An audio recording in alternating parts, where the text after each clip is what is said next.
leave it in beyond just like this Yeah, update, whatever. I hope they do too. At least make it playable. At least keep it playable, so to say. And I hope they do more stuff like that. I had a lot of fun doing that. Yeah, I think they will. I'm hoping. I know they're starting to talk about like Age 3 Definitive Edition and stuff. I'm hoping they don't take away from Age 2 when they do all that. Yeah, did you ever play Age 3? No, I've like watched it a little, but I never got that into I'm not a fan, honestly. It's just it lacks very the different. yeah, Sure.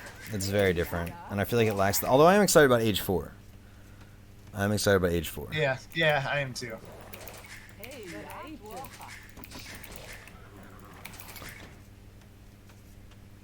All right, Lentil Sand, hop in a disc and co-cast with me. Does it look like it's working for him? Lentil said it works. His stream is live. It's all going well. So. All right, perfect. Perfect. In that case, I wish you good luck. Have fun. Actually, I'll wait until I'm in your lobby first, just so there's no confusion involved, so to say.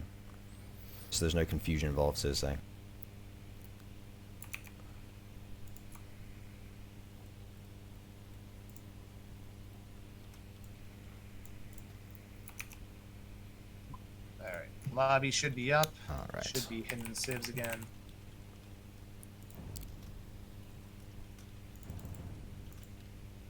All right. Joining up.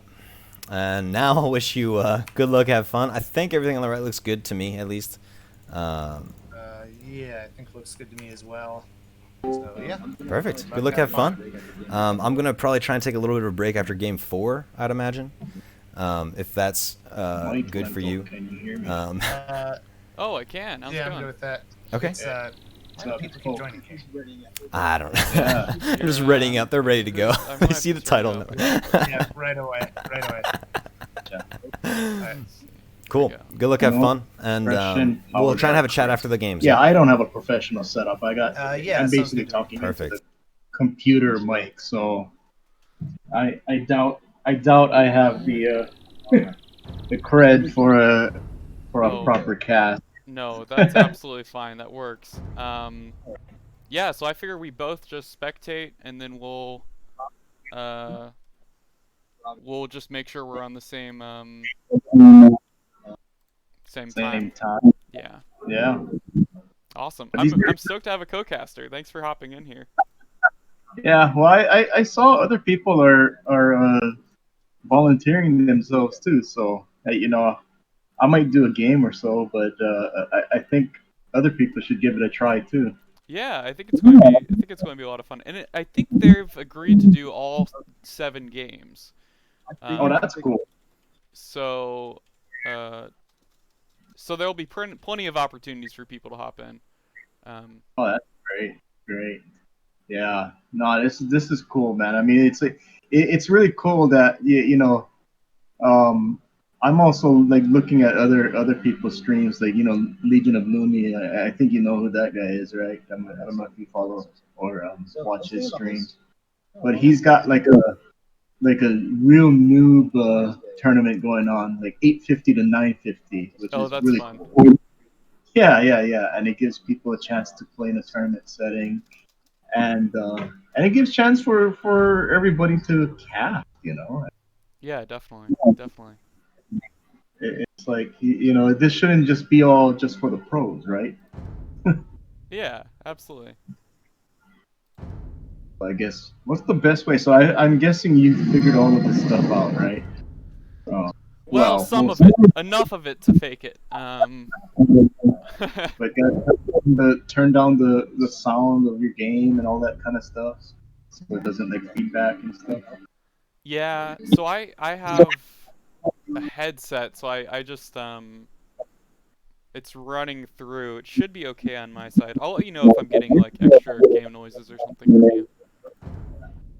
That's what I'll do. I'm just gonna turn everybody's mic off so I can hear you. And Okay.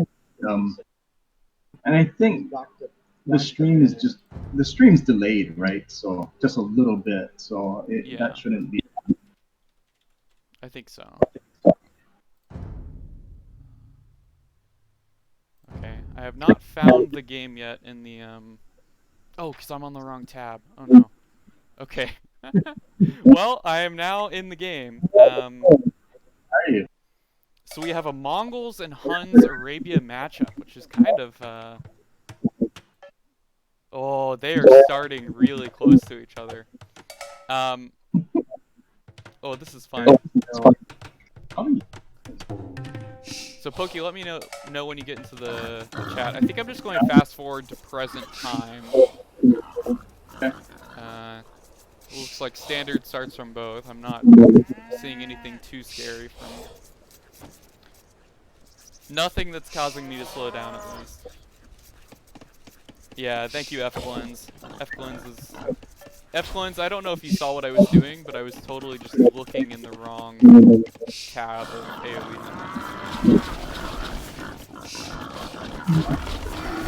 Oh, I'm in lobby browser, no wonder. That's exactly what I was doing, the same exact thing. So yeah, we have Empirant as the Mongols with his shiny Mongol houses, the yurts. And then Airiel as the Huns, pouring in his second door.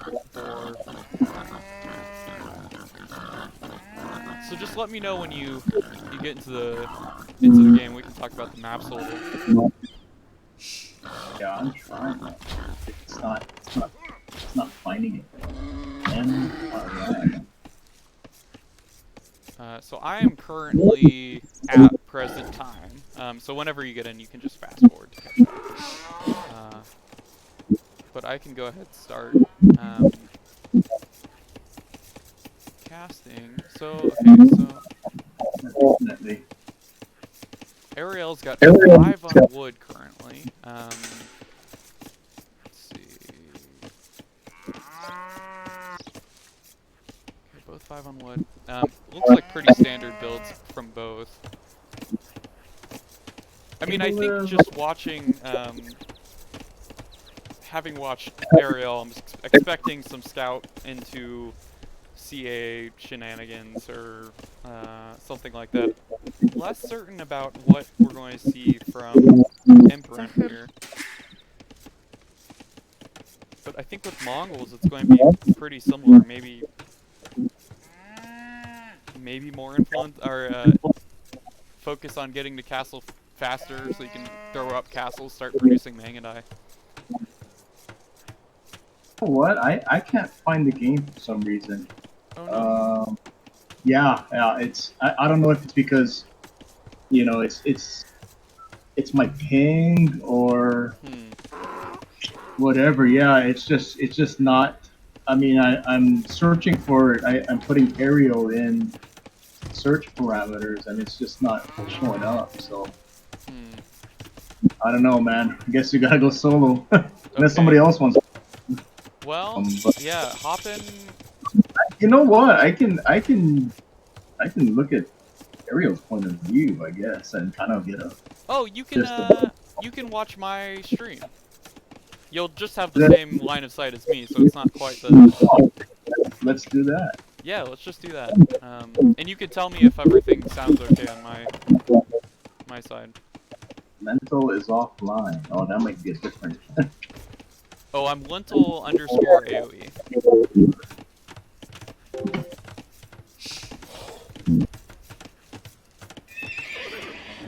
Oh. There you go. Empirant goes for a doink on a Wallville, but Airiel's got 2 building walls there, so should be fine. So right now I'm looking at you're at 10 minutes. 10 minutes at 3, 4, 5 seconds. So there's a slight stream delay which adds to this. I'm at 10:19, 10:20. All right, cool. All right, cool. But I think that should be close enough. Do what we can, man. Yeah. Otherwise, we ain't Cocasters, obviously, right? Yeah. This is actually my full-time job. Oh, you are? No. No, absolutely not. I kid. I stream once a month, and okay. So we've got Empirant has the scout rush coming over. Don't think they'll be able to make it in. Trying to batter down this palisade. Airiel is already fully walled, and is sending over his own scout rush. He's not going to try to fight Empirants. That's an interesting approach. You know, you can do if you can do enough damage, or at least distract them enough. You know, you might be able to pull their army back and let you breathe a little bit. But he's got four. Say he's got 4 scouts coming now, and that's going to outnumber Empirant. Definitely. So Empirant isn't fully walled, but has spears and a couple choke points. One on patrol near the stone. Airiel's just walling behind the scout rush from Empirant. Okay, and so Airiel is in with now 5 scouts, but is just currently running into spears, so nothing can cause some idle time. Looks like Empirant is pretty well defended though at home with spears. That's 4 spears I'm looking at, and you know, it's interesting. A lot of people wall, you know, in DE, and I don't see enough of this. You know, this kind of spear defense where there's 5 spears now. I can see. Yeah. This can be just as effective, especially if you play a game like Kilimanjaro, for example, which is kind of hard to wall, right? Yeah, I think so. And you know, they both took different approaches to defending this, but I think neither have really had much impact. Empirant's rush has been totally walled out. Airiel's rush has been spear defended. And it looks like Airiel is building some ranges, and that's kind of his MO. And with the observation, you know, he likes his cav archers, so we could be seeing a switch somewhere in the castle age. Absolutely, I think that's kind of what we're going to be seeing.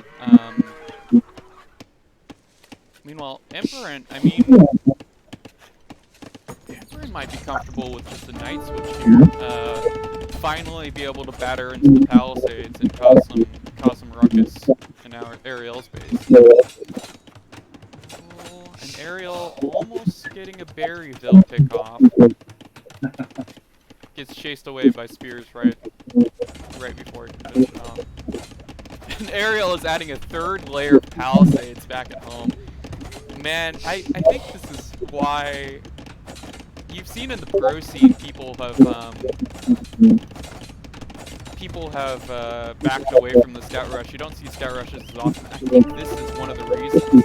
Airiel is just walling and walling and walling behind. Yeah, what's it? You know, people haven't switched up to. Well, maybe we are starting to see more man-at-arms rush. I'm certainly seeing it at the level that I watch a lot. I watch a lot of the 1100 levels. Okay. Yeah. Nice. But people are starting to switch to the man-at-arms opening because you can get your military out faster and you'll beat the wall. Yeah, which is really, you know, I think there's 2 big advantages to man-at-arms, and that's 1, the bonus attack against buildings, and 2 is the yeah, you can make militia and they can be man-at-arms as soon as you research the tech in feudal. And you know, they're fairly cheap, right? Yeah. Yeah, that's definitely true. And it doesn't take a second building, you can just produce them as soon as you have the barracks up in dark. Yeah, Airiel is finally, I think, looks like he's giving up on his scout rush. Has 2 running around with a combined health of 1. I think Empirant's spears really stopped him from doing much harm. The spears stopped him, but it also prevented, I think, Empirant it prevented him from finishing up his walls, and then really actually spreading out and getting resources. What's the gold count for Empirant? That's a great question. Let me pull it up. So Empirant's currently at 150. Oh, he just bought. I think he just. What did he just do? He just hit 200. He just clicked up to castle. Archers coming to Empirant's base. So yeah, good call. And those are just Ethos spears. Meanwhile, so Empirant just clicked castle. Airiel, meanwhile, just got wheelbarrow. So we'll be going up pretty considerably later. And right. Does Airiel have the res to click up? He will soon. He's got archers in Empirant's base, and as you can see, there is a little bit of garrisoning. So he's gonna idle the Empirant's economy just a little bit, and wood choppers have to run here. Definitely, and another spear down for Empirant. Yeah, and that's kind of a good question. Is where will these? There's not really a safe wood line currently. Empirant's bringing back the scouts to try to deal with the archer attack. I didn't see the safe gold mine earlier. That's why I asked the question. But that's the thing about the scout rush. Even if you don't kill a bill or if you're being chased around by spears, yeah, just that harassment, can stall an economy just a little bit, especially at these higher levels. It still happens. When I play at level and I got this kind of pressure, we got a lot more archers coming. We got 10 of them. No, that's out of spear along to deal with any knight. So. Yeah, unfortunately that spear gets eaten up by the TC. But yeah, Airiel with 11 archers needs to be careful about the TC. But okay, knights coming out from Empirant. We'll see the micro from Airiel here. One knight down. Have armor. Yeah, one armor, one attack. Meanwhile, Airiel, let's see what. So that's Empirant's resources. Yeah, I'll show you. Let's see. Airiel's res. A lot of gold floating. Plenty of food as well. Looks like he's up to the castle age. I'm gonna give up his archers. Is he making a cav archer switch? That would be my expectation. Yeah, building his first cav archers. I see 2 on the field currently, building a 3rd. And adding a TC on a forward gold. Securing that. Folks from Empirant's stream, if you've never watched Airiel play before, he loves his cav archers. Yeah, I think it's kind of funny. I think they're definitely going to get... Empirant will definitely learn that for better or for worse today. And he's one of the rare people who actually picks Tatars. Yeah, absolutely. He loves that civilization, loves the cav archer play. We break in here with the knights, are we? He's walling up behind, but these palisades will melt. You need to delete a farm and put up a house or something, or the knights will get in. Sending over the cav arch to push him away. So for now, Empirant's running back with his knights. These are cheap. Oh, and at home, Empirant is preparing camels. Are cheaper, but they have less pierce armor. And if he doesn't know about the cav archer switch, well, he does now because the knights are starting to run into them. That can make a difference. The difference between knights and camels as far as the pierce armor. And that could be concerning. Yeah, Efkilenc asked in the chat, will camels do much here? I think if he... Depends on how many he builds, right? Yeah, that's right. And I think also if Airiel just gets distracted for a moment. I mean, they should need Cav Arch, but with Airiel's micro that I've seen, I think he'll be able to keep them safe, keep the numbers alive. And Airiel, when he goes Cav Archers there, we're talking about building like 30 of them. You know? Yes, he likes his death ball. He likes to build them. Ooh, Airiel's vills are getting caught out by those 2 remaining knights. I see that. Oh, but does Empirant see it? Turn on. He does. Turn back Airiel on. does see that, and he is backing off. Yeah. But that's gonna be a problem if those knights get in. And big encounter between the CA and the camels. Oh yeah. Airiel pulling back off. Okay, should be fine. But yeah, there's 2 knights inside of. But he has a few Cav Archers there to deal with it. Looks like Empirant is just going for a Bill pick-off. Or at least just scouting information with this remaining Bill, or this remaining knight. Yeah, I wonder if here, oh, and Empirant does get a Bill pick-off. That's good value for low HP knight. Airiel benefits worse with the cheap Cav Archers that the Huns have.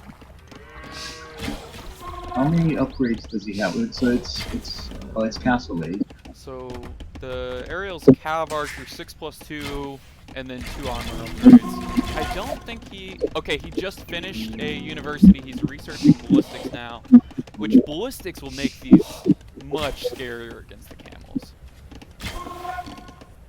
6 thumb ring and the attack and the armor upgrades. Looks like he's gonna take advantage of a nice choke point that he puts it in with. Definitely, really I nice. think that's true. Let's see, what's the... Okay, Airiel does have a Vill lead here as well. 13 Vills up. And the military lead. You can see he's starting to spread out just a little bit, take a little bit of map control. Definitely. Also spending a lot of his food, so we won't be seeing Imperial Age anytime soon. No, I think not. I think he's just going for a 3 TC bill production back at home while just being a pain in the neck with the Cav Arch. And just amassing a big number. We got a Mangonel roaming in Empirant space. He's gonna have to be careful about that. Definitely.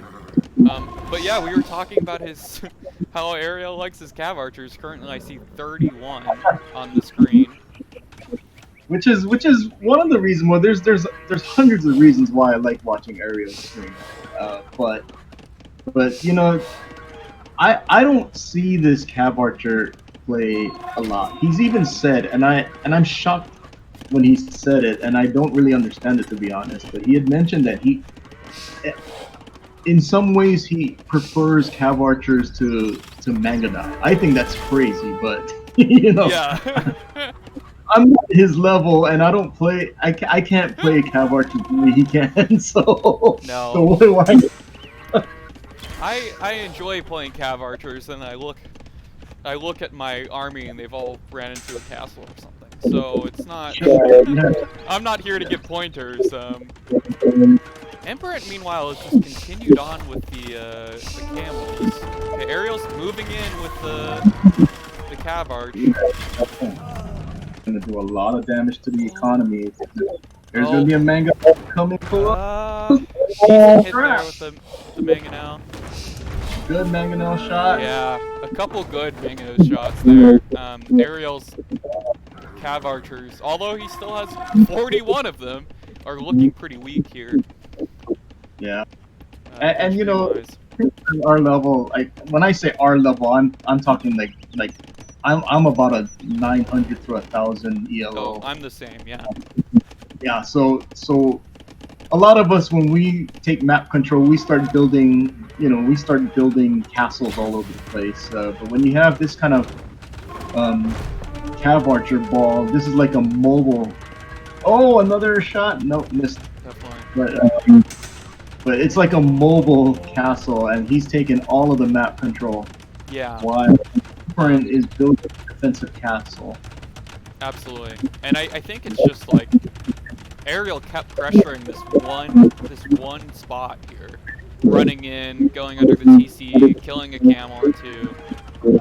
And I think Empirant said, well, fine, I'll just build a castle there, protect my main goal, protect the eco behind. Wall is Empirant walled at the south area, or he is sneaking out? I can look at the mini map and I see a ball of blue sneaking out. So his camels are on the move, 19 camels. I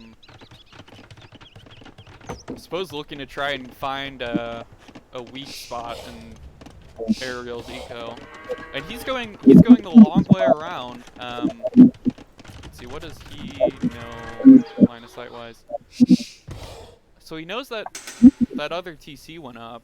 He's taking the long route. I think he wants to make sure that he doesn't get caught out by the Cav Arch, which are currently trying to do their own raiding. Has he clicked up to Imperial yet? Airiel has. He's almost 70% there. Camels, I expect that they're gonna. Are they gonna attack this? 1, 2, 3. Definitely getting some kills here.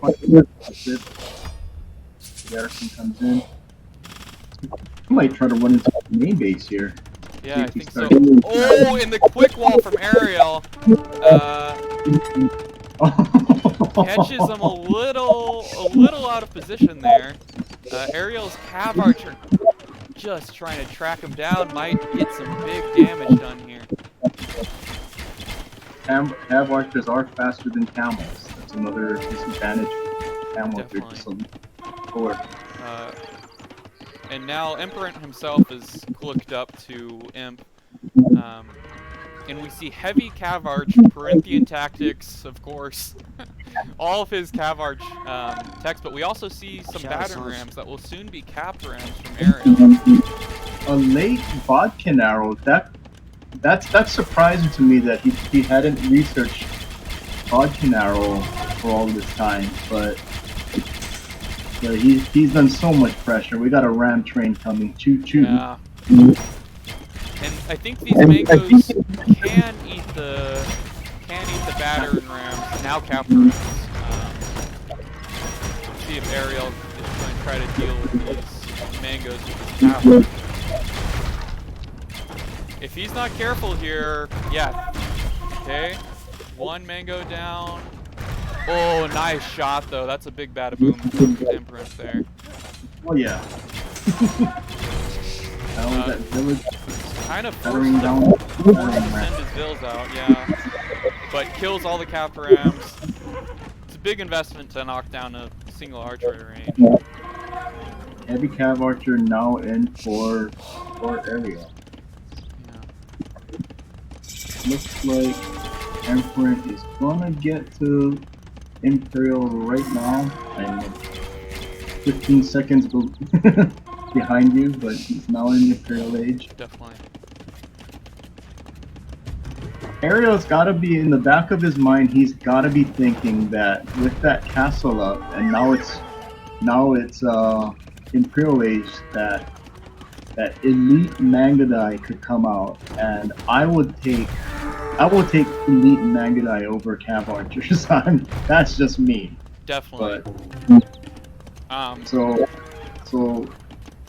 I think we're gonna see a lot of pressure coming in from Airiel pretty quickly, because that fall is really difficult to deal with. But we got siege rams. Siege rams in. Yeah, still looks like Mango and Elite Skirm defense.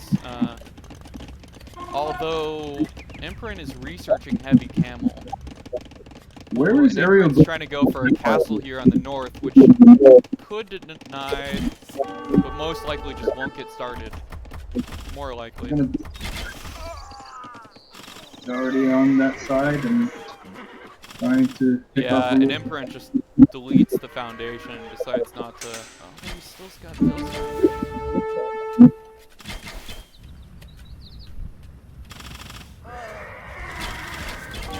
Yeah, but I think and huge siege ram train coming in from the side, but will get caught out by the camels with nothing to back it up.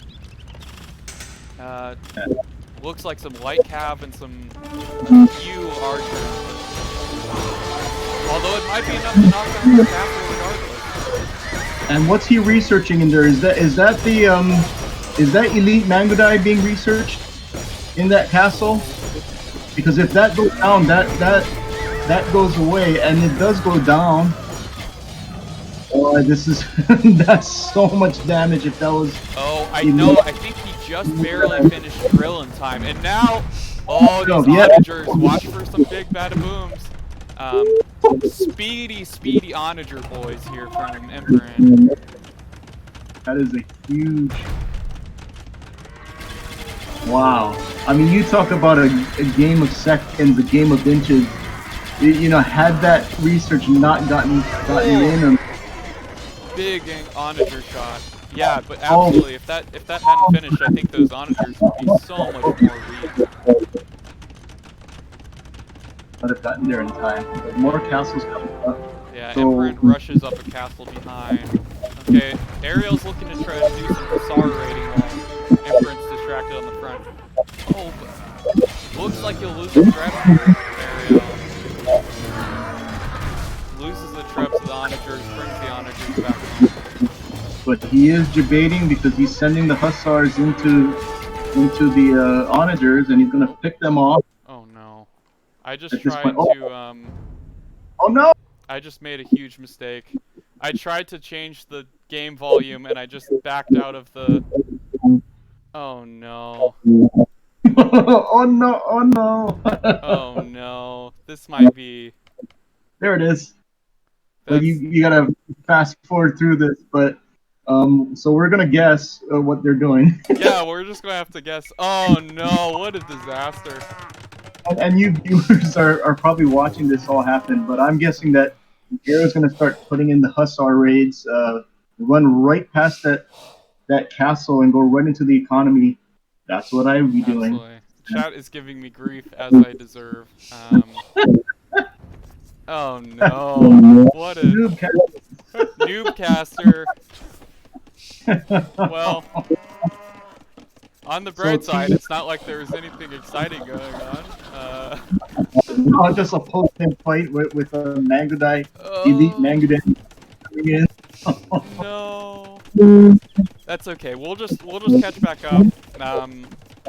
I think we just resume at normal speed once we catch back up. And then we'll just continue on to game 2 at the same time. But I would love to hear now that we have some downtime, chat, what do you think about how the game is going? What do you think the pressure has been enough? Do you think the onagers behind are going to be, oh, Tricky. Tricky pointed out that I still have the wrong title for the stream. Grey Carbon says Cav Archers OP. Pina says 0 out of 10, no Tarkins.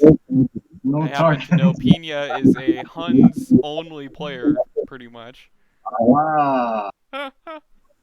So what is the play here, Pina? Now that he's got map control and he's gonna be looking at a death ball if he's not careful. That Mongol death ball is no joke. Yes. So, where do we go from here? And you heard my opinion. I think the Hussar raids into the eco and just building and pushing. The siege rams have been working. But the siege rams will be less effective if we got elite Mangudai coming out because of their bonus. And we've already seen some onager play from Empirant. 60 Tarkins is Pina's answer. Definitely. Yeah, that's, Tarkins so Pina is a friend of mine, and we play pretty often, and that's kind of what we do is we put Pina in pocket, just let him survive to get to 60 Tarkins. 60 Tarkans underneath the TC will make it melt in like. Oh, it's so scary to watch. So scary to watch. Okay, so chat, I think I've updated the stream title. We've talked to y'all. AoE has no good way to fast forward faster. We're about to hit Castle Age now. Oh man. Somebody can check Airiel's stream to see if they're already done playing. No, that's a good. Fred says sacrifice the vills, 200 Tarkans.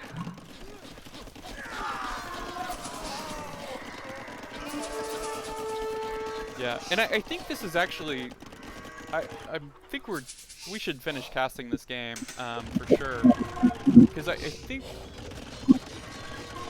they were done shortly after he disconnected. Turkey says. Yeah, Airiel.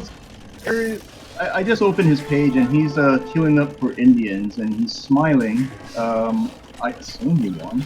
Okay. But anyway, if anybody else wants to jump in and co-cast, I can't see the game. I can't spectate the game in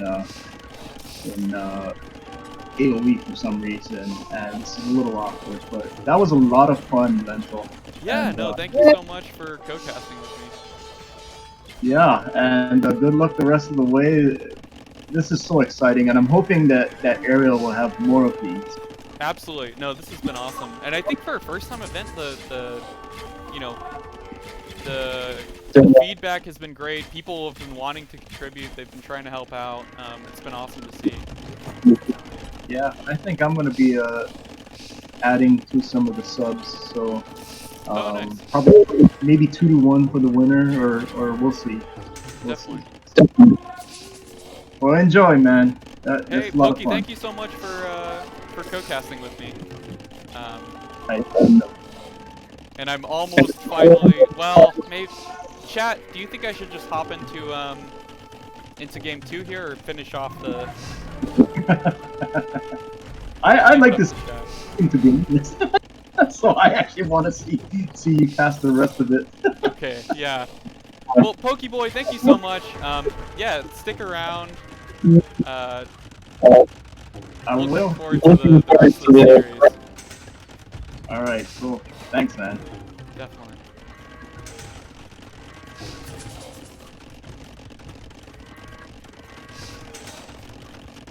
Okay. Efkilenc says he'll hop in 5 minutes. Would love to have you, buddy. I'm so sorry about my noob casting. I knew this would happen at some point. Oh, Pokeboy with the follow. Thank you, Pokeboy. Thank you so much for co-casting. It is so much better co-casting with someone. Yep, okay, here's this Caparam push. He's getting eaten alive by the Bills.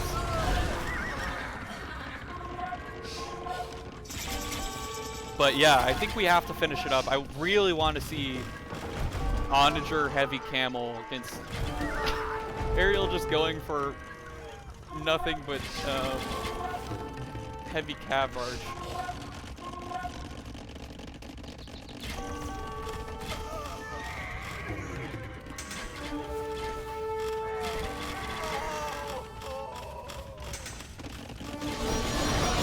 Okay, so here's the siege ram push. Takes down the castle, loses all the siege rams. I think that's still value. If he had taken down this castle before, okay, this is about where it's been big bada booms here.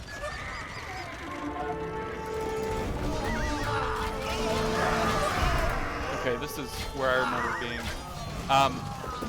Oh, the onagers melt into these hussars, and I think this is the idea: is just follow up with the hussar spam. How much, he has enough, yeah, look at his production queue here, and he's got enough res to spam in Hussars behind. Empirant losing the onagers, losing most of his military here. I don't see anything. Got some skirms running around. Still has decent map control, could drag this out, but that's the GG. Wow. Good game. what a fantastic game one, and I think this is actually pretty. I don't want to say typical, but this is, I think, what we can expect. This huge quality. Yeah, Pina, you're right. Well, I'm glad we got to do this, figure it out. So let me hop into yeah, the little T derps in the chat, please. Well, I mean, look at this, 56 heavy cav arch with the treb to back it up. You know, Empirant, I think the camels were kind of a main concern. Just I think what happened there was Empirant went camels without seeing the cav arch yet. And if he had known that Airiel was going to do this shenanigans here, then I think maybe we would have seen a different switch in the camels. Loved the Onager play, just didn't have quite enough to defend against when the Hussars came in. But okay, well, we'll hop into game 2. Efkilenc, if you want to come co-cast with me, I think I'm just in the let's look at the stats real fast. Hello, boys. Hey, Efkilenc, how's it going? Yo, great to be here. I'm catching up to speed with the next game. Okay, great. And I am going to go find it right now. Multiplayer. Let me put in the right thing this time.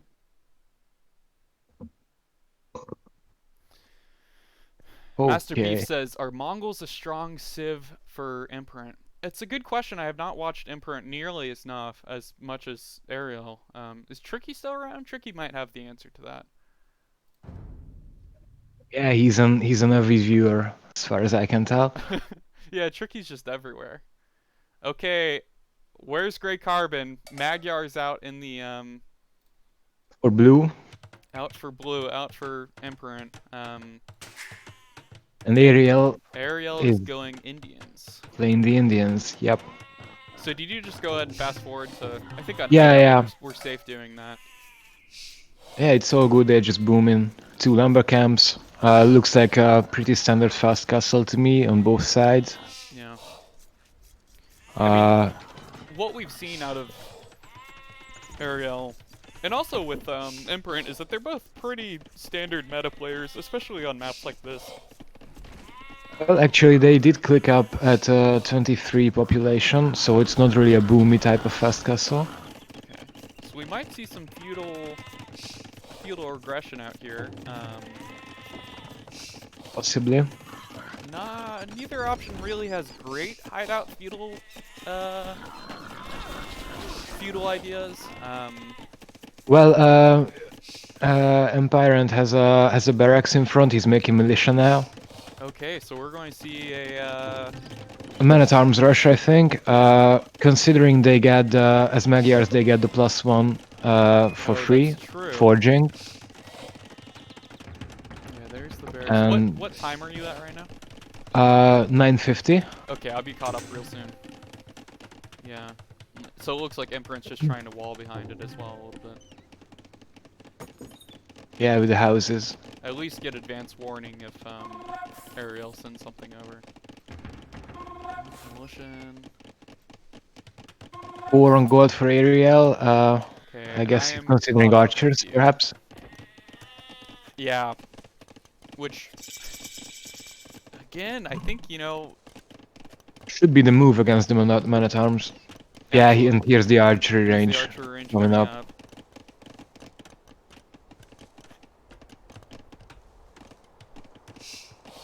Oh, archery range coming in for Empirant as well. So he'll add his own... Skirms, I mean, this is interesting, right? Because they just played the game 1. I think Empirant saw that Airiel loves his archers. I don't know if this is going to be some skirms or adding some archers of his own to back up the man-at-arms. Well, we'll see soon enough. Yeah. I think he's just preparing for the counter, to be honest. Yeah. Although, I guess there is the idea of, you know, the last game we saw Airiel just aggressively wall behind and wall behind and wall behind. So maybe he's just thinking, add a couple archers, make sure that the Vils can't Yeah, but you can harass that type of walling with skirms as well, and it's cheaper on the gold, I guess. That's Well, true. at this stage, I don't think gold matters a lot, though. To be honest, Yeah. we have a spear for Airiel as well. Hmm. The archers coming out, and it's archers for Empirant as well. He has 2 archers queued up, and 1 already in the archery range. Nice. And man-at-arms, okay, the man-at-arms pop out. Airiel should So see the that. archers, yeah. Uh, But does he see the archers? I Did he don't even think that see the he has archery range? seen Fog of War. No, not Yeah, Heloc. no, Fog of not War? yet, not yet. He Okay. has yet to see the archery range, Okay, so he sees the man-at-arms. and now he sees There's the the archers. archers. Yep, absolutely. And now he's queuing up skirms instantly behind the archers he has on the way. Yeah, this And is also interesting. skirms coming out now for Emperant as well. Okay. I'm just gonna say blue, not out of disrespect. I just can't really figure out the No, pronunciation. absolutely.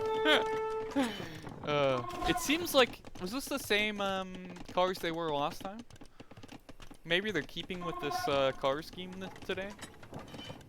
Yeah, perhaps. I don't know if blue always plays blue. Airiel usually plays teal, I think. Yeah. Is it his like? Tricky's saying if I can up my mic volume. Let me see what I can do for you, Tricky.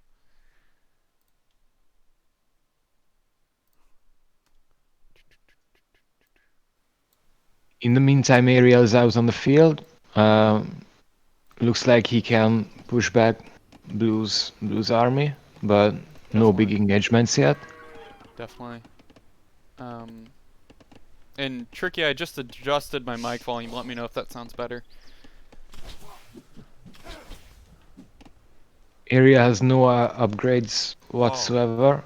Good call. But blue Neither doesn't have does, anything. yeah. Except for the free forging, of course. Oh, yes. But we'll Oh, see blue if is housed. Fred says R just yell. Okay. I'll just shout past. Yeah, the free forging hasn't really been used all too much. He's been not able to get in with his man-at-arms anywhere. Yeah, not really. It almost feels like Airiel has forced this to be archers versus skirms.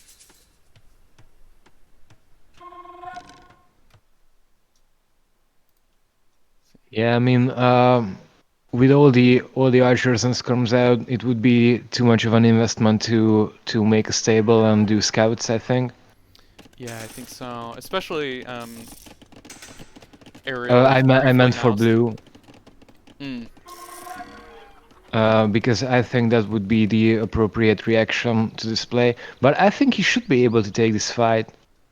I think so too. He has 6 skirms and an archer. Well, against 13 now. 2 more archers coming up for Airiel. Yeah. I mean, now the market coming up for blue. He's going for Castle Age. I think he's saving up the food. That definitely makes sense. And I think, you know, we saw something similar last game where Empirant hit Castle first, got Knights out, wiped out the Archer army. Which, you know, Airiel got value out of his Archer army last game. Yeah, very much so. I think he killed like 4 or 5 Knights with them. Absolutely. We'll see if Empirant this time, who is currently clicked, will be there soon. Yep. If maybe this time he tries to mass up his Knights a little bit more, take a better engagement on his first go.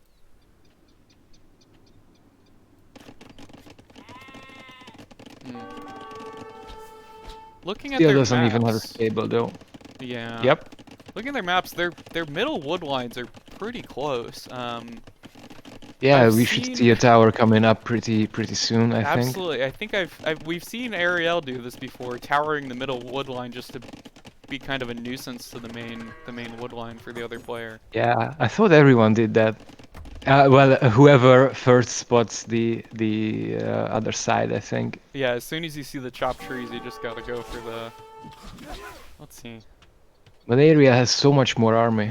Hmm. It's 22-9 actually. Yeah. We'll see Now the stable coming up. if the earlier castle age from Blue is going to be able to researching bloodlines, and then we'll be ready to pump out knights as soon as he clicks. The palisades are melting though. Yeah. And yeah, I think Airiel should just take this fight. He should totally win straight up. Yeah, we're coming up in the back for Blue.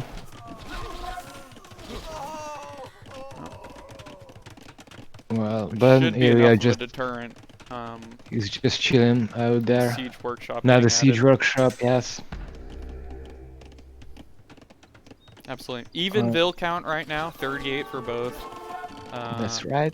Airiel has the much better KD, the more military, but very soon here, Empirant's going to be having castle age units out on the field, which I think is a pretty huge power spike for him. Yeah, but I don't know. I think within like 6 minutes game time, Airiel should have crossbows. I don't know how many knights Blue can mass until then. He has the second stable coming up now. Definitely. Yeah, Fred, that wood line is really not... I mean, that's kind of the thickness of an Arabia wood line in between them. Would not be surprised if there's some shenanigans if this game goes late. 2 knights will be 4 for Blue, and the Mangana coming out. Oh, and now the knight. Airiel's 18 units. It's clumped up. Oh, right there. That's a juicy... Some of them weak already. Oh yeah. We'll see if It's that's gonna be scary. We'll see if he... If Airiel sees this mango in time. Yeah. Empirant just These very archers' line of slowly- sight is pretty small. Oh, crossbow in now. Now Batkin. Yeah, and now Oh, he he sees was waiting- it because looks the like Mangana Empirant was waiting instantly for the reacted. Yes, absolutely. Great attention. And just pulling him back. And Blue is also... he now sees that Airiel has like 20 crossbows out, so he pulls back with the knights. As he should. Second TC coming up for both. Airiel starting the Indian camels, which it can be so scary if this goes late. Yeah, Magyars, I don't know. Well, they do have fully upgraded arms that should do okay against camels, but Indian camels get the bonus pierce armor, if I'm correct, on their camels. Yeah, I think that's Yes, true. they do +1/+1 pierce armor, so... It looks like Airiel's just trying to boom behind. Third TC on the way up. Empirant currently at 2. Only on 2, yeah. Nah, he has the third one coming up on the stone in the front. So it should be 3 TCs for him in a second nice. as well. And that's a good defensive position since Airiel's just been in and out of here constantly. Oh, Empirant has 2 man-at-arms on the far opposite side of the map. Oh, and is sending his knights He's around going the long around. way as well. Yeah, I just wanted to ask if it was a good play to go around if you have fortifications coming up on one side and whatnot, and now they're just going for it. Yeah. Well, so I guess we'll go and Blue see has if a it lot was more good... mobility. Oh no, but Airiel's going to scout this. Or I think that's auto scout. I'm not sure if he auto-scout. spotted that. I don't think he actually. We'll have to go back to the VOD to see, or we'll have to look for any reaction from him. My Scout guess didn't is that he move. has no idea that there's these 7 knights coming around with. Nah, all of his military is still in the front, so... Yeah. But what can those knights do? I guess they melt through the palisades pretty quickly. Yeah. And then they could be in his eco, but...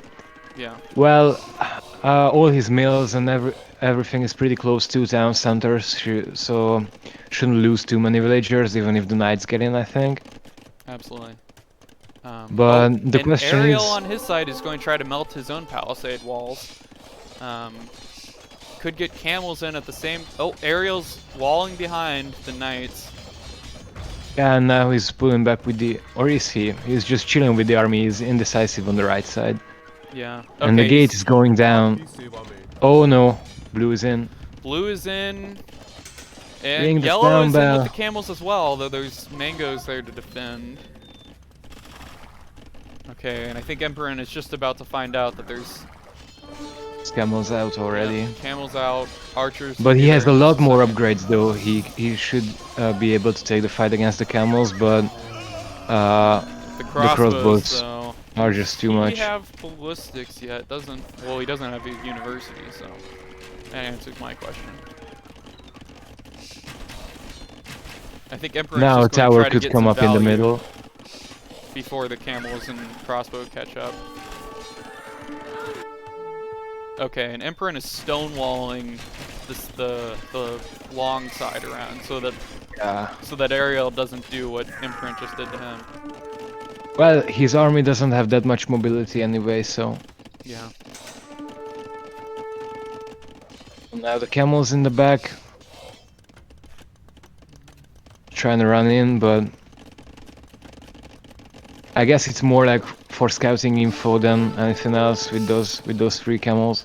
Yeah, I think so. I don't know if no. Empirant sees him. Yeah, Looks he like gets might Will lose Pick. 1 bill there. Yeah. But not much else those camels can do. On the other side, Airiel's eco needs to be sorted out. It's kind of a mess. Building houses, building a 4th town center in the front, on the gold and the wood line, and the 5th on the other side with farms. Wow. He's expanding his eco, big boom. Yeah, huge boom behind this. Meanwhile, Blue just built a castle in the front. But what can he go for? What do Magyars have that are good against mass camels, which Yeah, seem to be the that's- play from Airiel? That's the scary thing. What is this Airiel build doing? I wonder if that was just a bug. That's the scary thing, I think, for Empirant. Don't really know what Magyars do against the Indians here. Master Beef says, nice to see the squad casting. Yeah, hop in for a game at some point, Master Beef.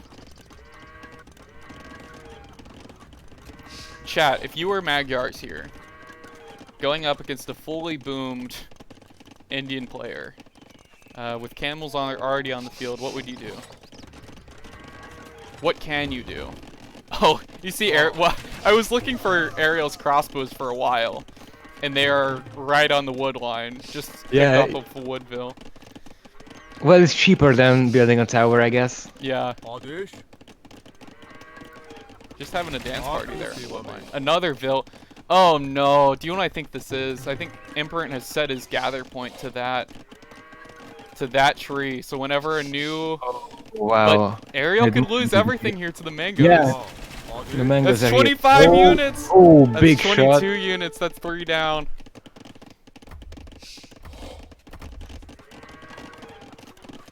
Okay, these mangoes might get their own Vil picks. Maybe. Yeah, I think don't that's... think they have enough range for that. What's that? 1, 2, 3, 4, 5, 6. Yeah, it's way more than 7 tiles. Okay, and Empirant's building pikemen. Well, that's the only thing he has against the camels, I guess. Yeah, absolutely. Do Magyars get hubs, right? They I believe should. so. Let's see. Yeah, they do. Okay. The only thing they don't get is plate mail armor. Okay. So the almost fully last upgraded. almost the last armor upgrade is missing for them.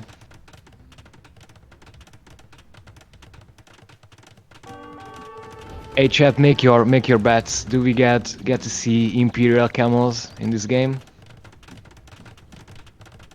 Will it get to the point of Imperial camels? That's I mean, I don't even think they're a meme unit. They're just so strong. You can go for a single unit composition with Indians. You can just go imp camel and eat everything alive. Yeah, pretty much. Unique Especially if tech he maintains the. I'm sorry. So a unique tech coming in from Empirant. Is that the one that makes the Magyar Hussars gold free? Yeah. It's the Corvinian army. Mm-hmm. And It's like 400 gold, and well, it looks like he started making.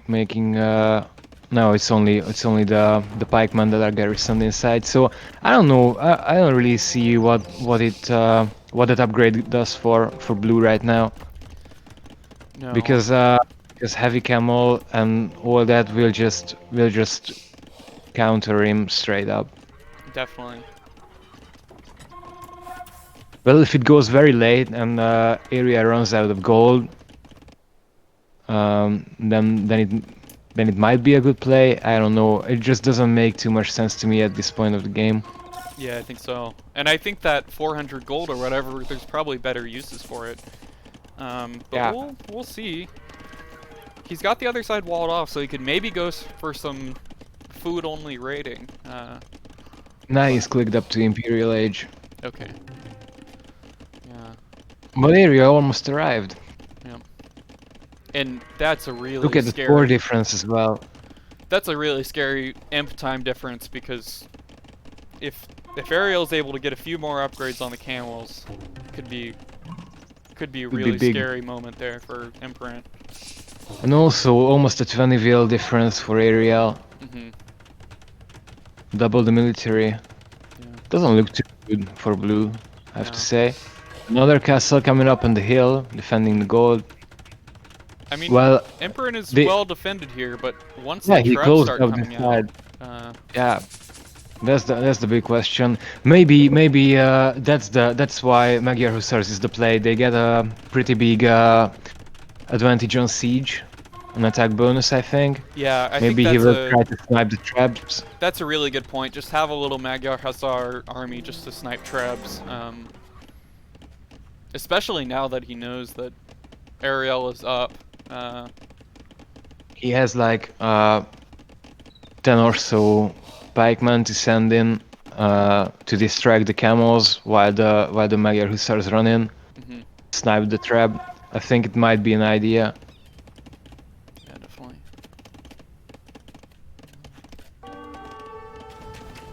Okay, Airiel here we has go. 2 traps out.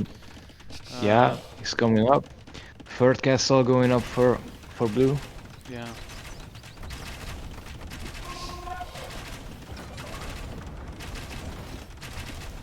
With the camels there defending the trebs, I'm pretty scared for. Maybe he can scare him away with the pike, snipe in with the hussars. But here we go. Here's a big fight. I think this will decide a lot of how this game Will goes. they engage? Yeah, they do. Getting advantage of the hill bonus, but And it's under castle doesn't fire, really but I matter think at this Airiel point. says that's fine. I'll fight under castle fire. Better units here, more of them. yeah, +3 on them at the pierce armor side, so Yeah, they 2 trebs they're out. pretty tanky even against the castles. 2 traps, 2 bombard cannons coming up as well. Cool. Yeah. Empirant's currently out repairing, but it just goes down. Magyar Hussars have been eaten. The trebs and the bombards out going to take these other castles pretty quickly. Yeah, blue has no army left, 6 military on the field. Yeah. Unfortunately for Empirant, I just don't know what the follow-up is behind this. He did catch up with the wheels, but he's 50 pop behind altogether, so it just seems pretty over to me. I don't want to call it too early, but Yeah. I don't really see a way back at this point. Empirant snipes a bombard cannon, which is good, but not going to be enough, I don't think. And the GG is called. GG it is. Woo! Ah, good game. Good game, yeah, definitely.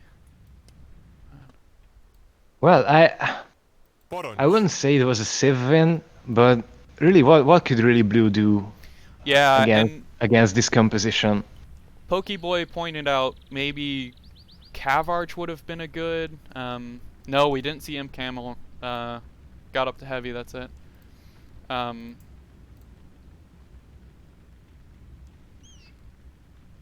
Yeah. There was talk about maybe Cavarch would have been the move. Magyar Hussar or Magyars get fully upgraded, I think. But Yeah. that's And they get the recurve bow. It's an Imperial attack that gives, I think, a bit more attack and a bit more range. That's right. I On think the it's, yeah, Cavaliers. +1/+1. But maybe if there had been more pikemen halbs, but by the time the trebs came out, I think there wasn't enough to defend. Woo! Yeah, Pokeboy, I think that's right. Pokeboy says that night raid defense was so clutch. Yeah, I think that's right. I think Empirant might have been the decider. Yes. sent those the knights around. He could have. I mean, knights are so scary. Could have gotten in. Could have destroyed a lot of eco. But Airiel walled behind, and then when the walls failed, was able to secure with camels and his crossbow. Yeah. Well, let's see if the third game Yeah. Yeah, you down to about cast to another one? start. I'll be around if anyone wants to co-cast with you. I can hop in a game later as well. It's okay for me. Right. And Poke, yeah, I can show you the what am I doing? I was paranoid about accidentally clicking out again, but it's fine now. It's fine if I leave now. Yeah, Poke, I'll send you a link with the draft. I don't think I'm actually smart enough to put it on my screen. But I'll put the link in the chat. Also, you misspelled the man's name in the title, I think. Did I? Oh no. How did I? In which title? On the stream title, Oh no. it says Empirant. Oh no, I'm a disaster. Yo, ScrapIron, how about you hop in for next game? And if you're alone until anytime later tonight, I can just hop in and help you out if this counts as help, I guess. No, this was excellent. No, thank you so much. That was perfect. Oh no, I did misspell it. Thank you for pointing that out, Empirant. Oh no. I hope my accent isn't too off-putting for any of the viewers. No, not at all. Anyways, all these viewers are people who already know you have Glens, so. Yeah, but I was wondering if we have anyone here from Empirant's chat or like from his viewers. Yeah, that's a good question. I'm not sure. Yo, okay, put here we your go. hands No. up, everyone. F coins, you're getting. Here we go. F9 hype, Procaster. It was great. Great commentary. Unbelievable. Thanks, boys. Uh, Appreciate you. no, thank you so much for casting. I'm glad you made it too, after not being sure if you were able to cast it or not. Yeah, we had band rehearsals for Friday's show, and I wasn't sure if I can get back in time. But all right, I hope out. Take care, everyone. Great to be here. I might get back in later, and I'll pass the mic to ScrapIron if Sounds he's joining. Great. Yeah, come hop in the Discord, ScrapIron. Take care, boys. Bye, F Glens.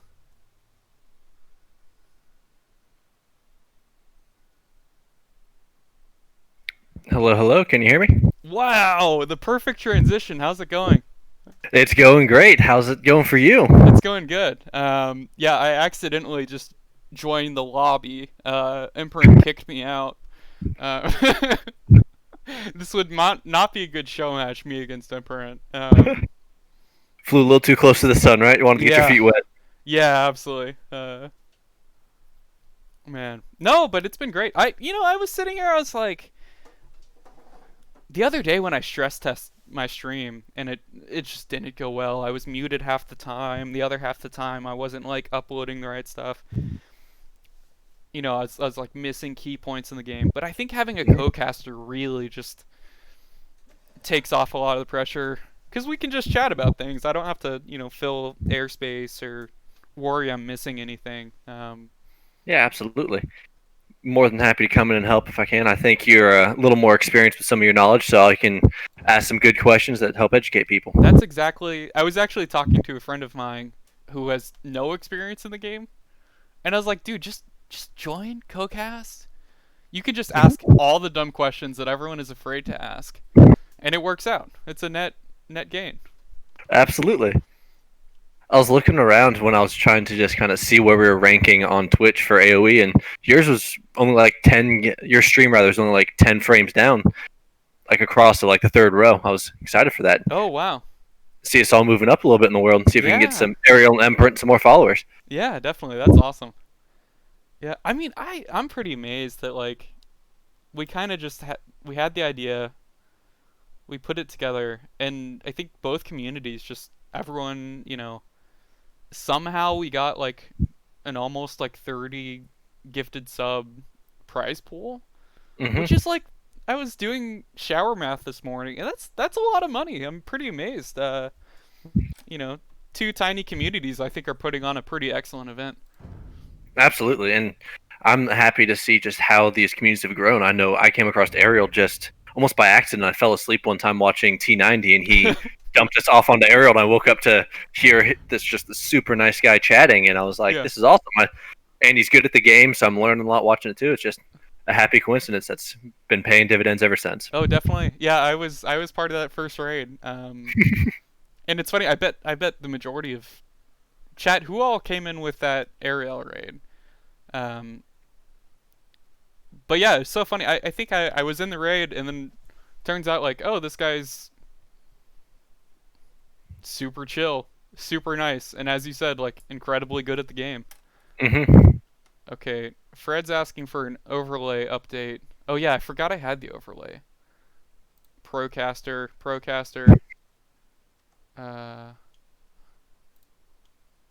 Let me see. I think I can.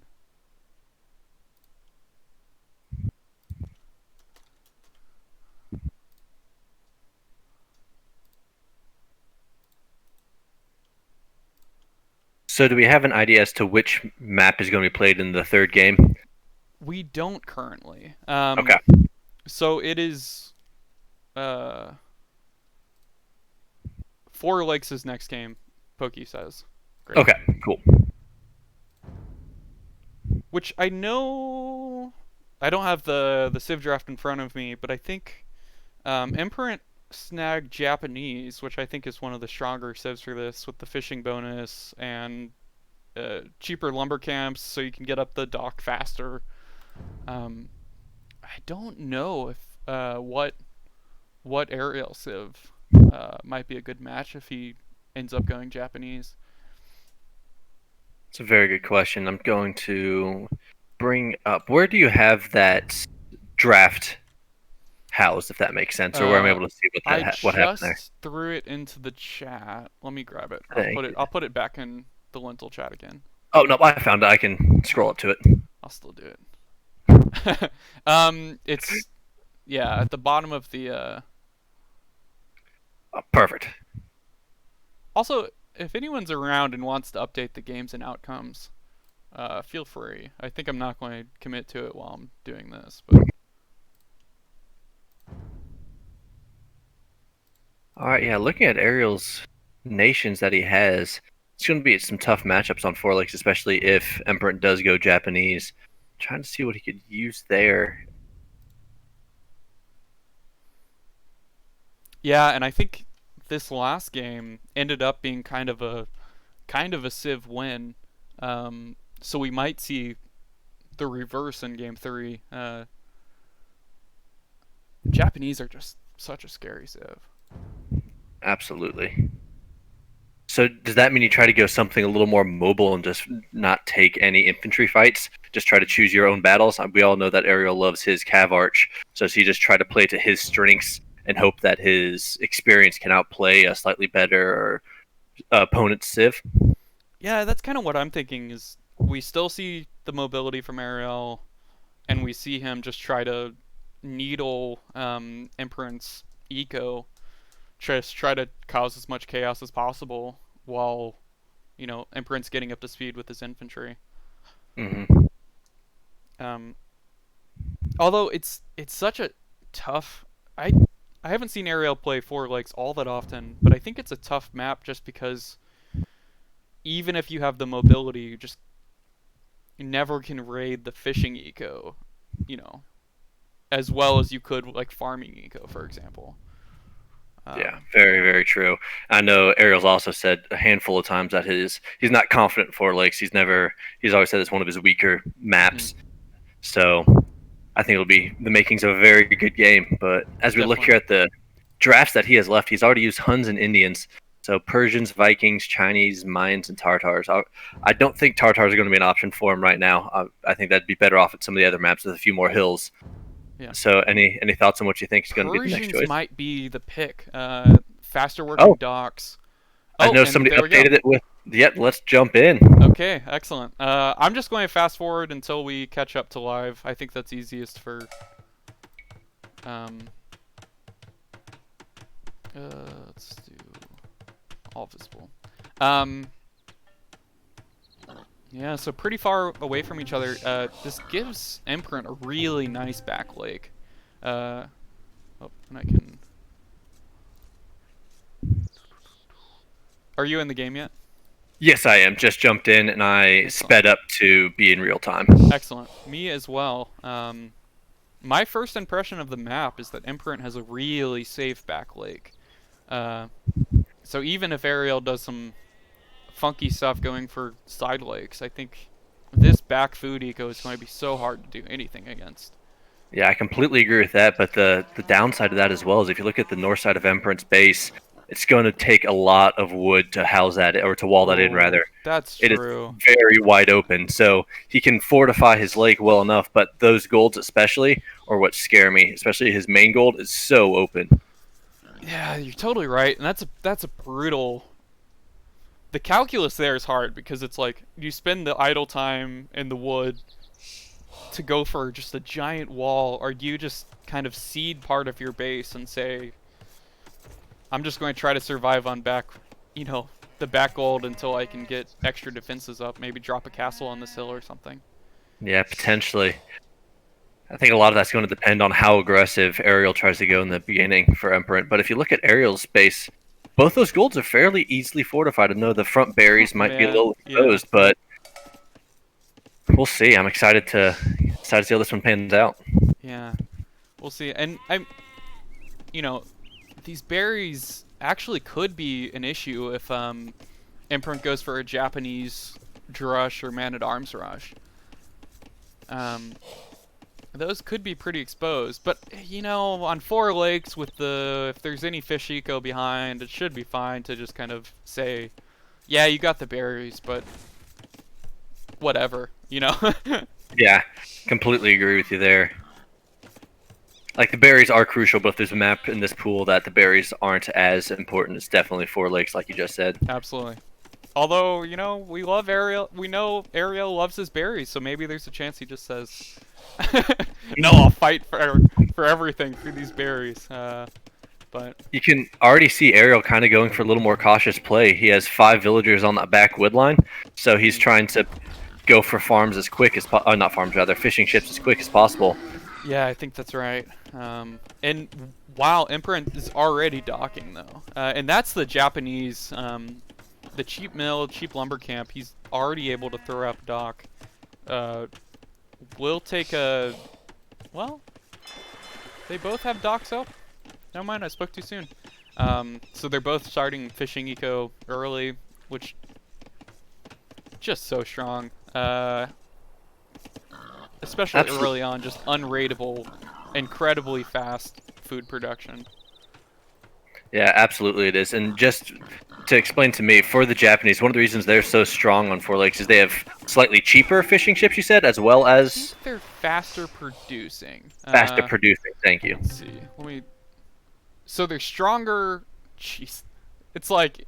This is just like, let's give you 3 separate fishing ship bonuses. Double the HP, plus 2 pierce armor, and then they work faster, slightly faster every age. Okay. So. Oh, wow. Empirant's, I guess, almost forward second lumber mill. He decided he wasn't going to try to go to the back of his map. Instead, he just sent it out a little further. I guess that's probably a more defensible location. Yeah, he could wall off this kind of whole section and just say, this is actually my base. The map might have given me this is my base, but actually I want this. Just yeah, I think that's right. More defensible. We'll see if what kind of early pressure Airiel brings, because you know Empirant's walling up from behind, but we saw in game 1, I think, Empirant hadn't quite fully walled by the time Airiel showed up. Very, very true. But as we look at it, Airiel still hasn't even found Empirant. So if he's trying to do any quick pressure, he's going to have to that's get true. lucky almost. Oh, there we go. I say that as he starts discovering the house. Yeah. But good call. I mean, it. Yep, definitely sees the house and is going in to see if he can find anything more. If he finds that exposed lumber camp, I think that could be crucial if he's able to raid there quickly, because it's going to take a lot of resources to wall that in, and those resources aren't going to be able to protect any gold or stone in addition. It's just that lumber mill. Definitely. And also with the way the map's laid out, as far as having each nation closer to the sides, the North and South Lakes could be very critical if somebody's able to own those just for the extra eco boost that yeah, would I provide. think that's right. And we'll see. I'm curious when they go for a second lake and dock, if they decide to. Yeah, Empirant is walling. Looks like he's just walling to his main gold. Just, yeah, I mean, with this map generation, I don't know what he could have done better here. I think it's just saying, yeah, I'm just going to have to make sure I can keep up pressure and keep the gold on. Empirant has a Vil moving forward. Looks like he might be trying to do his own dock on Airiel's lake and go with some feudal fires or something. Okay, yeah, he's got the scout over there too who notes the outposts. Which I was really excited for the outpost move. I think that's a great idea to make sure that you don't get surprised and all your fishing ships get destroyed. But with Empirant already seeing the outpost, I think he's going to be able to sneak right over, build a second dock. Yep. And that's what he's going for. And Airiel will not see this. But you also see that Airiel's going for that second, or putting up his stable now. So if he's able to get some pressure before Empirant's able to wall off that map, it's going to be who does more damage first. Oh, absolutely. And yeah, barracks coming up for Empirant. Empirant had a really good spear defense game 1, so maybe that's what he just goes for, is just a few spears in critical locations. Yeah, this dock will go. The dock for Empirant goes up. The sneak dock, which could be huge if he queues up a few. Let's see, what's he building? Such a beautifully placed dock too. Yeah. Like he purposefully snuck around so this villager is never spotted. He's putting his wall there. He's building a house. Definitely. It's a great play. Definitely. Pokeboy has some intel from the streams. Says listening to Airiel talk about how Four Lakes being one of his weaker maps. Well, we'll see. Airiel has docked a second lake, so maybe it won't be the end of the world, but if he loses these 6 fishing ships, that is a pretty huge dent in eco. That is. And Airiel's queuing up a galley, but it's in the wrong dock. He assumes that Empirant's already on that top lake. He has no idea. That's rough. Oh, but he is getting a very successful raid on that forward or more exposed lumber camp. Yeah, 3 scouts out there. This could be really... Oh no, Empirant built a militia, which is not... I guess he was thinking about doing a man-at-arms rush, but it's not going to be the right counter here. Airiel just being an absolute pain. Gets 1 Vil, gets 2 Vils. Loses a scout, but that's more than enough value. Absolutely. So now Empirant has to be thinking, does he focus on protecting this lumber camp, or does he try to make sure he walls in the entire front of his base? Because right now, it's still very exposed. Definitely. And Airiel still has not spotted the dock. I thought one of these far fishing ships might see it, but... Two fire galleys out. This could be huge. This could be a huge swing. I mean, we'll see how quickly Airiel responds to it, but these fishing ships are just going to die. So quickly. You hate to see it. Yeah. But now you see more scouts going forward again. Yep. Spear's So- there to defend, but Airiel can do some fancy micro, try to hit some other spots that are more exposed. Could maybe take this spear out. Yep, going for the spear just directly. We'll lose a scout. Oh, no, does not lose a scout there. Loses one to the Vil, but then... What is the... Okay, Empirant... My screen says 45 to 39 Vils, but I wonder how many of those are fishing ships. Yeah, Empirant, I was about to bring that up. Empirant has a dozen fishing ships on his back lake. And a galley, so that's just a lot of commitment for that one lake. Yeah. I know you can pivot the traps in the future, but Yeah, I that feel will like you're that will overfishing pretty a little bit. quickly become less efficient. I like the move to patrol the galley though, just so you never get surprised. Mm-hmm. Oh, Airiel lost every single fishing ship and just didn't try to contest it. Looks like is building fire galleys of his own, but.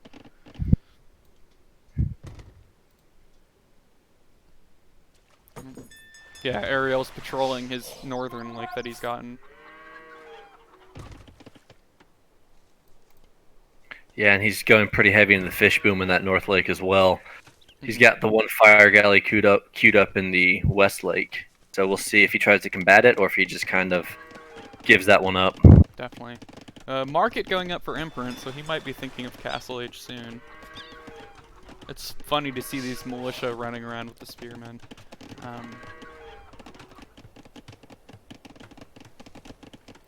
Let's see, what are the resources looking like? Yeah, Empirant's going to be able to click up as soon as he finishes his buildings. Airiel, on the other hand, has invested more in these scouts. Don't think he'll be able to click up nearly as quickly. And Empirant now, house walling his wood line, can probably quick wall the other wood line.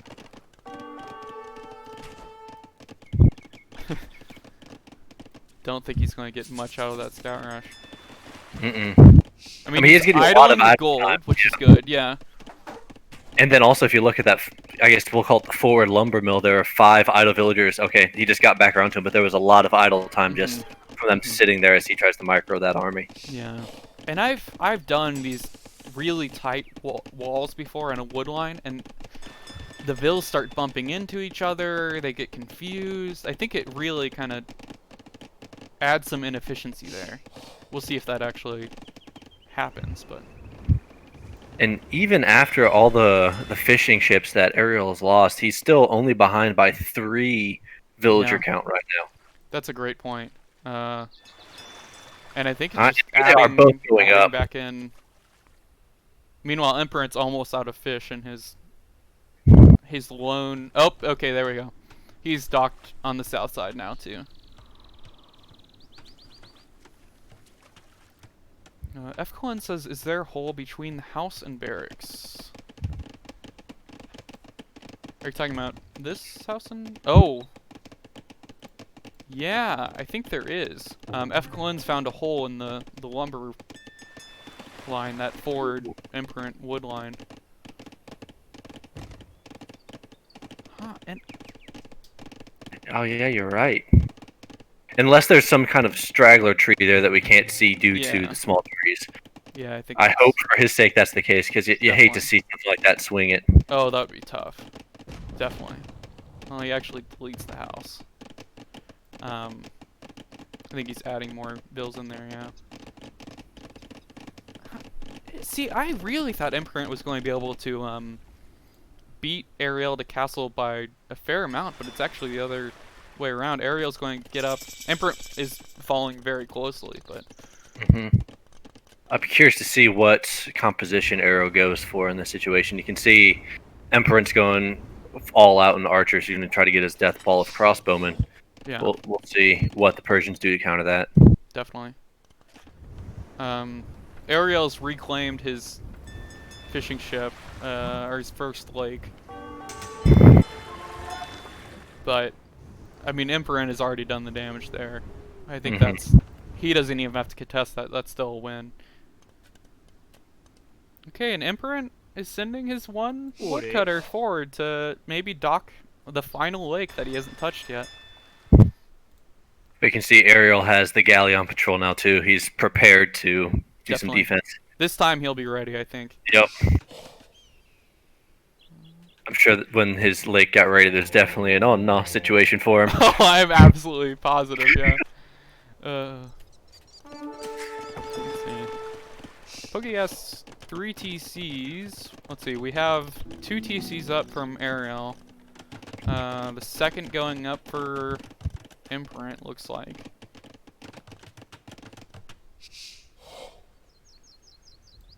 And the Empirant Lumberjack got shot a few times and decided to be a gold miner instead. Running back from that 4th lake. Is he gonna run back just in time to run into the scout cav of Airiel? Will he see it? Yep, he will. Oh, man. Talk about wrong place, wrong time. And it looks...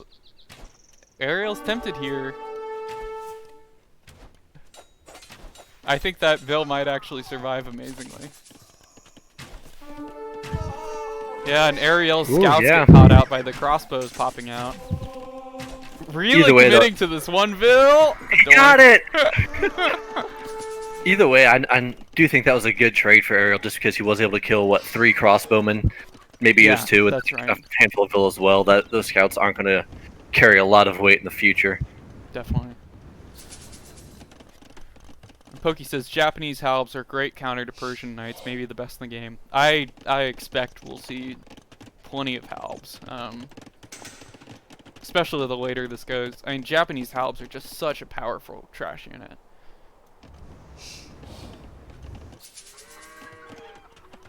Okay, Airiel's going to grab a relic. We haven't seen too many relics in play yet these games. Okay. Seems like they're both burrowing in for a knockdown, drag-out war. Here we see Emperor's crossbowman moving forward a little bit. We'll be interested to see what kind of pressure they can put on. Especially with that exposed stone and gold to the, I guess, the southwest or bottom right of Airiel's off base. A monk as well. It's 100 gold down the drain. Oh, and Empirant built 2 more fire ships, or a handful of fire ships, and pushed Airiel back off his first lake. Wow. This one lake, there's all these fish just, you know, finally living undisturbed, or actually booming back to, you know, back to their original fish populations. But absolutely, the real winners in this game is the salmon in that lake. Yeah, the salmon in the right lake. Oh no, was there a hole? How did Emperor? There is a hole. Oh, he poked a hole. I think he so he went inside. Yeah. Oh, he could catch this relic monk out. He does. Looks like Empirant has ballistics already, which could mean some of these Vil raids are going to be brutal. Absolutely, and Airiel just doesn't have a force to counteract this right now, so no, he is. Emperor's being a little more cautious, not diving in under any of those TCs, but he can have free reign of his base right now. Airiel is producing Cavalier already.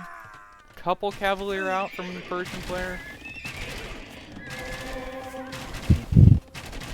But I think that's already still too many crossbows for just the 2. He needs to mass up a little bit more. Building arrows, adding his own siege workshop. Empirant kills a farmer. Oh, and Airiel decides instead of trying to kill those crossbows, he goes forward, and that's actually huge. He might snipe all these reinforcement crossbows.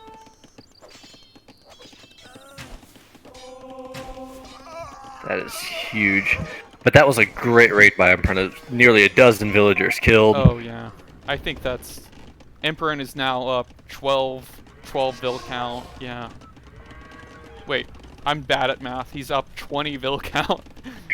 I was about to ask if we were somehow unsynced for a second. I was looking at the numbers and this wasn't quite adding up. Yeah. Oh, and Empirant is taking the 3rd lake. Not only to push Airiel off, but he is taking it 3-1. This is definitely going to be uphill slog for Airiel if he wants to win this.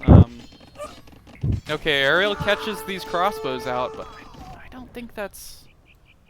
You know, The long swordsman coming forward. He's got more crossbows. And more Vil pickoffs too. Maybe not. Airiel kills the fire ship with Cavalier. Classic counter. Yep. It's a new meta. Yeah.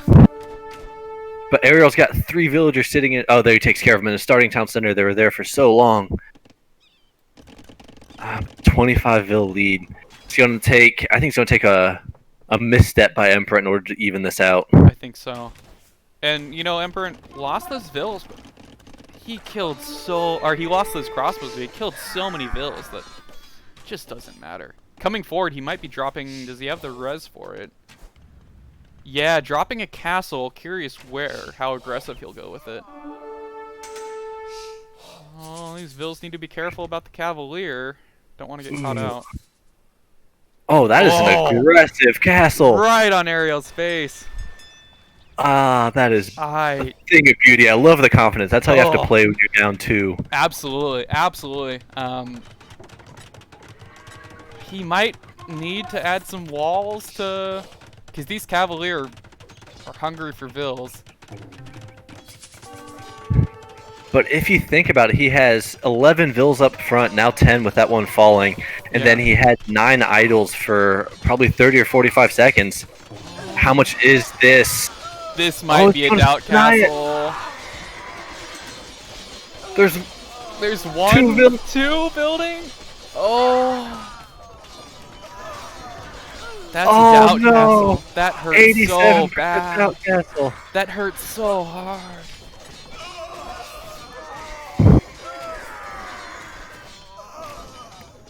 Man. Well, this is a castle that you can't... Yeah, he's sending more Vils forward, more longmen. You can't let that just stand there. I think you have to finish it. You've already committed so much. Maybe that's sunk cost fallacy, but...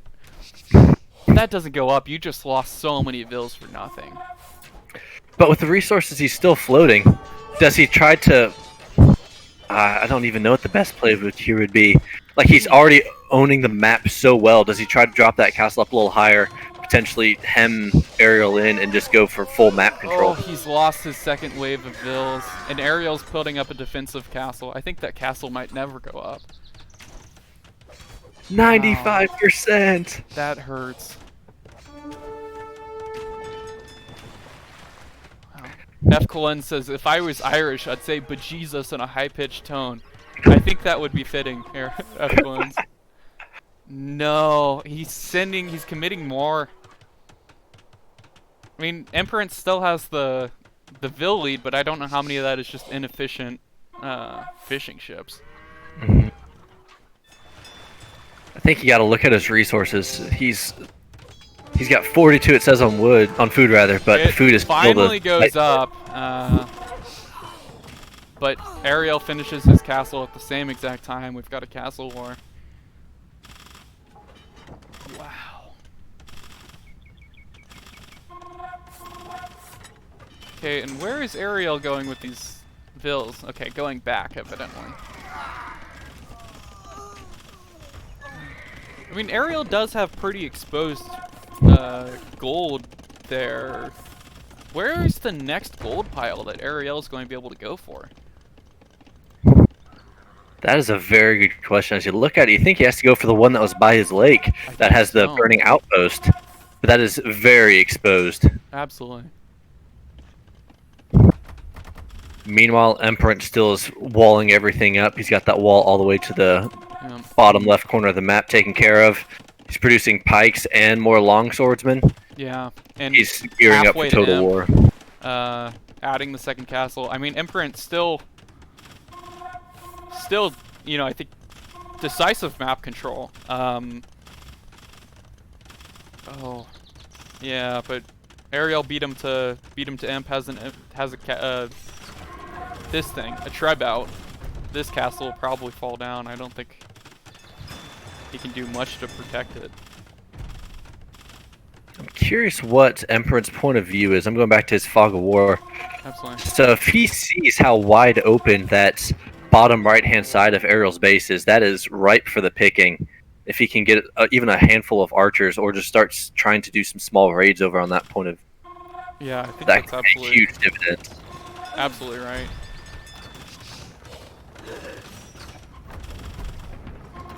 But yeah, Empirant's expanding to another goal a little south of his base. Yeah, Airiel's able to kill the repair vills. I think that castle just goes down. Airiel is sending vills out to kill the castle, but gets met by longswordsmen and pikemen. Oh, that was funny.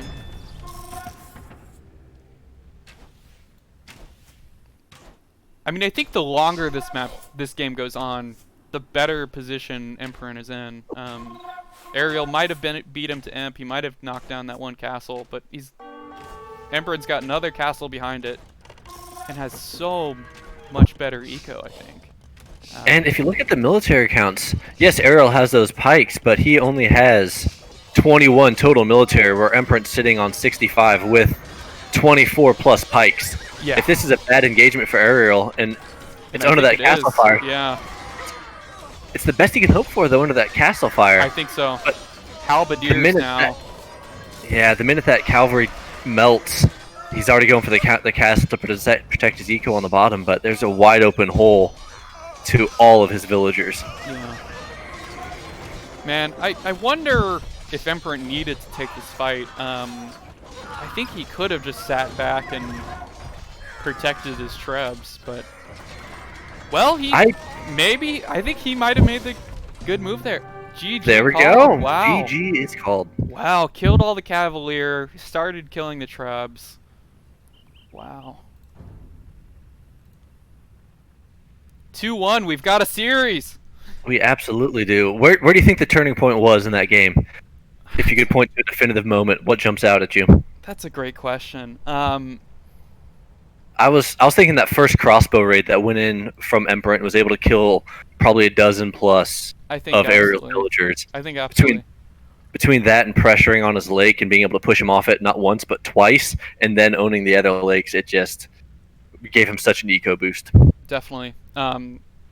Yeah, I think that's right. I think those two decisions, that sneak dock from Empirant, 2 fire galleys just killed all of Airiel's fishing eco, and I think that really put him behind economically for a while.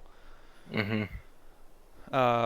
But well played. Empirant was able to keep the map pressure up, and with the map pressure, just took any resource he wanted. Was expanding out, had all these forward production buildings he was building. I think even if Airiel was able to kill Empirant's Halb army up at the front, I think it would have been well supplied from behind.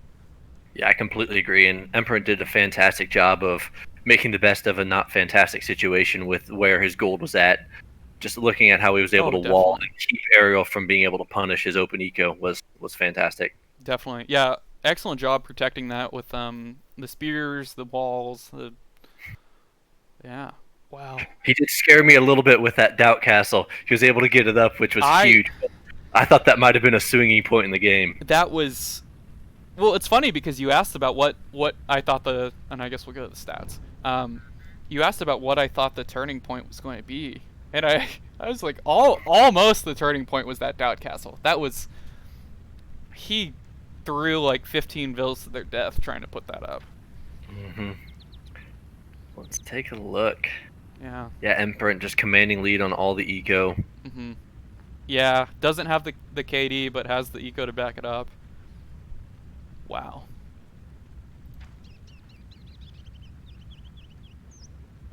Yeah, I think it was Pokeboy pointed out earlier,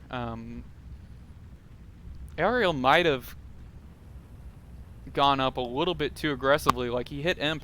He got a couple trebs out of it, but that's not, not really, I think, the power spike he needed. If he just kept back, added more eco, added more military.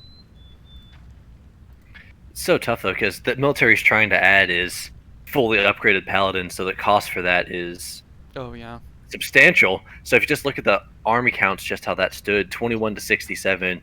Granted, Empirant had Halbs, but I'll take a massive Halbs over paladin in a straight-up fight any day. So it's just a tough encounter to come back from. Definitely. Awesome. Well, I really appreciate you letting me jump on and join you. Hey, ScrapIron, thank you so much for casting with. That was awesome. This has been so much fun. So yeah, thank you, and thank you for your commentary. Thank you for your thoughts, your second pair of eyes. Really appreciate it. Looking forward to the rest of these. Yeah, not a problem at all. I'll wait up for a second to see chat sorting out who's gonna take my place. Oh, Yeah, Fred's joining. Fred. Fantastic. Fred, hop in the Fred. This is just Airiel's Discord. There's a lentil stream voice chat.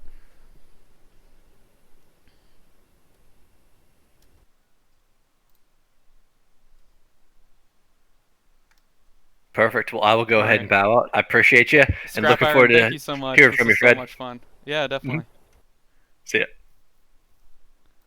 Okay, let me see if I'm smart enough to update the overlay.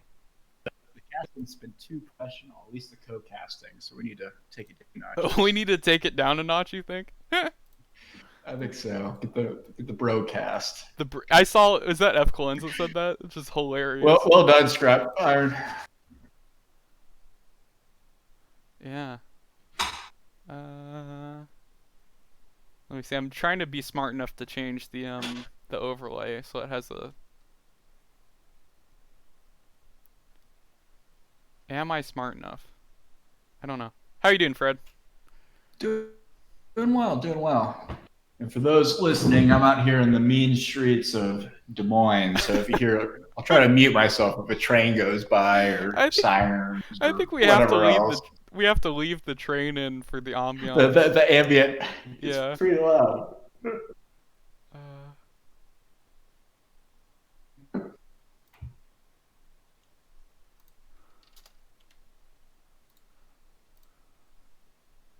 Okay, there we go.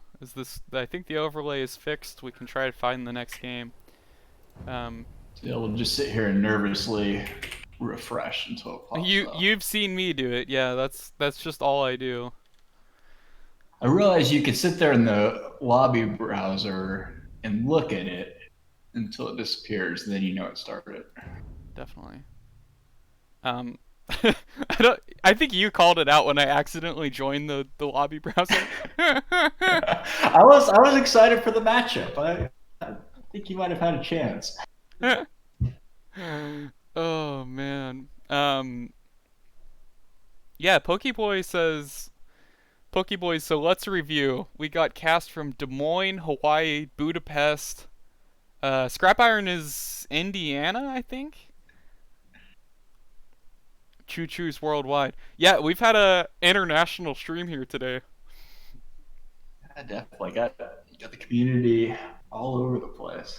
This might also be one of the few casts that every viewer becomes a co-caster at some point. We've had so many people rotate through.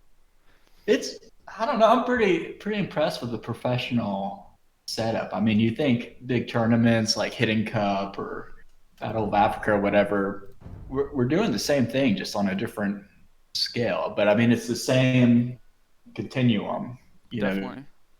know, having the Civ draft and all that. Definitely. Okay, well the game has started. I was able to find it. I'm just going to fast forward to. Okay, I see it now. Just go live. Yep. Yeah, just fast forward until you're. I appreciate them keeping the same colors. Looks It like has we got made it- Airiel with Tatars versus Bulgarians. Which should be an interesting matchup. And Gold Rush is the map.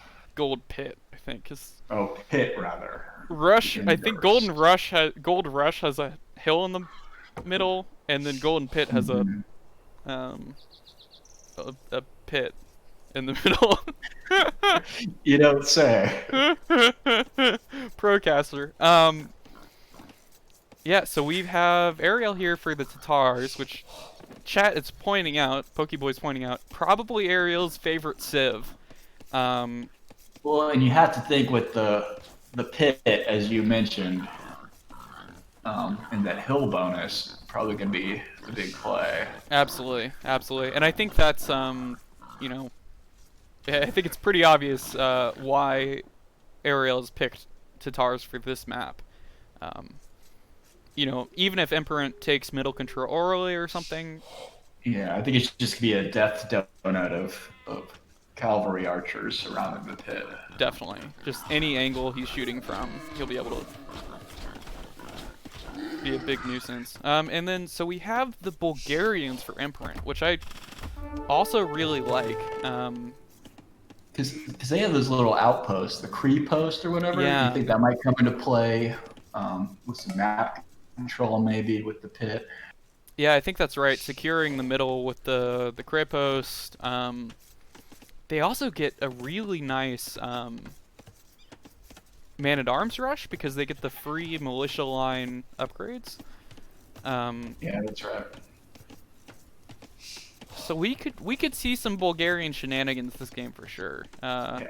And they have a really beefy, unique unit too, whatever that Axie boy is. Oh yeah, the Conic, which is, yeah.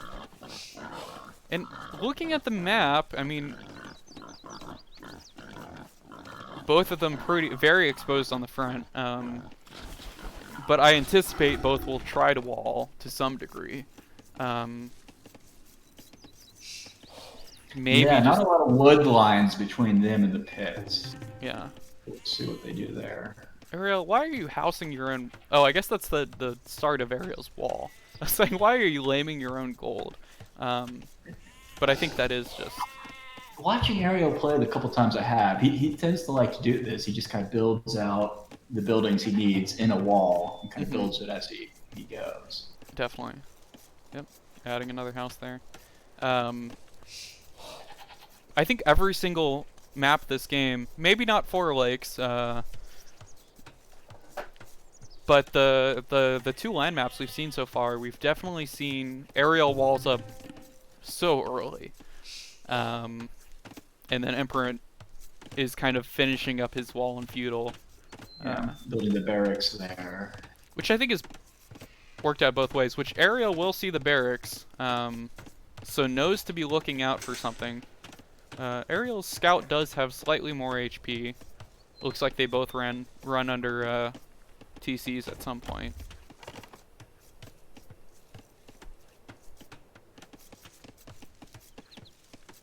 Okay, and Airiel's already clicked up. What pop did he go up on? 21 pop. My guess is he's going for Scout Rush at the beginning. And my guess is that Empirant is going seems for... to be his go-to. He's one of the better players I've seen with the Scout Rush. Definitely. Looks like good scouting on both sides. They've both discovered each other's TCs, like you said. Mm-hmm. I think they both have pretty good scouting information. I don't know if Empirant has seen this. Empirant hasn't seen the barracks, but I don't think that's a huge tell if he did see it. Yeah, there's a lot of build orders involved. Yeah, it's like, well, I guess he's going for military before castle age. That's super. Building a gate now. That's kind of interesting by the gold. Yeah. I wonder if he's just gonna not bother building a gold mine there and worry more about the middle. Yeah, it's funny though. I mean, so gold coming up from Airiel. Yeah, which is exactly what we expected.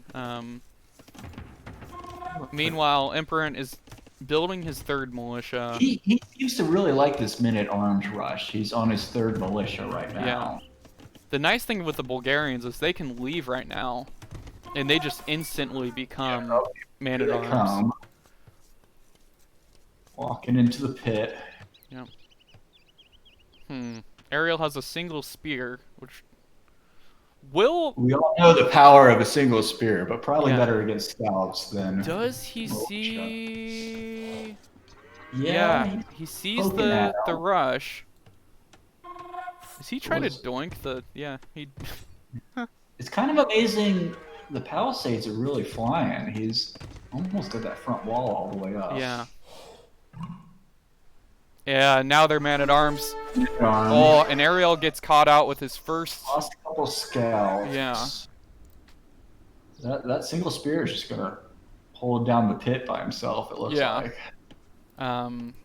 But these man-at-arms, I don't think. Look at the angle they're taking. It looks like it's almost like they know to run around. He might have just clicked inside the base, and it might just be unit pathing saying.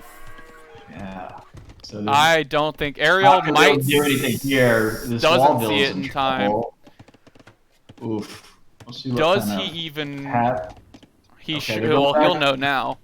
They're going back for the Wallville. Yeah. Airiel tries some quick walls, does not pull it off. Gets the doink, as ScrapIron says in the chat. Man. Airiel does have 3 scouts forward, but Empirant is almost fully walled. Is he gonna try quick walls here? He runs past the... Airiel runs past under the TC. Might be able to get some Woodvilles, but meanwhile, yeah, Empirant... You watch Empirant's rush, I'll watch Airiel's rush. Okay, sounds good. Yeah, he's got one Ville's quick walling himself in. The rest are going idle. Yeah, Airiel lost a scout, was not able to kill a Woodville, but got some idle time at least. Got another Ville going down on Airiel's side. Okay, the Woodvilles are quick walling themselves in with some houses. Okay. Airiel's scouts are getting fought off by the Woodvilles. Oh, a single spear! A single spear! That's all you need at this level. And both of Airiel's scouts go down. There's no more Airiel rush going on. Now. Okay, so let's pop over to Empirant. He's got 2 sets of Wallvilles. I think they're pretty well walled in. Yeah. I mean, what does Empirant do now? It sounds like he's gotten some villas, which is pretty huge. Although Airiel is somehow up 2 vills. He's gonna run to the TC. Yeah.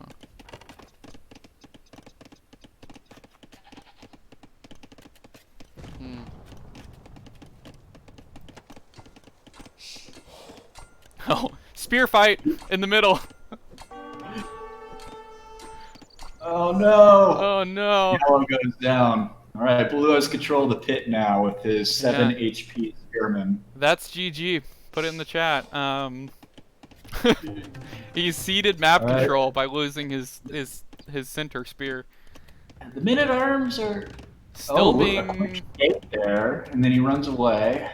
Oh, is Airiel trying to wall? He's trying to trap him in, trying to do a fancy trick there.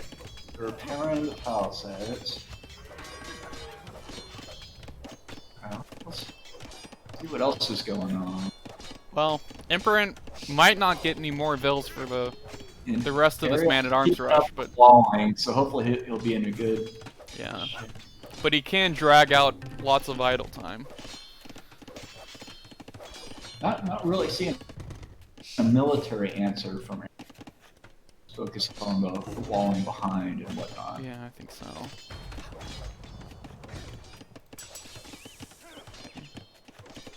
Blacksmith going up for Airiel. Once that goes up, it looks like he'll be able to click castle. Let's see how close is Empirant. Empirant is pretty close as well. Yeah, it looks like both of them are waiting for the click up. They're not building any more builds. Oh, one more build from Airiel. Yeah. Good call. I think pretty similar castle times here. Empirant? No. Empirant has the resources. There. Okay, Airiel is clicked up. Empirant is adding one more vill. Did he not have a building? Yeah, he's building a stable. I think he just didn't have the second building to go up. Had the res. Pokeboy says, don't let him get to CA, Empirant. I think that's right. Tatar, CA, Golden Pit, could be... Yeah, and we all know Airiel loves his cavalry archers. Yeah. If he gets a critical mass, I think that's GG. I think that's right. So you gotta watch out for that. Alright, you cast the rest of the game. I'm just gonna watch this single spearman in the pit. That's all I Absolutely. Yeah, thank you. I appreciate it. Is... Yeah. Master Beef and Pokeboy pointing out that these man-at-arms are actually going to get a lot scarier here in just a second. They'll be The age jump. yeah, they'll be long swordsmen. Man, Airiel's had to burn so much fill time just repairing a single piece of palisade wall. Oh, and yeah, just to remind myself, the militia line upgrades are free for Bulgaria. Free and instant. So that's going to be an automatic upgrade there. And he got forging and bloodlines, so maybe he's thinking following up with some knights. Does Empirant have... I wonder how quickly we'll see, Oh no, there's a hole. There's a hole. No. I think these 3 vills will go down. I don't know. Oh, the quick wall to stab one to death and save the 3. If that had happened a second later, these longswordsmen now would have gotten in there. Right, he's got the house.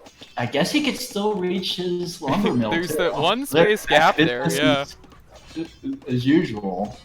That can't be efficient, but I'm telling you, yeah, these vills really need to form a union or something. Yeah.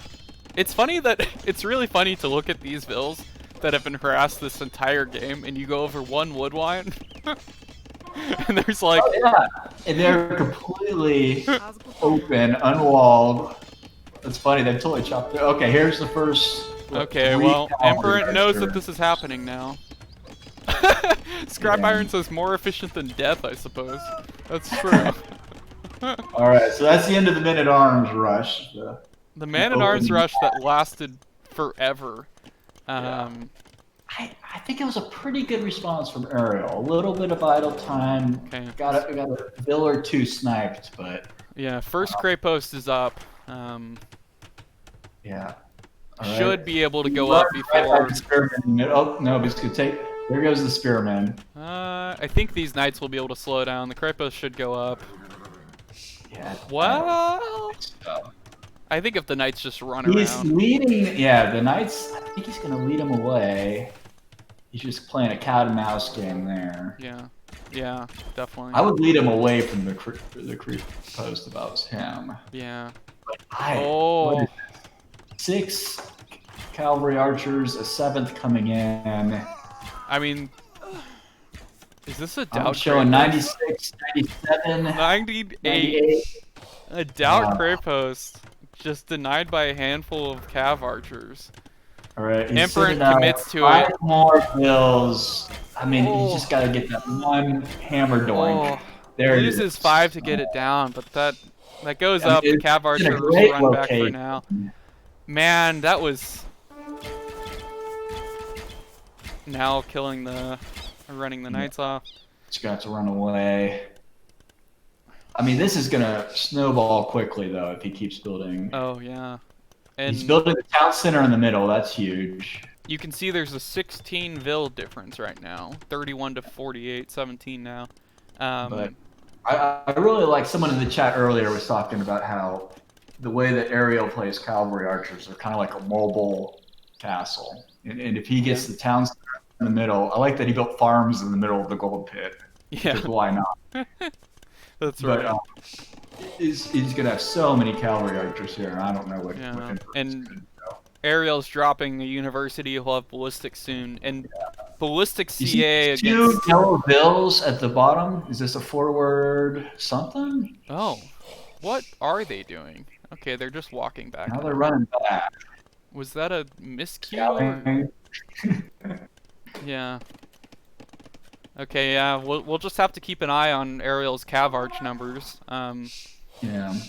Show that he's up to 12. 13th is joining the pack. 14th is right behind. Man. And I'm seeing some skirms from Empirant now. Yeah. But only a couple built so far. Alright, the knights are going to go raiding. Yeah. But is not ballistics in yet? Let me check if ballistics is in yet. I don't know if it is. Ballistics is not in yet. So the knights can still do some damage. Well, no. Well, not if they fight like that. Yeah. They might you down. I mean, I hope someone has the CA tracker because he's up to 15 now, 17 coming across. There's some conics ready, but you can just kite the conics just like he has been doing with the knights. Yeah. The conics are kind of a pain because you need so many upgrades from them. You need all the infantry upgrades and all the cavalry upgrades. Definitely. Okay, this raiding might be trouble for Empirant here. Through the palisades. Yeah, still doesn't have ballistics though. I think that would have. Let's see what he can. Yeah. Okay. That would have. I think that would have been a dead vill or two with the ballistics. And I think you're right about the upgrades. I mean, cav archers need a lot of upgrades as well, but Tatars get the thumb ring and Perinthian for free, so those are 2 free upgrades.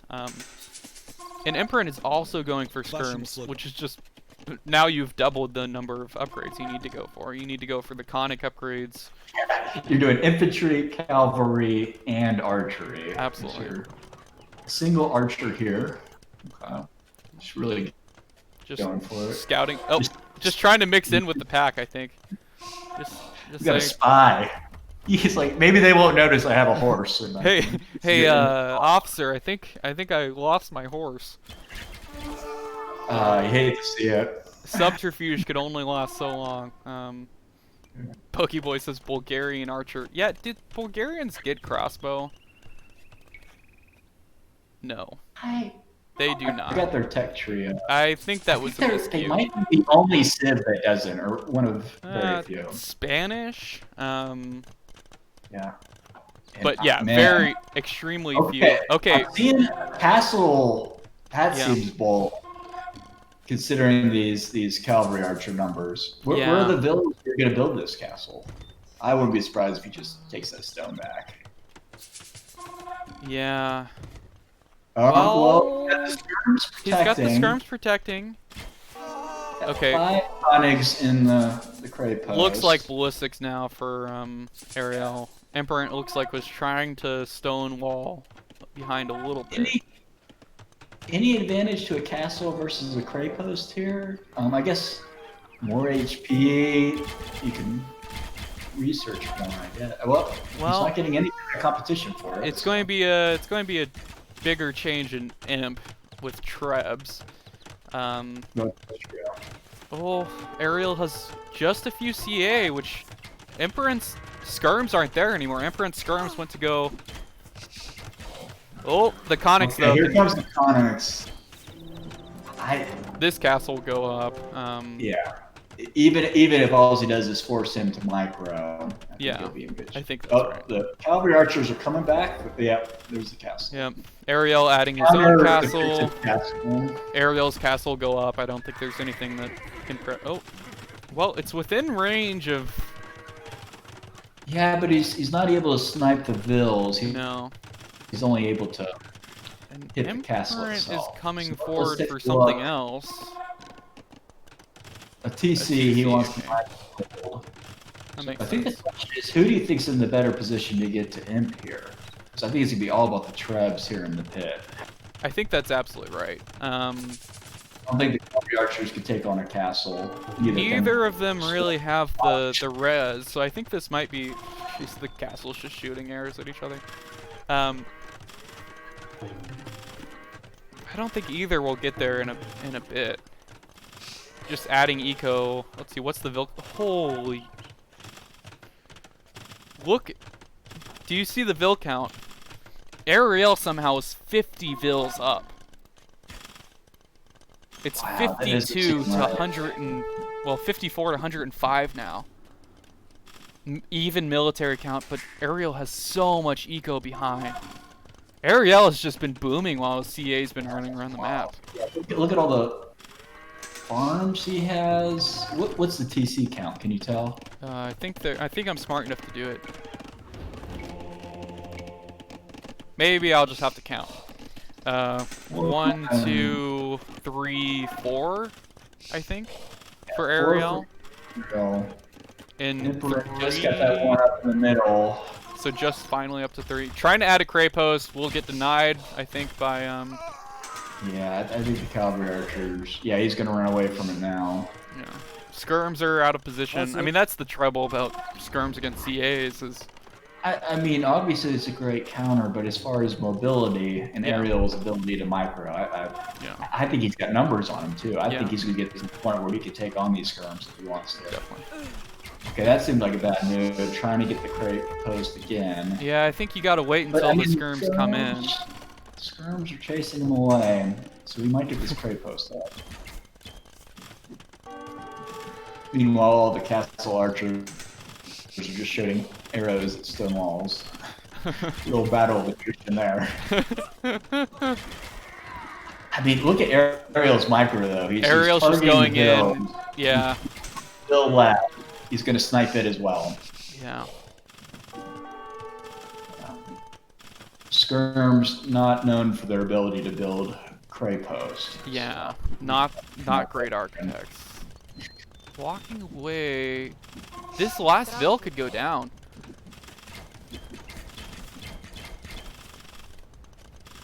Yeah, she's running away, but she's not gonna be able to build anymore.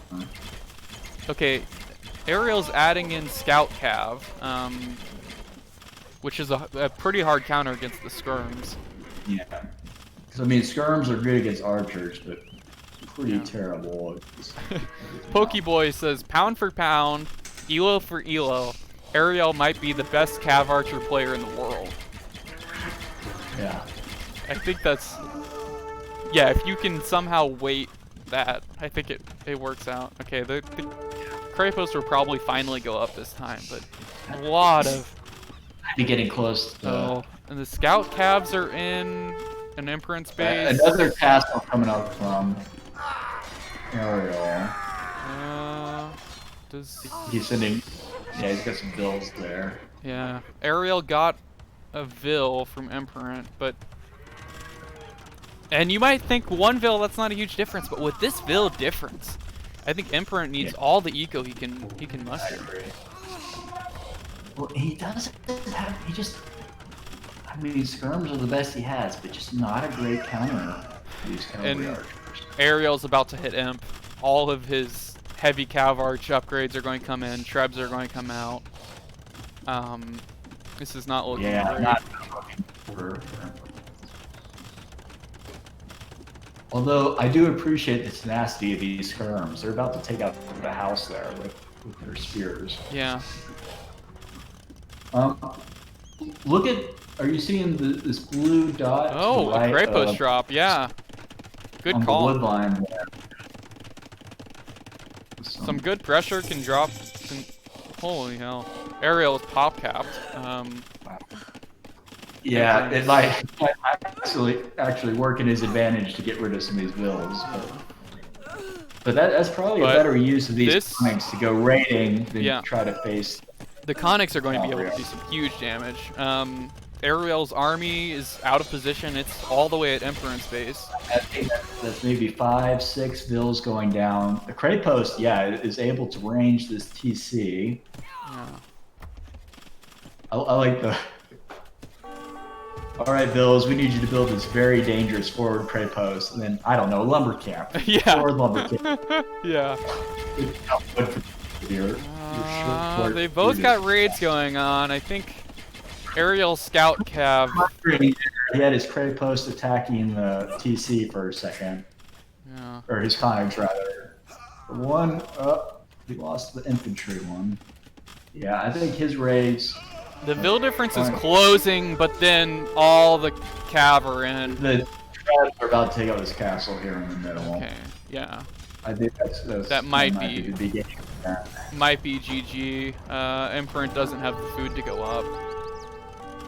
And Airiel's not really repairing this TC. Hey, 775 is followed. How's it going, man? Can I just say how much I love the Connor animation when he falls down and becomes a... Oh, absolutely. Yeah. Yeah. Just saw it myself. Oh, and then he got shot. That Conic died to castle fire. resurrected and then died to the same castle fire immediately afterwards. Man, medieval ages, not a great time to be alive. I think these Trebs out. I don't know. Empirant has military somewhere. I guess it's skirms. And he's got his skirms around a mill in the middle of his base. Oh man, these bills. That Empirant can really not. Oh no, yeah. GG called. Yeah, that's GG for sure. Wow. I mean, that Cavalry Archer death ball, really a aerial trademark. Yeah. I've seen that name. Wow, yeah. Well fought. But yeah, just the roving castle of Cavarch. It's a scary death ball to have on the field. As soon as he built really just a dozen of them, he had map control. Yeah. With that, see that follow behind. And I think that was the game. Empirant really couldn't get back in. Yeah, and Empirant had a really good early pressure going on with that man-at-arms rush. He was causing a lot of idle time. They lasted until Castle Age, so he's rushing for an entire age. But after those were killed, Airiel was just able to boom. I mean, look at how many TCs he's on. 1, 2, 3, 4, 5 TCs. It's funny. I'm in the stats now, and the military's really not that different. Similar KD, similar buildings raised. The largest army is 59 for Airiel versus 35 for Empirant. Definitely. The difference. Yeah, better economy from Airiel. Yeah. Empirant never made it to Imp. I mean, the Vilhai. I think the Vilhai almost tells the entire story. Almost double at the end, 143 to 85. Yeah.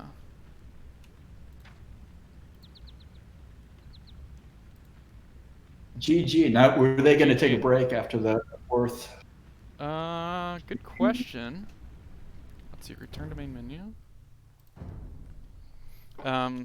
Okay. I'll see if I can update the overlay faster this time. So that should be, that's Airiel 3, Empirant 1. Have an overlay is pretty impressive. So what? The fact that you even have an overlay, that's next. So you're doing well there. Thanks, Fred. I mean, having it accurate, that might get you to the next elo of caster. Yeah, yeah. Well, it's accurate now, so yeah.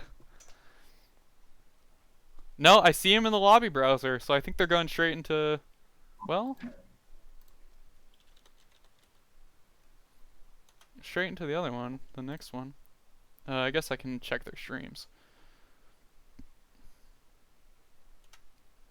Yeah, so far only Imprint in the game.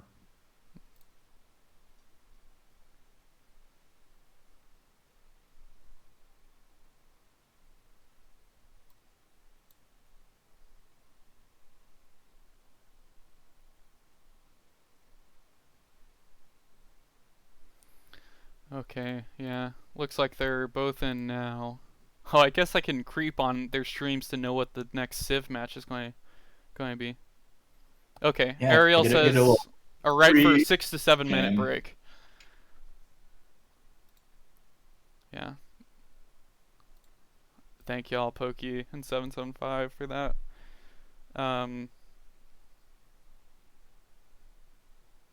So that was game 4. 3 more games. Yeah, Fred. I don't know if you caught this, but I think they're going to play all 7. Yeah, which I like, and I appreciate the kind of willingness for both to commit, even if you get down so many games just to play it out. Yeah. I mean, I think y'all did a great job, and I forgive it was Tricky or who that kind of goaded the match, but all these games they've been close. Definitely. And sometimes the edge. I know this is probably the first draft for both of them. Sometimes the edge was the Civ. Yeah. Sometimes just one got the advantage, but definitely fun games to watch. Really been enjoying the series so far. Definitely. Okay, Chad is goading Tricky to come cast.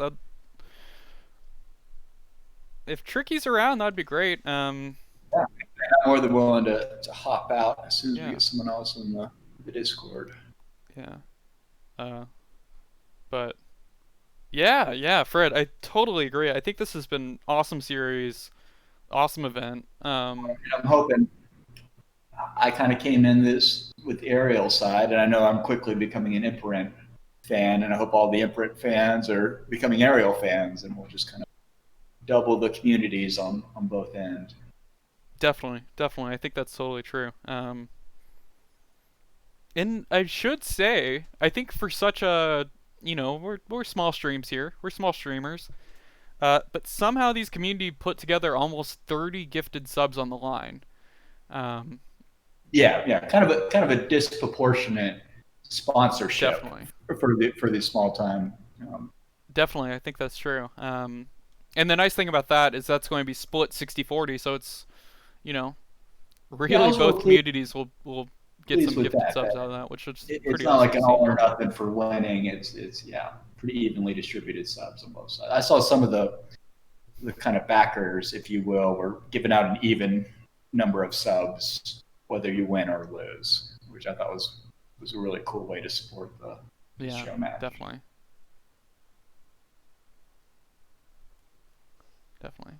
Efkilenc says choo-choos with the fat stacks. That's right. It's all that lentil lobby money. Yeah, big lentil. If y'all didn't know, I'm the CEO of Lentil Inc. Acme Lentil. Yeah, 775 says would love to see more intermediate level Showmatch.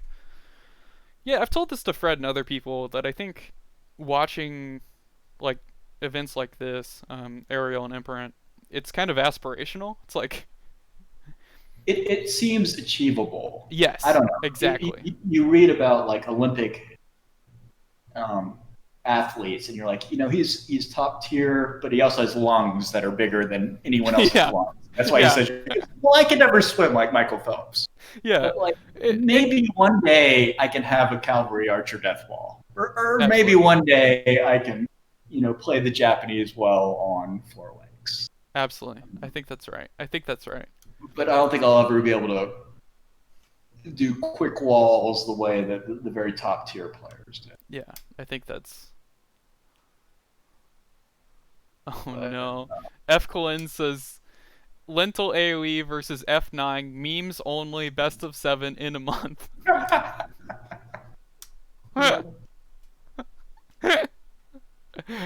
Oh, I'm tempted to commit to that. We'll have to draft up a document to outline the allowable memes. Okay. I should have done this a minute ago. A meme draft, if you will. Yes. Oh, that's wait. I will commit to this. I will commit to this if we can do. I think the community should draft the memes, and then you have to play them out. Absolutely, I think we have a meme draft. And so it's like, do you do Portuguese Fast Imp Feitoria versus versus Goth Militia only. And I'm gonna bow out here. I'm gonna leave the co-casting to Tricky. Know we've been talking about him all day. Oh, nope. Oh, here he is. Pop back in. But it was a pleasure co-casting with you, Lentil.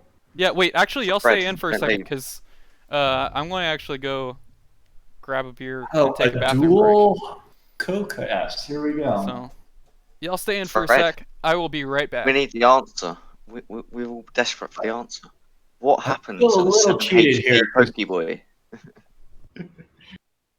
I really wanted like the 7th game co-cast, but he was like really struggling and haggard and like running out of coherent things to say. But I'll settle for the the game for. Can you hear me, Fred? Yes, I can hear you. So, what happened to the 7 HP Pokeboy? That was your The mission. Pokeboy? What happened to He it? We want to know. came across the first group of streaming cavalry archers and had an untimely death, sadly. I thought they were just going to take turns having a single spearman.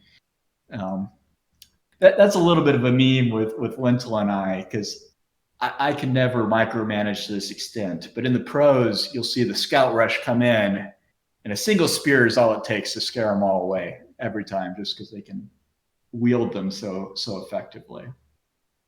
It's good. It's very good.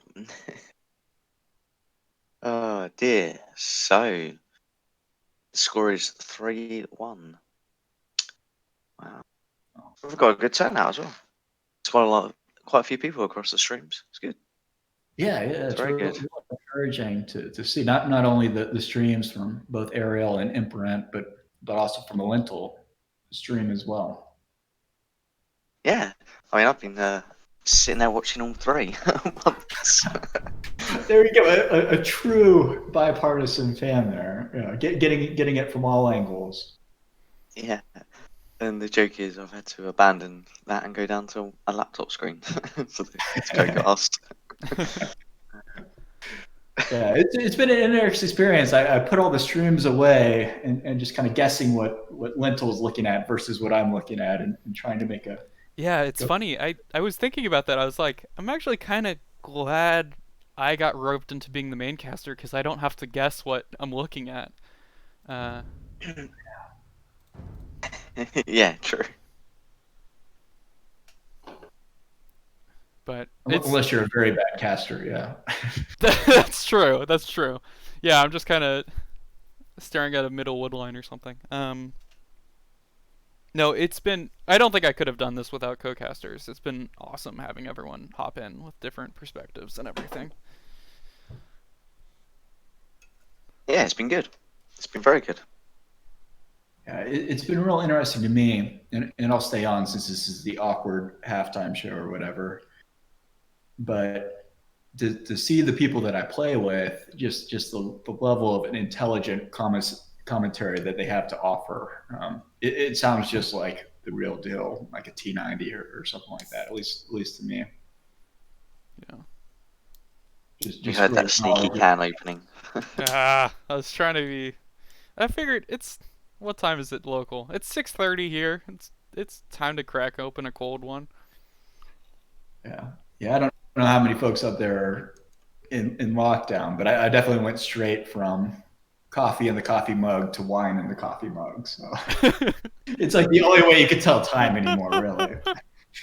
I think the kids these days would call that a mood. The mug of wine. Mug of wine, yep. Love it.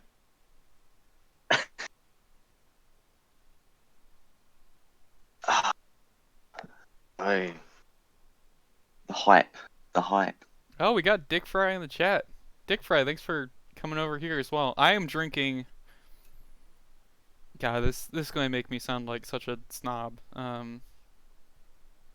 It's actually extremely cool, just like. Well, to be honest, it's just like a shitty lager, except it's a shitty lager that they stopped making in my city like 70 years ago.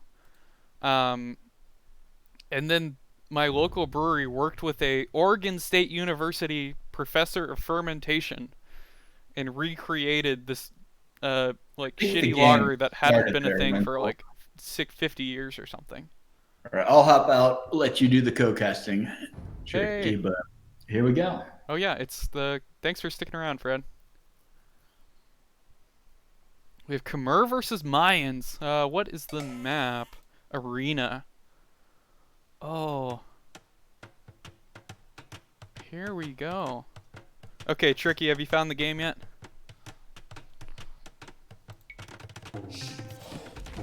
No, at all.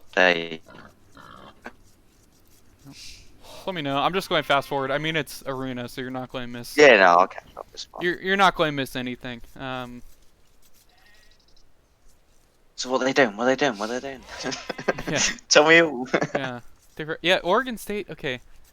Oregon State University invented half the hops and IPAs. That's awesome. Yeah, I'll actually, if you'll entertain me, chat, for a split second, I'm going to find the beer so y'all can read. Senate beer, DC, right proper.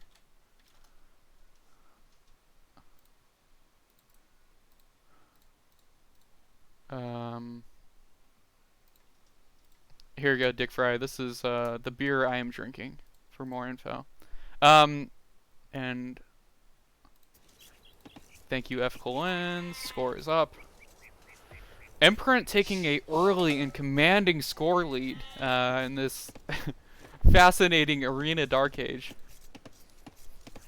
Mavi, I love Arena. I can't down talk it. This is like probably what I prefer to play just because you're so safe for so long.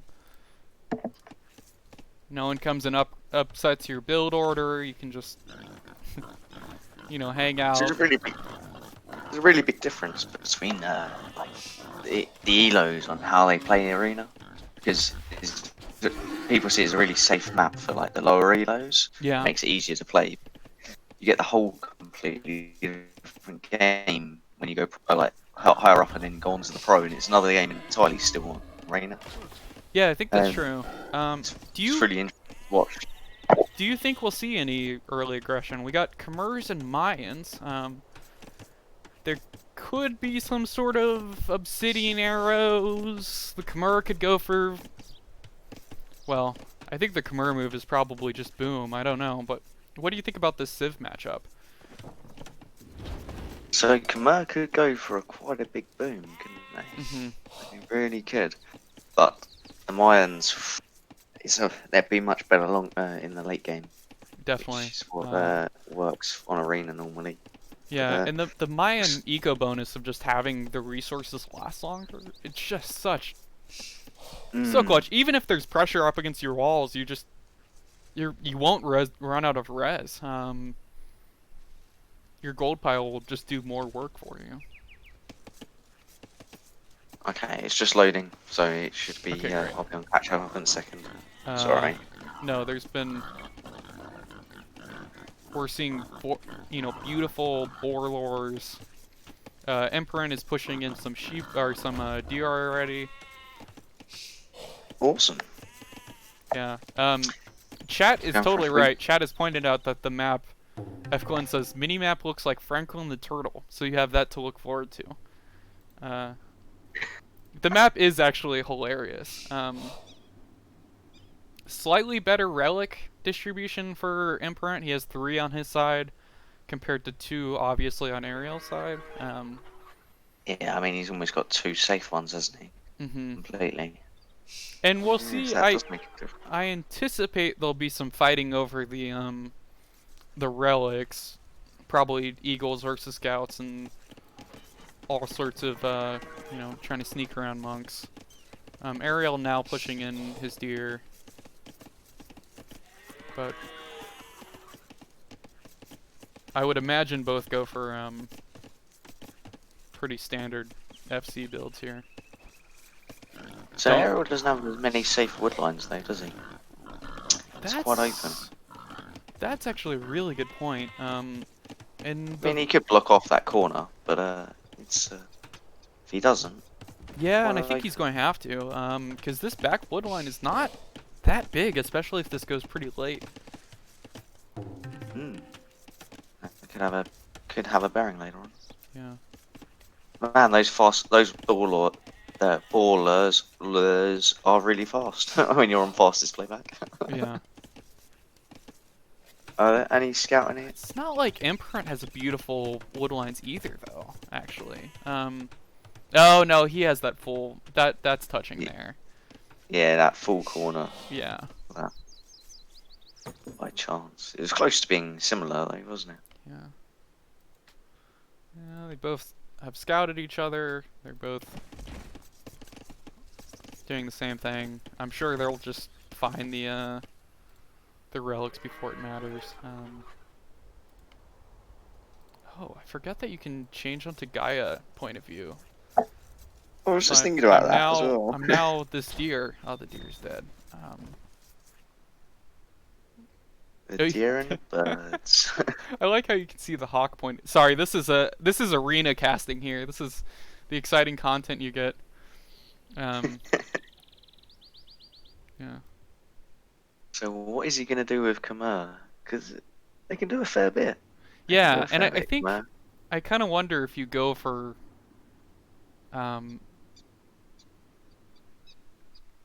what kind of composition you try to go for. Oh, it just turned. Do you try to go for you know, a lot of siege backed up with just some hussar or something? Do you go for elephants? I guess against the elephants are no good long end game, are they? They're the weakest elephants, aren't they? Yeah. The end. And they're so expensive. Chat, I hope you're enjoying this. I will soon focus on something else. I've just been following around a bird this entire time. I should be watching you stream instead. This is a very... Oh, it's the bird sees the scout. Just continues going on its way. It's alright, guys. It's okay. We're not going to see bombard towers by either civilizations. We're okay. That's true. That's true. No bombard cannons, no bombard towers. No. Gonna be safe. So. Efkilenc says, imagine a purple VHS tape effect on this and some emotional lo-fi trap playing. We might have to do that in post, Efkilenc, because this is absolutely the vibe I feel. Bart Simpson sipping lean in on the side. You watch the exact type of YouTube videos I watch, Efkilenc. Oh, I got a bird discovering the wood. Okay, sorry. I will. Let's look at the actual. I mean, FC. So I mean, it's interesting. Emp's actually cutting the stragglers. I mean, actually cutting them. Alright, he's moving them off now. But I mean, he's gone for a good few stragglers there before he's moved them off. Yeah, that's true. Empirant is up first, which is not a huge surprise with Khmer. Khmer's fast castle is just sick. The farm bonus, the no buildings. If you time it right, you can just instantly click as soon as you. Yeah. So interestingly, I've seen a lot of players fall down on that and then not have things ready. Like, yeah, absolutely. Like right now, he has not got a barracks, so he can't instantly build a stables to defend himself if he needed to. Now it's a bit safer for an arena to do this, but there is risk to it. But straight for a 3 TC boom. Yeah, which. And I mean, again, not too surprising. You save all the wood from all the buildings you don't have to build. Got a monk out. We'll start collecting these relics. And Airiel just added to his own monastery.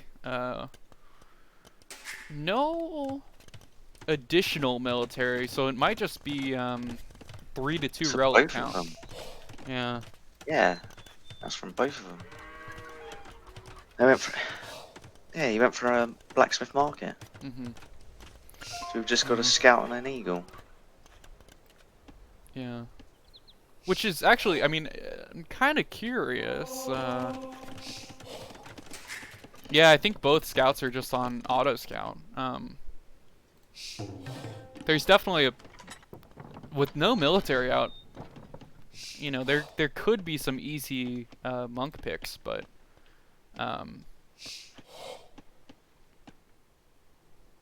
I think it's just going to be 3 to 2 relics. That's what it looks like. No additional military to. Airiel is going. I think that's still auto scout. Okay, Empirant is now has a scout tasked to defend his monk.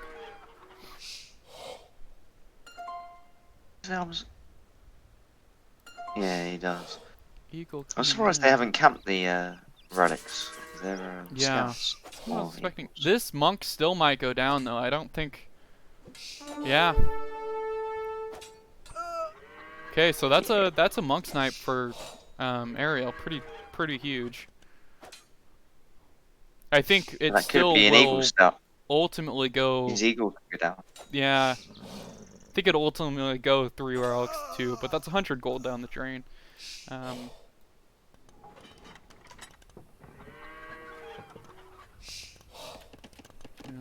Now is So, Emp gonna go and find that monk? yeah.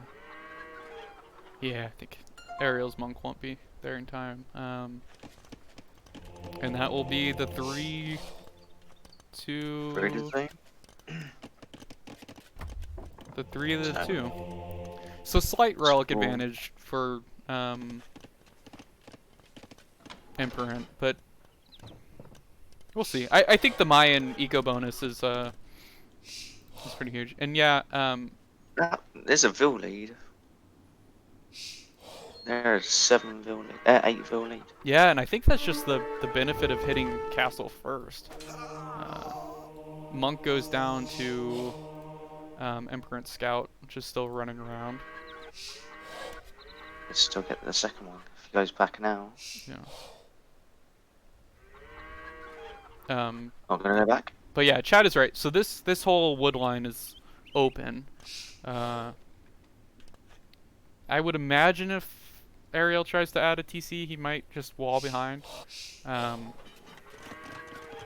But yeah, and then Empirant is indeed walled off on that side. Thank you for checking Efkilenc. This might be another monk that goes on. Airiel building a castle out in the front of his base actually secures quite a lot. Secures the 2 stone piles, secures a side gold. Yeah. So that's a good castle position for that for a start. We'll see if there's any response when he finds it. Yeah. And he has found it. He knows it's there. Yep. So We'll see. yeah. We'll Wouldn't see keep if your scout Empirant there. starts adding in his own. He's just adding another TC, it looks like.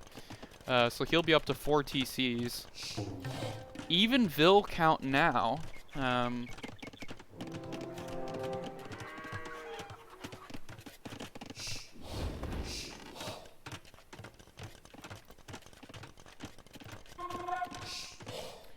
Yeah, Fred, that's a good question. First Bloom is out, so that's my guess, especially because Airiel has no other military buildings other than the monastery.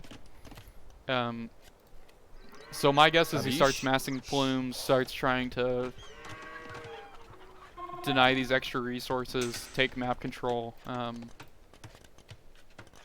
Empirant is building a blacksmith. Has no military buildings, but This is the problem though. oh, With being Khmer. yeah, I think that's right. Got good conversion there from Empirant. Blooms have to fight each other. 4v1, but it's the distraction he needed. So that he can Yeah. Not gonna keep that. This builder does not. He's really lucky with that range in that market, isn't he? Yeah. Managed to keep him just. Siege Workshop up for Empirant. Scout finally goes down after a few successful monk hits. But yeah, a lot of good ideas from chat. Efkilenc says he'd prefer Eagles and Siege as the Mayans player. Pokey says he wants to win before the death ball comes in for Khmer. But we'll see. Yeah, defensive castle going down. And Mangonel out. This Mangonel might get some value running off. This is funny. I don't know the last time I've seen Airiel play a Mesosiv. I don't know if if he's just going to pretend that these plumes are cavalry archers or. But. Right. So we have 2 siege workshops for Airiel.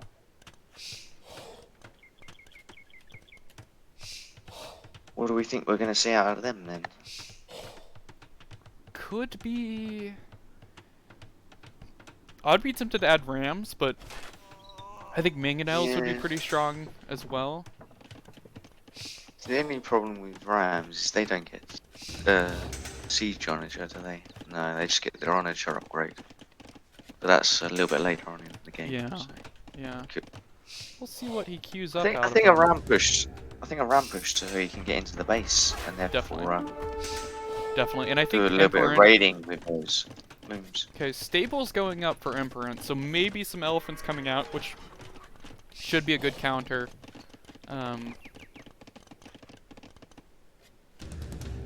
Airiel's doing a good job of paying attention to his plumes, not running him into TC or Mango. Nothing out of the siege workshops yet. It's a throw. He's throwing him off the scent. Yeah, he's not going to build a single siege unit. He just wants it to get scouted. Knight out from... Okay, Knight's out. 2 stable Knights coming out from Empirant, which could be huge if he catches these plumes out. Yeah, I agree with that, Pokeboy, that this is just the closest thing he can get to CA. This is the most mobile archer unit he can make. I think Airiel's been listening into Emp's streams and where Emp's going, oh, I don't like art going against archers. and then everything that's been played by Airiel has been archers. I think practically every single game, yeah. Okay, so here come a couple rams. Currently just rams. It looks like he's just going... He's adding a couple more after these. Patrolling him, is he? That'd be hilarious. It looked like it for a second there. Oh, yeah. And adding barracks as well. So maybe he's just preemptively switching to eagles? Man. Again, Airiel's going to hit Imp first. Seen this in a couple games. I don't know what he'll do with Imp. I guess his eagles will be ultra powerful. He could go for Captain Siege Ram. But I think as it stands currently, Empirant will be able to hold off whatever I see on the map. So it's really interesting their bill counts on resources. So you've got Emps who got 22 stone and 9 gold. And then on Airiel, it's the other way around. You've got 24 on gold and 4 on stone. That's a massive swing between the two players. Definitely. Huh. Airiel's just attacking the stone wall. Could get in a lot of trouble here. Okay, Treb out for Empirant.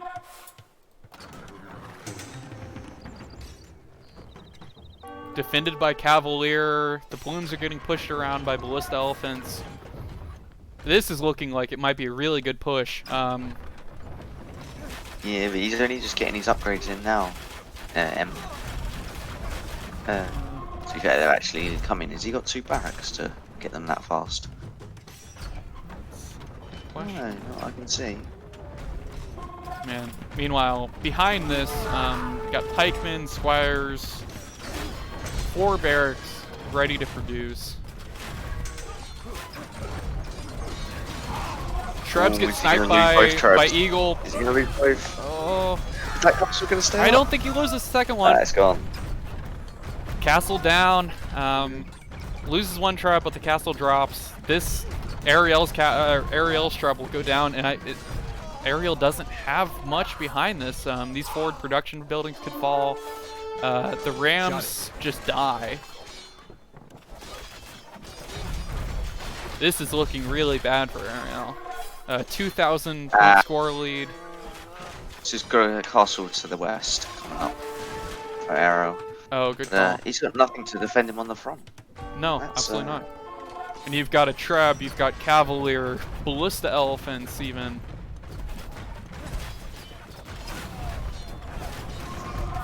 Oh, Airiel accidentally lets in a Cavalier, but he'll die. Go down.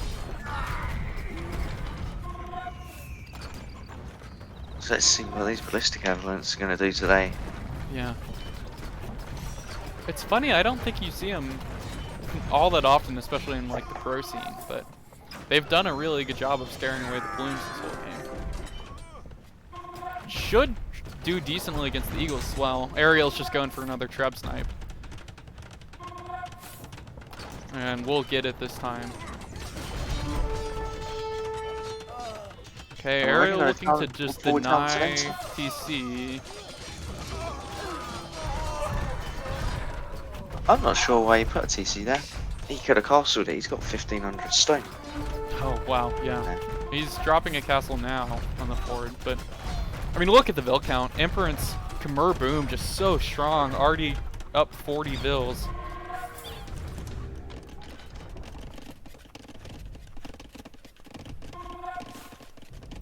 Yeah. And Airiel's, He just wiped them. yeah, military count pretty low. Got some Eagles immediately by the base, but that's it. So, the restart of the Plume Army, do we think, or It's a good question.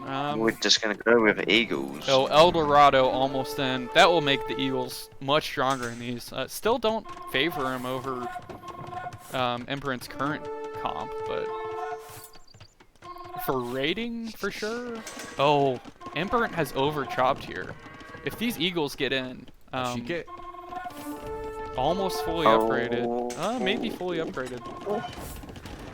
Could be a big swing if they get in. Halb's just coming out to defend currently. Okay, will Empirant see this hole in time? He's pushing on the front. He's pushing on the front. Eagles are in. Oh man, this could be absolute chaos. Fully upgraded El Dorado Eagles in. Empirant hasn't actually noticed. Yeah, I think Empirant is just he's microing down Otherwise, the he'd house. have his. Oh have his no, Cavalier this back. is. Watch this count. Vil count is even almost now after being like 40 down.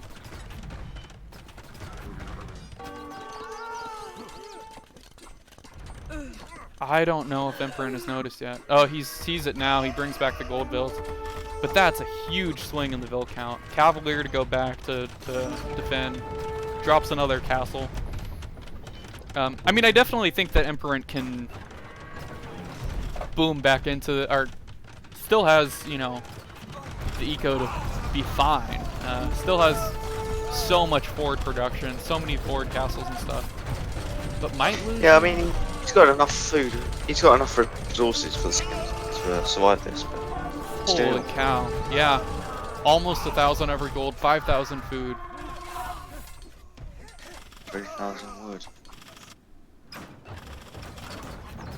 But even KD's pretty much, which is pretty amazing. I think Empirant's military is better. It's just those eagle raids disastrous. I wonder if he's fixing that straight away with a stone wall now. Yeah. He's not going to repeat that again. No, definitely not. We'll see. I wouldn't be surprised if he moves all of his Woodvilles to the other side or something. So there is one thing I've noticed about him, Emp, right? Is one, they don't, or both of them to be fair, they don't scout the sides of the map. So you have this massive channel, and then they never see the sides of the map always. Yeah. It becomes a bit different on Arena, but he still hasn't scouted the side, so he doesn't know that castle's there. Yeah. He was just I mean, he will know in a second, but shot it. Yeah. Pokey points out no elite eagle in yet, so they are El Dorado, but that's the last. I think that's the final upgrade they're missing. Yeah, Fred says should have been more Vills hiding in houses. I think Empirant just straight up didn't notice. He was so focused on microing down Halbs as they came out. Yeah, he made a mistake there. He really did. But, I mean, the thing about this, though, is Empirant has the res to just spam in as many Halbs as he wants. Yeah, I mean, still has he's his down to Cavalier 87 army. villagers. Still 87 has villagers. 5 Trebs out. No, 7 Trebs out. So I think that Empirant has weathered those raids. I think we'll be. Empirant sees this range ram train. Yeah, Fred says the ram train to nowhere. Yeah, we'll return to our bird watching line of sight on these rams. They're just gonna go down. Oh, it was a waste of gold. Oh. I'm not convinced Airiel's gonna come back at the moment. No, I don't. I think this looks really, really tough for Airiel. Let's take a look at Airiel's res. He's out of gold. Does he have any gold mines? Oh, Airiel. Empirant Treb down his monastery, so he isn't getting the gold trickle from the relics. My suspicion that was a clever is move. he's getting from these 2 gold mines. I think that's it. Well, he's got 37 on gold, so he's pretty desperate for gold. Yeah, absolutely. Where's his other? Oh, here's some more. He's got out on the Yeah. west in his base. Pushing back with the Halbs. I mean, the Cavaliers will mount. I don't think you can keep going Cavaliers, but oh, look at this wall of Trebs from Empirant. Market goes down. Eagles could take this out, especially how strong these Eagles are. Yeah, he's trying to stay under the castle to try and protect him, but that's not gonna. So many Trebs from Empirant. Yeah. I mean, fully upgraded. Are they elite now? They are elite now. So fully upgraded Mayan Eagles are scary, but I think with the castles to back the Trebs up, with just the sheer economy backing them up. But I don't know. I just saw the pop cap. Airiel is somehow 80 pop up. A lot of that is huge. a lot of that is Vills, but a lot of that is military. Empirant just hasn't kept up the spam. Getting one of his castles rammed down. More rams coming up to back it up.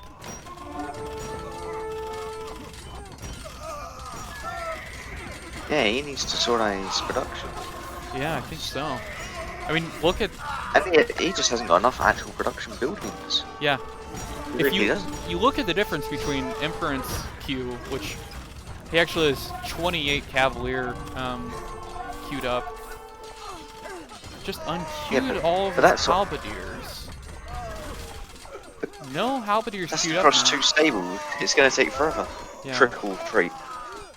And look, he's just But trickle compared to feeding straight Airiel's- into army. Airiel's at, he's pop capped, he's got halberdiers, eagles, rams, so much queued up. I think he relaxed when he thought he was pushing Yeah. gonna win. I thought so too. I don't know if he knew how serious this side base is. Because this side base has siege, barracks, castle. Yeah. Emperor going to lose another trying castle. Yeah, siege ram, elite eagle, fully upgraded halbs. Oh, this castle might get denied here from Empirant. Oh no. Oh man. And he's just gonna take that down. Yep. Even with halves, he's gonna have a couple of eagles. He'll take that down. Yeah. Yeah, if Empirant doesn't delete that, that's just a lot of stone that he just lost. He deletes it. Could lose this TC though to just the halbs and the eagles. he's still not making production buildings in the back Yeah. to push this. Yeah. A stable goes down within his. Oh no, barracks goes down in his walls. But Yeah. we He's need to dropping see a castle. more stable. But I mean, this was such a swing. Empirant is now down 100 pop. But he has no wood. That's why he's not got any production buildings. Oh man. He's using all of his wood. Yeah, that's right. But doesn't that mean he's gonna be out of gold now? Because he hasn't got any on the front. Yeah. He's out of gold.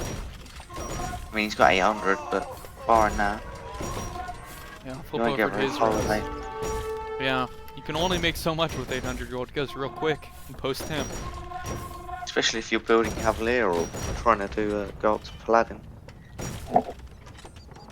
Wow. Oh. Whoa. What do we think both players are thinking right now? Do we think Airiel's on a high? I think so. He should be at this. Oh no, the gate. No. Oh. Airiel could hold that open for a minute. Few units get in. Enough units to be a pain in the ass. Yeah. Well, That's enough to raid quite a bit. yeah. What do you think was the turning point here? I think that raid of Eagles was a Yeah. turning point. He got almost 40 pop. And the 40 GG villagers called. killed. Wow. Yeah. Wow. Oh. Wow. Wow. I feel bad for him. He must have felt like he was so had that game and then just threw it completely. I mean, Yeah. not deliberately, but That was such Yeah. a swing. I mean, I thought I was was a ready to great call game, it. though. I was That was a what are we great at? 53 minutes. I was ready to call it probably minute 30. I thought, you know, yeah. these forward castles, his army comp was so strong.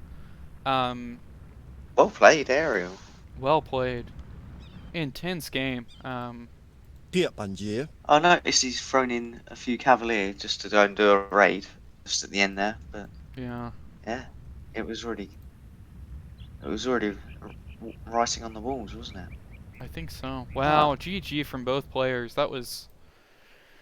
But Yeah, well played. you hate to Lost see it track because of I it, mate. think part of that was just the overchop. Just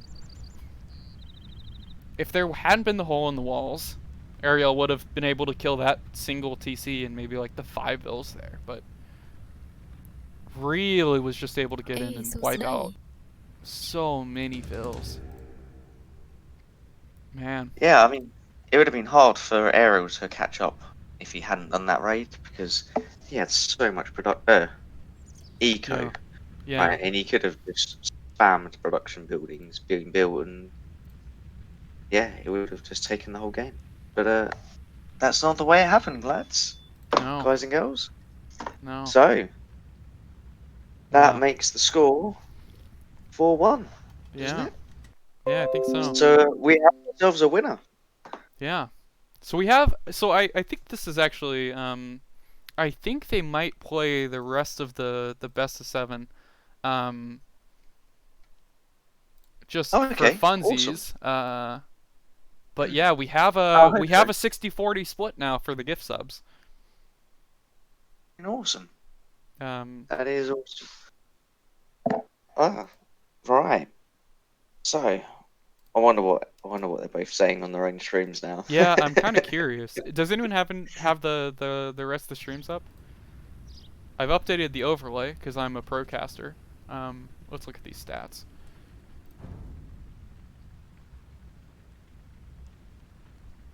Wow. Yeah, Airiel's KD pretty outstanding there. I mean, I think a lot of this 401 units killed was vills. Like 50 or so. That first Eagle raid was massive. I mean, he didn't go in with that many eagles. It was just it wasn't noticed. It went 'Cause, on for It was such a big push on the front. Yeah. Oh, he must feel gutted. I think so. But to be fair, Emp was just very, very happy just to have won one game. You should have seen the grin on his face. It No, was that's brilliant. good. That's good. It really was. He was really happy. Honestly, I think I mean I've had so much fun doing this. This has been so much fun to cast, but I might go back and watch the VODs after the fact. Just because I would love to hear the players react as I'd love to see Empirant's reaction to the Eagle raids. I'd love to see Airiel's reaction to some of these moments so far in these games.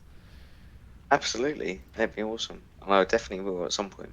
Yeah. Probably soon. No, me. Yeah. There and watch it, but yeah, no. Man, that was a really good match. Yeah, definitely. The flips. Man, that's one thing you could say. They've definitely been putting on a show. This has been awesome. Yeah, definitely. So, was that a definite that they're carrying on? Yeah, Pokeboy says they're going to play another. Excellent, awesome. That's great. Are we gonna have anyone else jumping into Cocast? Oh yeah. Oh, my buddy Ben just showed up. Or sorry, that's not his name. I didn't just dox my friend on to our 9 viewers or whatever we're at. How's it going, man? Yeah, let's see. Is anyone wanna cast? Pina? Is Pina around? Can I harass Pina into co-casting? Well, if we don't hear anything from chat, I'm happy to do another one with you.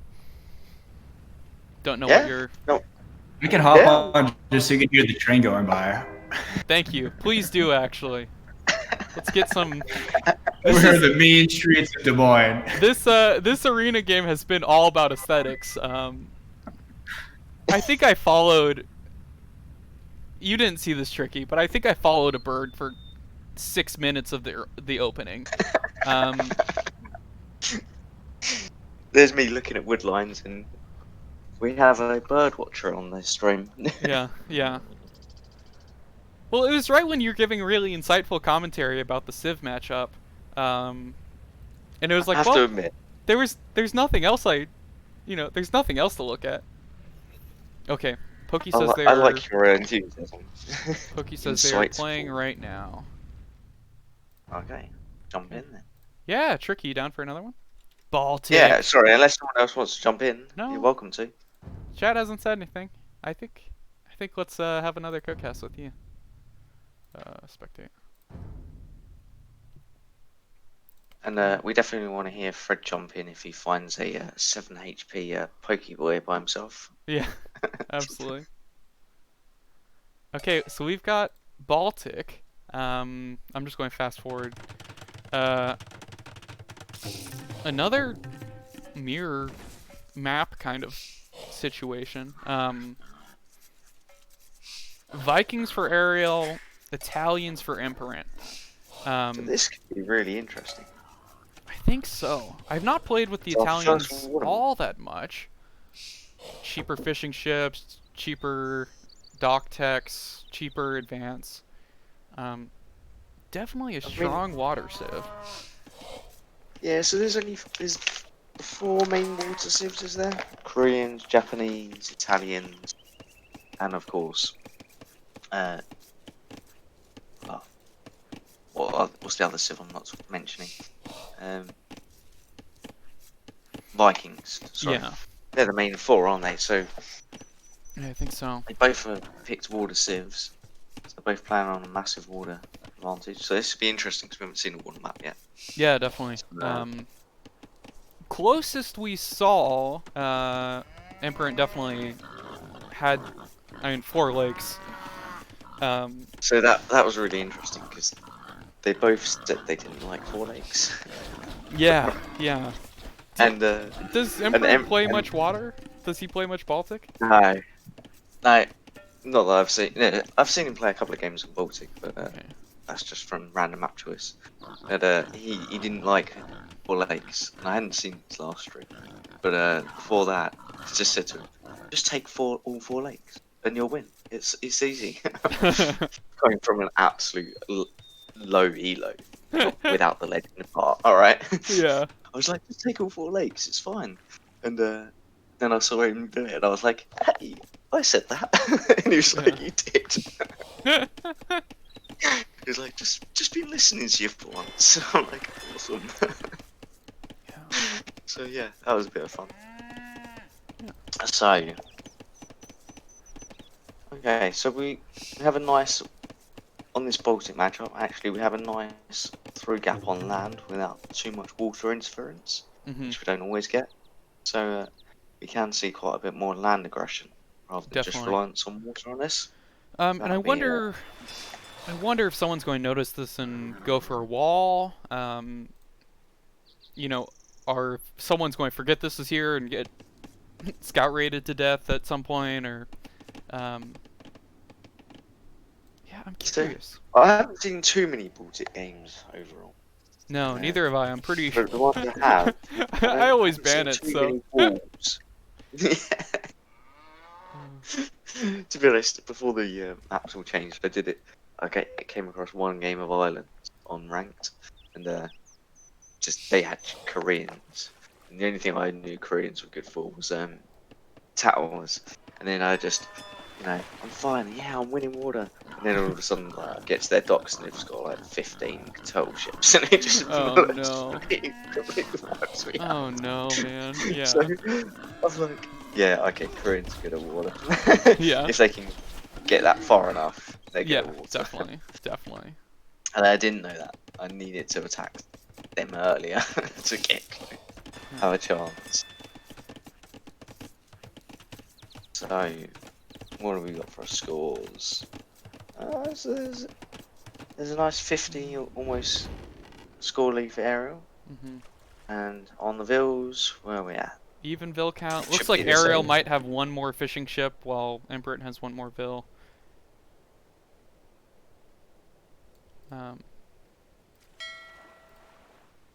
Just realised I didn't press catch up because I was like, they've both got one fishing ship each. Hold on. Oh. Okay, and yeah, well, if you catch up, you'll see that Empirant actually is going for a palisade wall on that narrow bit. Just wants to head off, I'm sure. I think he might be fed up with Airiel's aggression at this point. Says, you know what? Let's give ourselves a nice heads up if that happens. Yeah.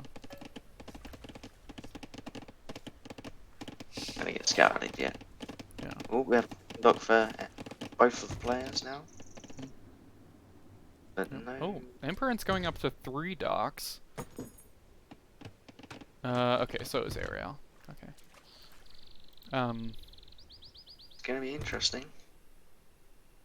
Yeah, Pokeboy says, interesting looking water body, looks like the shit emoji. I think that's right. And yeah, Pokey points this out. Have you found the 5th relic yet? Because it's in a hilarious spot. I'll give you a hint. It's in the middle of the pond. Oh yeah. So you can transport. Okay, Airiel up to. Fred, we have a mission. We need you to watch that relic and let us know if anyone goes near it. It's true. It's true. Airiel up a little bit faster. Already on the wrong viewpoint.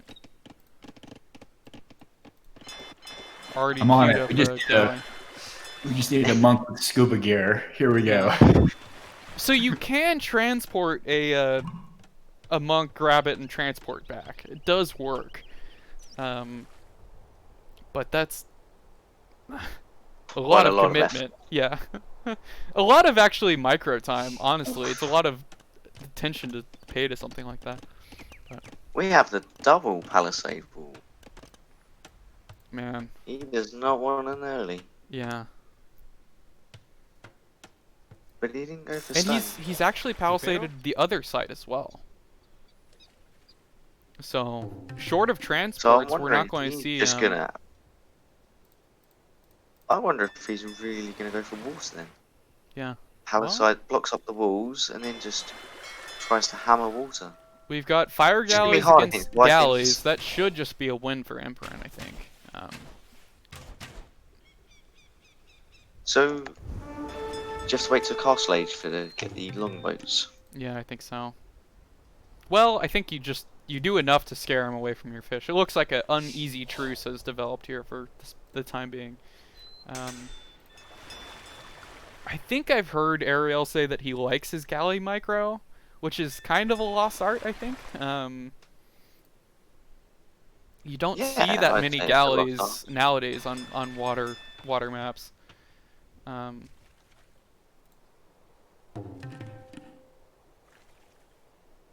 But we'll see. I mean, Airiel's really going all in on it. He really is. He's not gonna do too Pokey is right. Pokey says galleys are like CA. That's right. Well, one fishing ship down. That's and that's why he's done it. Yeah. Anything that fires an arrow, he's all over today. Looks like Airiel lost a couple fishing ships there, but Empirant did as well. Wow. Empirant went for 3 layers of palisade on one side and a house.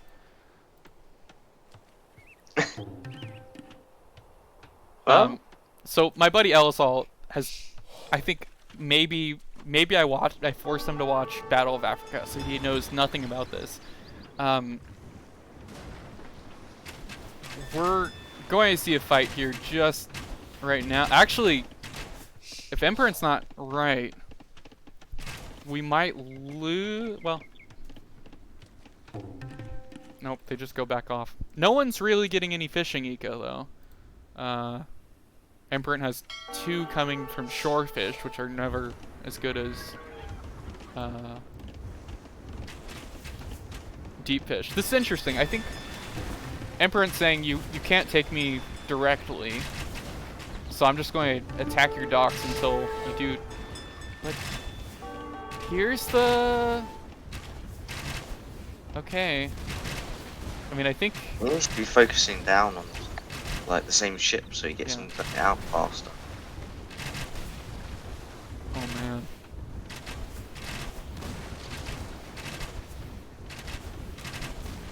So all the fire galleys to go down.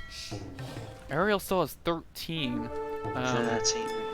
Wow, he has massed that, hasn't he? For now, water control is With still. more. 16. Oh yeah. Jeez. Non-stop production with Yeah. 4 docks. I mean, it's funny because he's doing all this for 3 fishing ships. It's not like he's getting a huge fish boom behind this. I mean, he'll be able to add back in the fish, but for the time being, it's okay. What does Empirant have in these docks?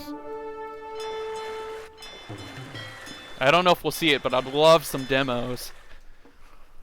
I haven't seen at the moment. It just fires. Yeah. But the problem is with that many galleys, he's not going to get a demo close enough. Yeah. I wouldn't think. But, I don't think so. I think also scouts is an interesting where aerial scouts call it Empire's base, but Emp's scout cannot see aerial, so he could come across with anything. Yeah.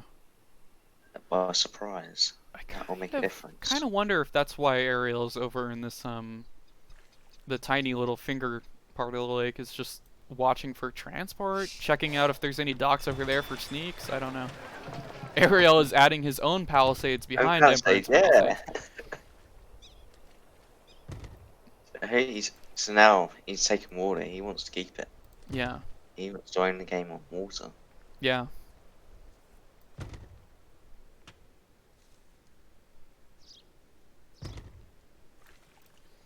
"775 says the free Viking eco bonuses don't apply to fish, do they? No, they do not.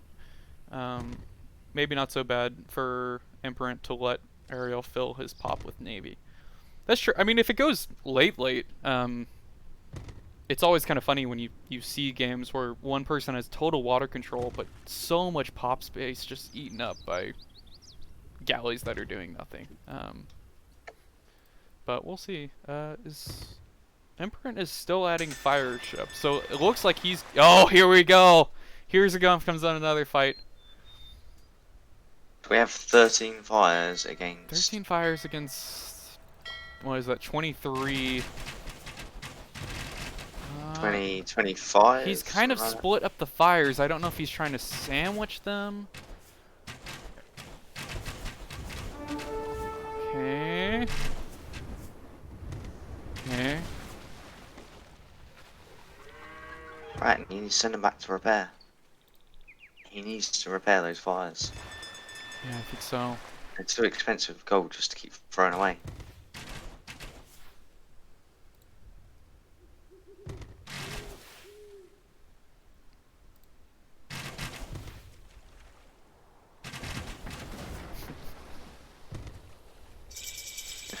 It's like a bit of cat and mouse at the moment. Who's gonna... Chat's asking if we're going to do post-game interviews. I think they were talking about hopping in the Discord afterwards and just talking about the games. Which I might just hop into the Discord with them. Yeah. This is so funny to me. This palisade at the north, or the left side. Yeah. 2 layers for each of them. It has got a weakness on Emp's side of that straggler tree. Oh, that's true. You know, could tree hop. Could delete the 2, destroy 1, and then tree hop.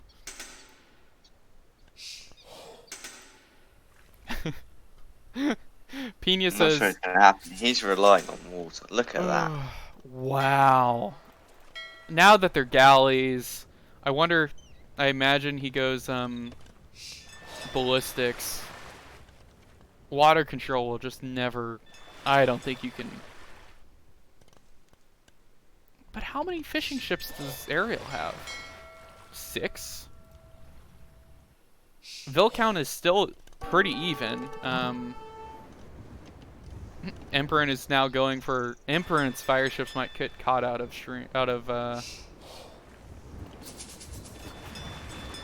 place here. As just fire galleys against war galleys with Bodkin. I think Empirant's just trying to get a dock down.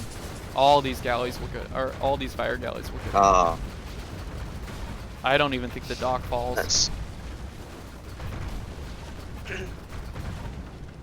But what is it? 160 wood for another dock? Does it? Yeah. 150. It just doesn't go down though. Now, yeah. Okay, Empirant is per. The transport. Yeah, He's made a transport archers. I imagine. Yeah, crossbow is on the way in, Bodkin on the way in, thumb arrow on the way in, or thumb ring on the way in. And on the side that hasn't been walled and scouted by Airiel.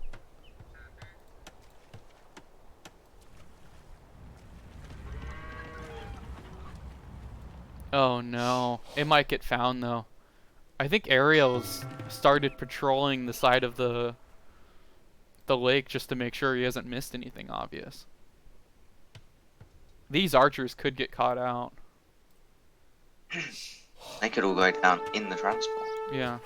This is so much military. He's gonna skip the corner. Yeah. Oh, that was a mistake. Yeah. Airiel skipped. I don't even know if Airiel knows. Okay, Airiel knows it's walled, but 44.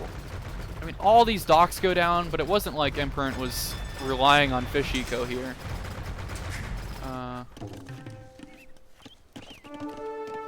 Okay.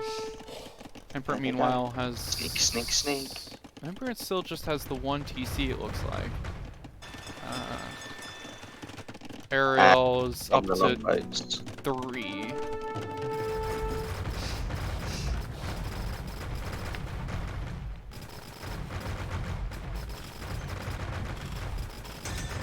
Yeah, Poke, I agree. Really good game sense from Airiel. And Master Beef, yeah, there will be a VOD. It won't be on Twitch, so it's just going to be like a 4-hour VOD that's sitting around on my hard drive. But I should be able to find a way to share it.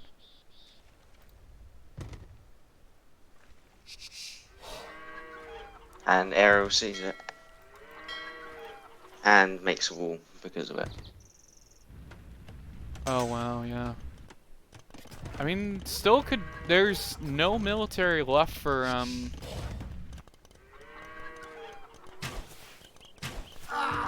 I don't think that Empirant has ballistics though. Still get some good Vil pickoffs though for sure. And these crossbows could live for a while in Airiel's base. I mean, Well, Airiel has a huge military, but it's not. These crossbows can just run around and have fun for a while.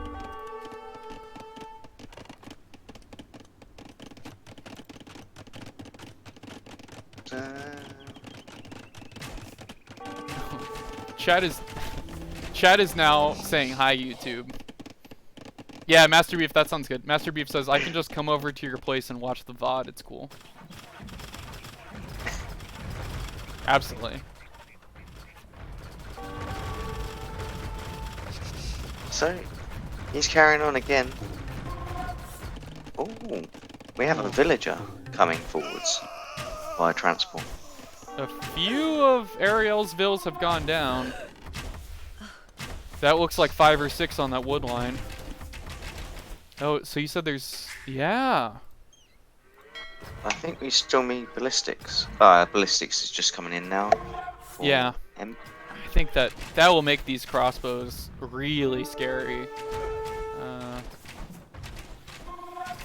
And we've got 3 staples.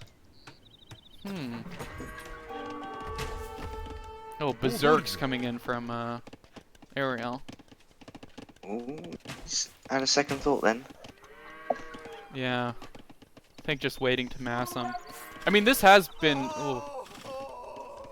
this has been pretty disastrous in Airiel's eco. And now that it has ballistics, these are just going to be archers left and right.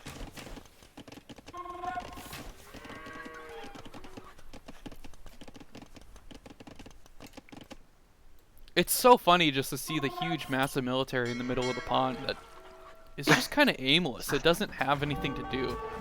Almost a max stack of just galleys and... So he's got 53 and he's not doing anything. He's not even scouting the sides. Yeah. Meanwhile, 9 crossbowmen from Empirant in the middle have just done so much more damage. Yeah, Fred pointing out the stables on the side. So we're gonna have a knights. Knights plus these crossbows. I mean, what is the pop space at? Okay, Airiel isn't in pop space issue yet. These berserks I think could clear it up, but maybe Empirant gets a few of them. With the TCs contributing, I think that might be the end of the crossbows. But huge value for these crossbows that just got in and just wreaked havoc for a while. But Airiel still has a bigger village lead. Yeah. But is that because of the fishing ships? A good, yeah, pretty much. Pretty much without the fishing ships. And the fishing ships at this point aren't very efficient, are they? No, efficient. Anyways, sorry. No, it's my fault. Efficient. Sorry. Oh, I just thought of what Airiel's doing here with all the galleys. He's making sure that Empirant never takes this relic. This relic will never be Empirant's at this rate. I can't believe he still hasn't seen those transports and taken them out. Yeah. Oh. And I don't Or think... has he just seen them? He doesn't know that the... Yeah, now he does. Now he has. Doesn't know that the stables are there. Yeah. it looks like Empirant's producing a huge knight push. 2, 5, 7, like 14 knights right now. Which could be a big issue if Airiel just sits back and tries to boom. And we still got mass berserk. Any mass berserk build? He must be expecting something. He's got to be. I would be pretty uneasy right now if I was Airiel. Yeah. I'd be worried about trying to scout these sides. I think he might be able to see the stables if he goes over there with the ship. Win. He's just deleted one, so it can't be seen. Wow. He's just deleted it, Yeah. so it can't be seen. So he's You using are the water. absolutely right. Wow. He deleted one so that couldn't be seen. He has 22 knights. He's rebuilding it out of. Wow. He's preparing for He's going such for a this. big sneak. And Wow. there's no continuous berserk. He just has his 7 berserks. Yeah. There is nothing else going on. Another thing, which I think is just pretty wild, is that all of his castles are in the same spot. He has 3 castles. They, you know, he's not protecting against, oh, He Master could be Beef. trapped on the other side of the water. See you later, Master Beef. He's heading out.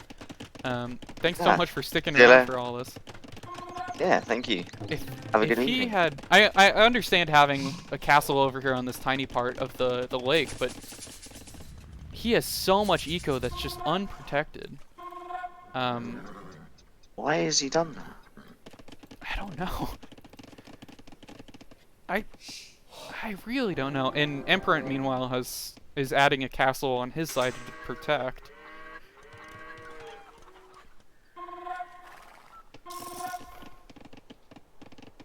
Yeah. Pokey just double checked for us. Airiel does not see the sneak base, which I think 400 IQ was deleting the stable so it couldn't be seen. Oh no! And somehow Empirant has destroyed a palisade wall. Oh no, he's gonna lose his walls. He's gonna lose that castle. It's gonna be a doubt castle. Oh. Okay, so here comes. I wonder the... if Emp. But if Emp lets Airiel go through and carry on through. And goes through and on his then own does side. the own- Oh, here he it goes. comes! 36! Oh! 36 knights. +1. Oh, he's going to catch Vils out at least. Oh no, let's watch. No, 'cause he Airiel went to sees put it. his heralds. Airiel sees it. He pulls Airiel deleted the wall. He was going to put his own villagers through it. He deleted the wall for him. No.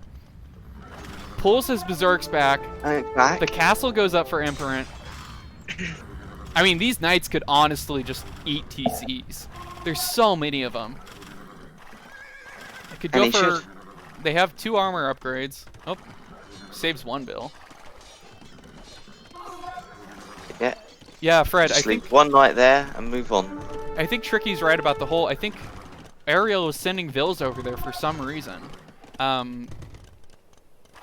Oh. If Empirant had held on, he could have gotten Cavalier, but I think he's going to lose a lot of his knights here. Oh, that's hard. Oh. I think that's a bad fight for Empirant. Yeah, massively. Wow. Well, looks. I mean, Airiel seeing that early, bringing back his berserks was such a good call, or such good game sense. Empirant loses everything. He has 16 back at his stables, and he's researching Cavalier. So he's preparing for another push, putting his crossbows on the left wall. Is that gonna work? I don't know. Those berserks are very strong. They really are. I think that Empirant had to throw the knights in the hole right then to bring back the berserks, so it wouldn't be a. Hey, Efkilenc, thanks for the follow. I think if he hadn't thrown back the berserks, he would have lost so much eco. He just tried to build a castle on the right hand side and got killed off by the ships. Yeah. Wait. Does Airiel still not see the base? Look at his vills. You see the stables now. Yeah. Okay. He sees that there's Cavalier. Okay, so now at least he knows the base. But, oh, look at this. Look at how many Cavalier just showed up on Airiel's line of sight. There's still a hole in the wall. He'll still get vills. Airiel might try to go for some sneaky quick walls behind. He tries to go for walls. Empirant's distracted by this mill. This wall might go up. Wall goes up, question of how long it stands. He's adding a second layer behind.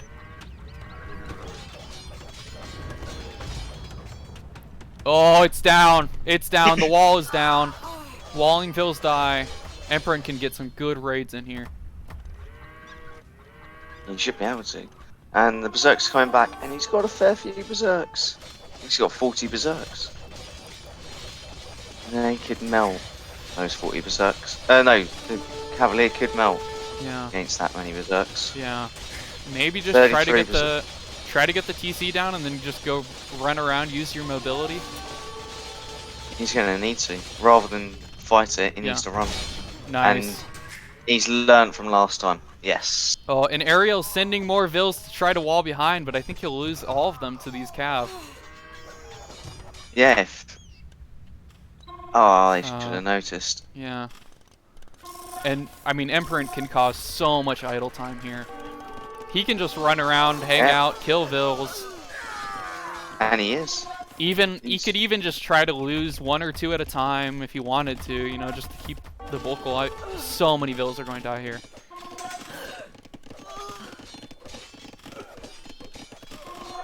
This is so bad for her. Look at this. Yeah, exactly. Exactly. Empirant split up his Cavalier. So the Berserks are following one. The Berserks aren't following this one. He could maybe even take this TC. Is he just going to finally get that dock down? Is that what he's going to do? Oh. That would be funny if he goes to finish it off. Huh. Airiel's researching dry dock at a 29 HP dock. I guess it's safe.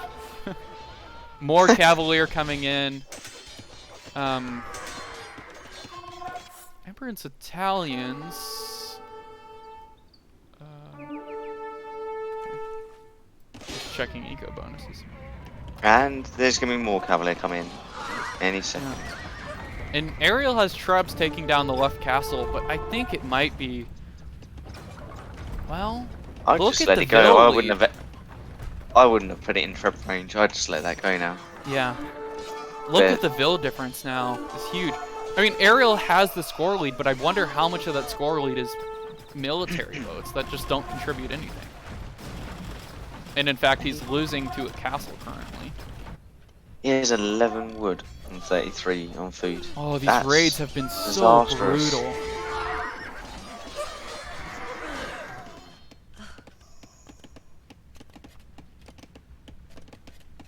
Yeah, Fred, I agree. I think these three castles in the same spot just don't contribute anything. He's looking to do his own raid with Berserks, isn't he? He's waiting with those Trebs to take out the wall and go for it. And are those crossbows going to do anything against those Berserks? No, I don't think so. I think they're just going to melt. So this is going to be reverse raiding. Yeah. They're both going to have no eco. Yeah, this might be a straight up base trade. What does Empirant's base look like? TC's nicely spread out. Just the one castle currently. These Cavalier have done so much work. And he's just massing more behind, constantly. He's sending in groups. Once he gets 5 or 6, he sends them in. Goes to try to find more vills. Okay, here comes the counter raid. He's got 101 to 58, so it's nearly half. Okay. But those crossbowmen are just gonna melt. Yep. They haven't got hope that they're gone. Yeah, they're all dead. They're all going to die here. And he's got no defense for this.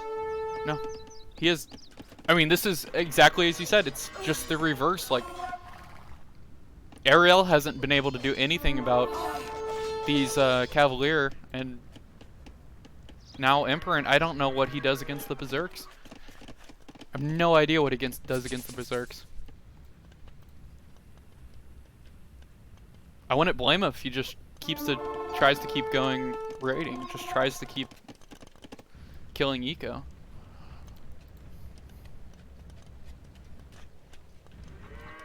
So what's the gold looking like for both?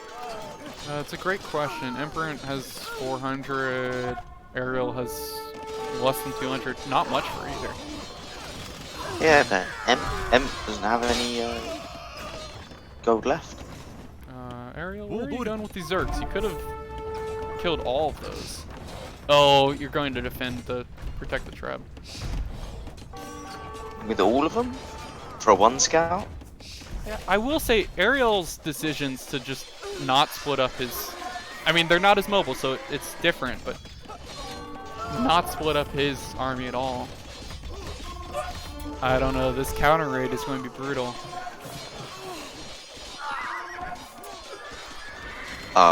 I think this is going to be one on gold.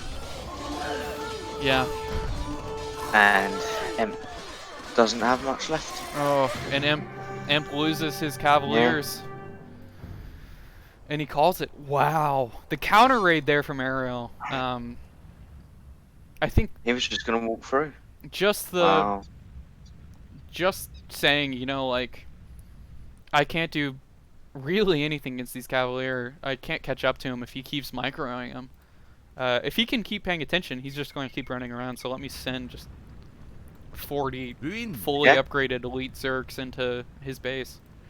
Wow. It was a great move. It really was. I mean, did he? Oh, he must have been deleting some ships for pop space as well. I think he hasn't got as many. I think some of them ran under a castle, but I mean, if anything, it was intentional. Okay, so, yeah.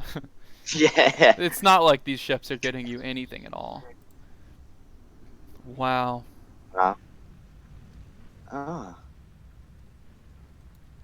So. Yeah. Wow. What a great game. Yeah. Just that could have swung either way at one point. Oh, absolutely. Really good. Absolutely. Yeah. A bit like the last game. It was kept swinging. Yeah, yeah. But yeah, that was a great move by Airiel to just nail it and finish it. To be fair, so Definitely. Well played to both. Definitely. I'm still liking this side base. Still like it. Yeah, I think. I mean, you called it out, but the fact that he deleted one of them and rebuilt it farther back against the side of the map, just to make sure it was never. Yeah, never it was such a great move. It was such a great move because he did come over. He came over just after that to look as well. Yeah. And the timing was perfect. And then eventually the Vils went past, didn't they, trying to see what was around there, and he got caught. But that was just yeah, it was really good. Wow. Well played to both. Well played to both. Amazing game. Amazing series. Okay, so I'll update the score. Cool. So I'm gonna. I'll be around, but I can't continue the cast anyway because I need to just deal with a couple of bits. Hey, no, totally understandable. Thank you so much for casting with me. So much fun. Really insightful. Yeah, I really enjoyed it. Thank you. Yeah. And I'm so glad that this all happened. Yeah, Thank you very much, awesome. Because you're the one that instigated it. And really you were well. You have responsibility here too. I just commented again. You're partially to blame and you here took it on, and there's no blame. You did a great job. Thank you. It's your fault I'm doing all this tricky. That's all I'm saying. oh, okay. No. Good casting with you. Thank you so much for introducing us to Empirant. Thanks for helping making this happen. This has been awesome. It's alright. I blame T90 for both of them. It's Would actually not play about either of them yeah. without only raining them. Yeah. But yeah, well, they're both great people as well. That's what's so nice about it. But yeah, all right. Absolutely. Thank you very much. I'm gonna Absolutely. log out and just become a spectator again. All right. Yeah, definitely. Well, look forward to seeing Yeah, you in I the chat presume you're again. gonna Yeah. have someone lined up. Let's see. Yeah, I'm getting peer pressured, but I don't know if anyone Let's- else wants to do it. Well, let me see if I can get if I can peer pressure Pina into it. If we can get Pina in here, I'll help you out, Pina, if you wanna. Yeah, let's go for a tricast. Co-cast. Get our eat soon, I can't. default 3v3 crew in here. Yeah, that's right. Okay. Pina says crying face.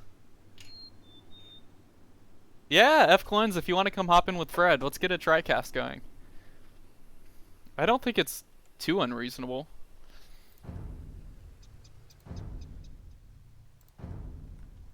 Okay, sec. They're going to take a quick break. Let me guess, LSL, a 6 to 7 minute break. Wait, have I gotten the score wrong? Is it game 7 coming up? What's the score right now? Well, 5 plus 1 is 6. Oh, I'm a genius. And I think it will be game 7. Tricky, I thought your co-casting was excellent.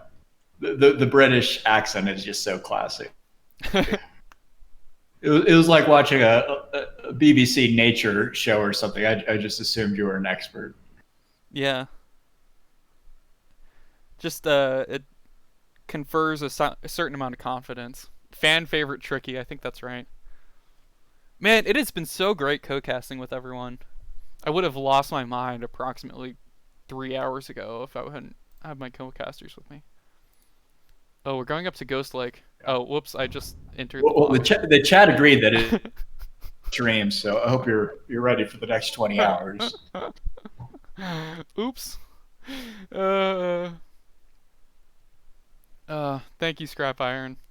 I accidentally was in the lobby for a second there. Oops. Hello, boys. Efkilenc. Hello. I'm back. Yeah. Yeah, we're getting the gang together. Thank you for hopping in to cast another one with me. Great to be here, man. Yeah. Always good to have someone who knows what they're talking about. Yeah. 775, good question. I think we should do it immediately after. I mean, we could do it now, but and I don't think we need to do any more tinkering. It's even enough. So a 60-40 split would be 16 to 11, and currently I've mathed it out to 16 point, or no, a 60-40 split would be 16.2 to 10.8, and currently I have it to 16 and 11, so it should be fine. So I think immediately after this game, we need to actually make sure that they both stick around for a second. I mean, during the post-game interview would be the perfect time, right? Oh, thank you, Cocaster. Yeah, sure. Thank you, Brocaster Fred. It should be easy enough to at least grab Airiel, I feel like. Yeah. Hopefully grab Empirant as well. Definitely. I think they were talking about it, so we should be able to do it. Yeah. The cast is coming up on 4 hours. I think I'm not going to have a voice for tomorrow, which is hilarious.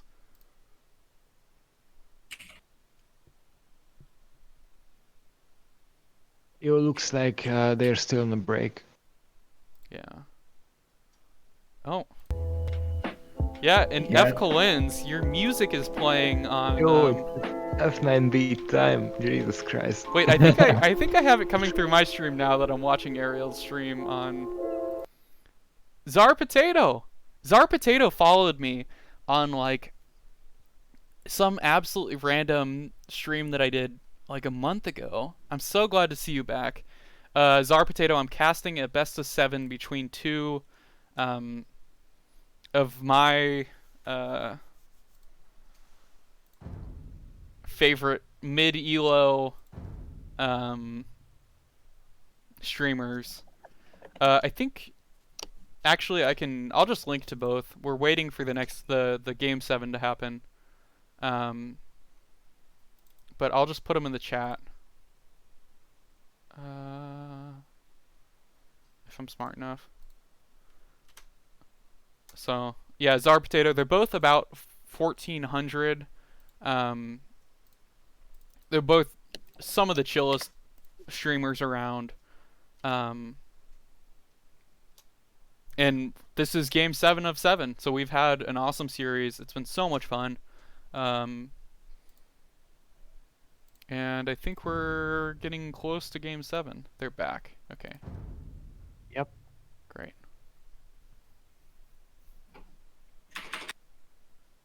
Chinese for Airiel. And the last civ. Oh yeah, I guess So we should know what the civ Ethiopians. pick should be, right? Yeah, Ethiopians for blue and Chinese for Airiel.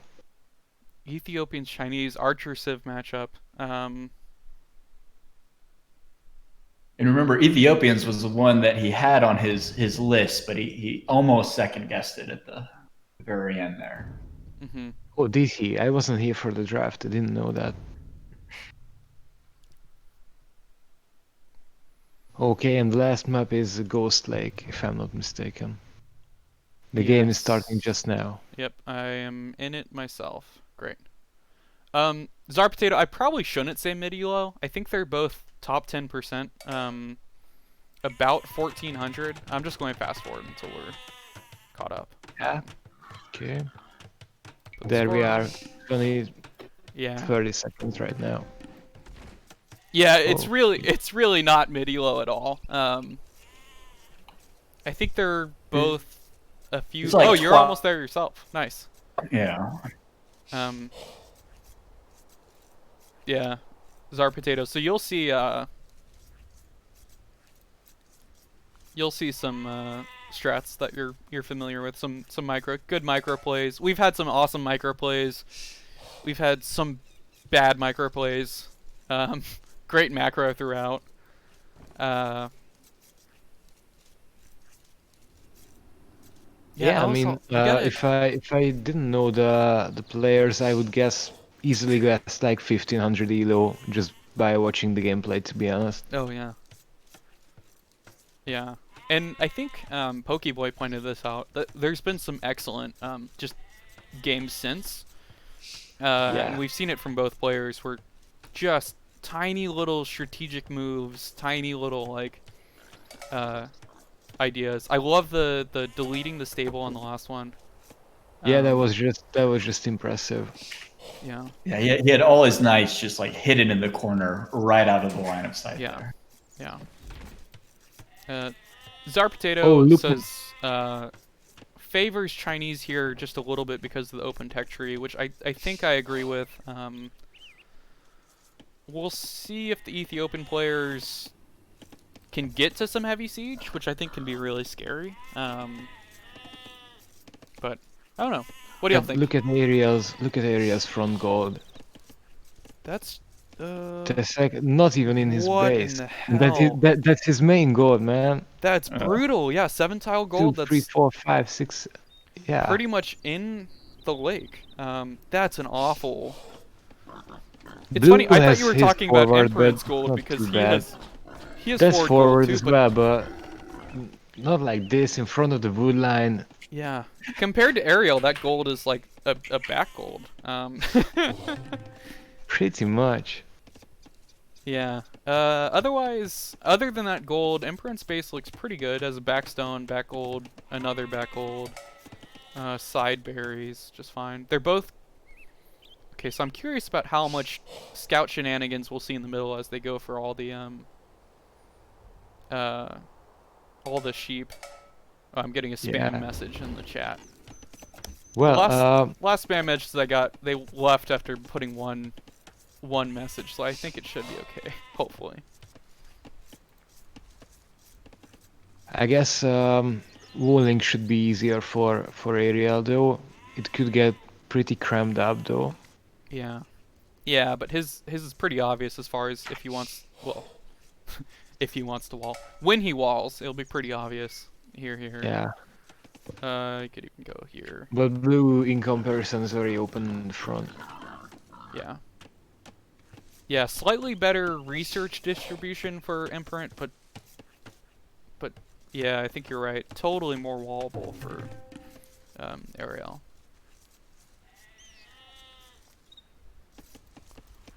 Okay, they are at 17 villagers. 18 now. Airiel's starting his walls. He likes adding the walls as soon as he can, really. Going for the second lumber camp. Yep. So no crazy strategies so far. Yeah. 4 on berries. This is something I always wanted to check. I never know exactly how many to put on berries. I just wing it between, I don't know, Yeah. 2 to 5. And now I see it should be 4. Yeah. It's nice to know. Absolutely. I always put 4 just because that's what they told me to do.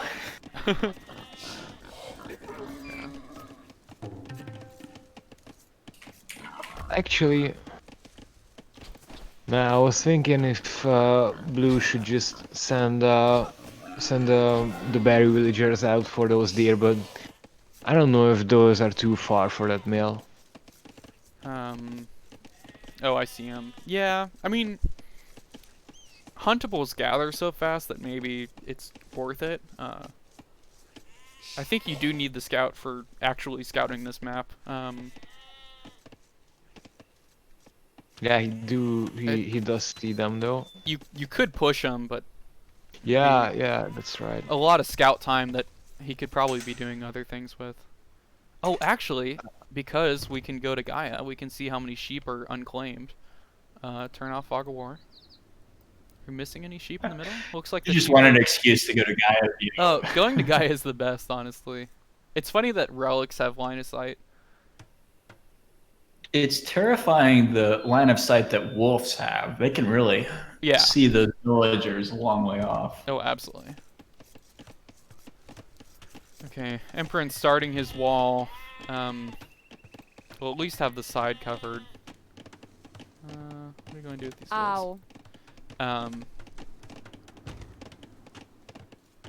Meanwhile, area's pretty close to being fully walled. Yeah. Only needs to close off the northern and southern edges at this point. Yeah. It's funny, both players really avoiding early aggression here, just going for the straight up walling. Yeah. Yeah, I wouldn't it's be standard surprised if we see some archers facing off in the middle, archer skirm comps. But I think it will be more about map control than it is over, you know, actual raiding. Yeah. Czar Potato, that's actually, Czar Potato points out that wolf line of sight and aggression scales with the AI difficulty. Even if you're not playing AI, it scales with AI difficulty. So whatever is set in the lobby. So in unranked lobbies, I always set it to the lowest setting just so the wolves aren't as scary. Even if we don't have AI, it's just like, okay, we gotta have like tiny vision wolves.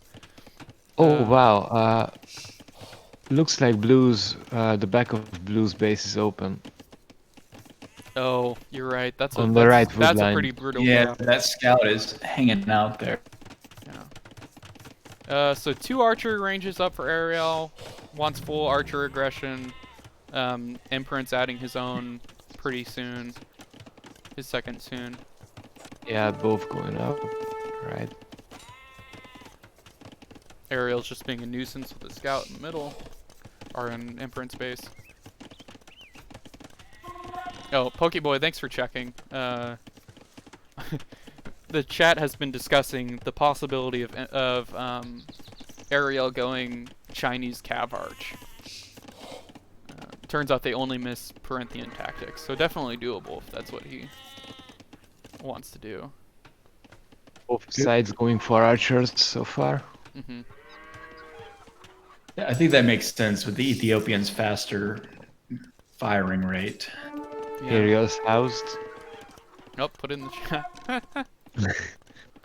Actually, I just put it in the chat. Nice. So Czar Potato, we're like half joking about this just because Airiel really likes Cav Arch and goes Cav Arch sometimes that like no one else would go Cav Arch, and like Tatars is his favorite civ because Cav Arch. So it's definitely a weird possibility.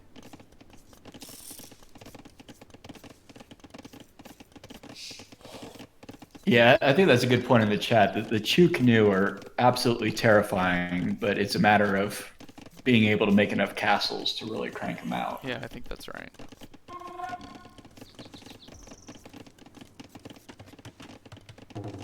No one has gone to stone so far, right?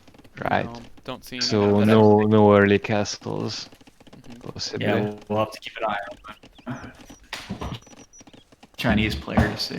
And I think I've overemphasized this in my head just because I've been a victim of it. But the Shotel warriors are really good for raiding if you don't keep an eye on them. Yeah. Just that quick infantry. Yeah, they should melt to Chukonud though.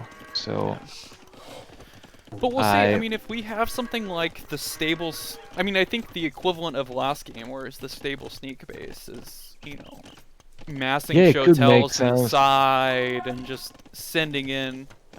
I just meant it as like a mental kind of thing that you know that you're up against Chinese, so you don't really even think about making Shota warriors as Ethiopians. Whereas the siege might be really good with some good Yeah, and whatnot. yeah, That's a good precisely. point. But maybe that's like a low kind of mindset.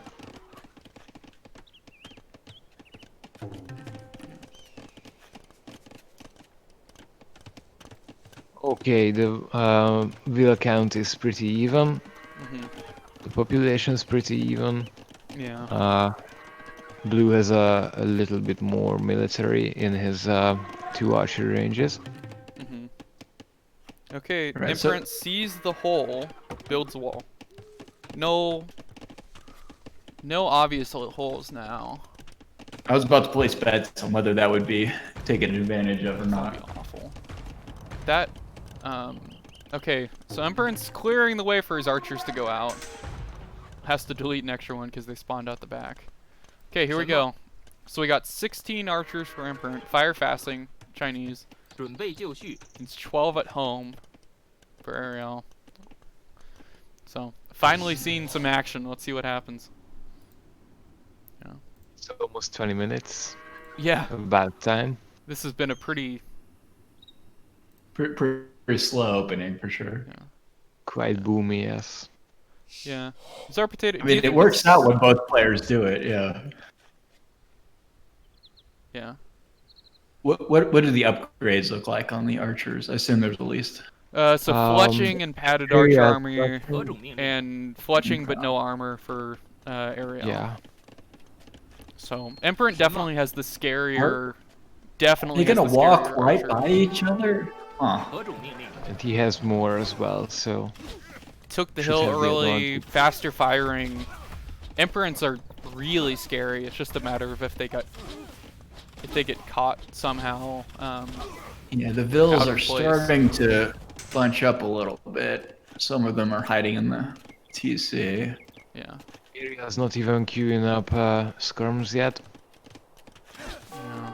I don't know if that's him just. Well. I mean, currently, Empirant's archer army here is scary. And some of that is just the map, the base. The base having this hill just makes them so much scarier. Yeah, that's really an unfortunate map for. Now he's making storms. He's almost on the almost arrived to Castle Age as well. Yeah. So, man, Airiel just losing some archer numbers here. If he holds on, Blue can really get his needs to techs deal in. damage though. He could kill a lot of these. Yeah, that's what I'm saying. That blue needs to do a lot of damage right now because Yeah, absolutely. he will fall behind if Airiel gets the Yeah. crossbow. And Bodkin crossbow in, Airiel just hold back. Could probably relocate some of these farmers. Has the Second wood to TC build coming up farms for somewhere him. else. Yeah, second TC coming up for Airiel. Okay, here we go. Crossbows, 2 skirms. We'll be able to chase. They can chase these archers for a while. Empirant is just now going up to castle. Yeah, only 1/3 of the way. Okay, third TC coming up for Airiel now, out on the front. I don't really get that TC spot. It doesn't really Yeah, protect anything, I guess. I would have preferred it on the main gold out Yeah. out in the front, between the main gold and the woodland, perhaps. absolutely. Okay, There are overtime so time. many Ethiopian archers out here, though. If he can get a crossbow in before Airiel, well, Does Airiel see that woodline in the north though? He does. Um, He should try and range that. yeah, absolutely. Oh, he's denying the gold right now, which Yeah, that's right though.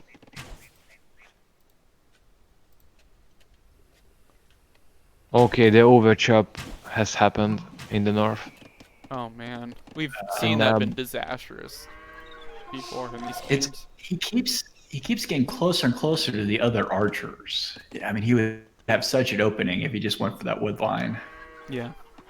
But Airiel Blue's gonna instead have bringing back all of his crossbows, just swinging by the scout that's hanging out in the direct middle of the map. that's Don't 23, know. 25 crossbows for him. Yeah. Will be 33 crossbows for blue in a second. Yeah. Yeah, Lintel, Oh, it that already scout is. was really on thin ice, but I think he's going to survive. Yeah. Even upgrades for both crossbowmen. So, but one-on-one, Ethiopians should win. Yeah, absolutely. And Empirant's going forward with his whole mass. Yeah, we'll really have to watch the micro with. Absolutely. There's not as many hills on this map, but they could really make a difference with Absolutely. these Archer Civ matchups. Absolutely. Even Viscount 4 pretty on much stone now. right now. 4 on stone now for Airiel. So the castle and the Chukunu is still pretty far away from him. Let's see if. Okay, here we go. I don't think either has ballistics currently. No, me neither. But maybe blue has. Okay, Mangonel coming out for Airiel, or in production at least. No, I think that's the smart counter here. Yeah. I mean, just 1 or 2 really good hits, and You that's all the can difference. do all the fancy micro you want. But either player at any time can just decide, I don't want to do this micro anymore. Yeah, I'm always so reluctant to make mangonels in situations like this, precisely because of how it just depends on who's looking away in this, that precise second. So Absolutely. you can just make like, I don't know, 15 skirms and you can just forget about them, send them the crossbows way. Okay. So blue definitely does not have ballistics. Took a few shots to kick at the scout. Blue's making knights now.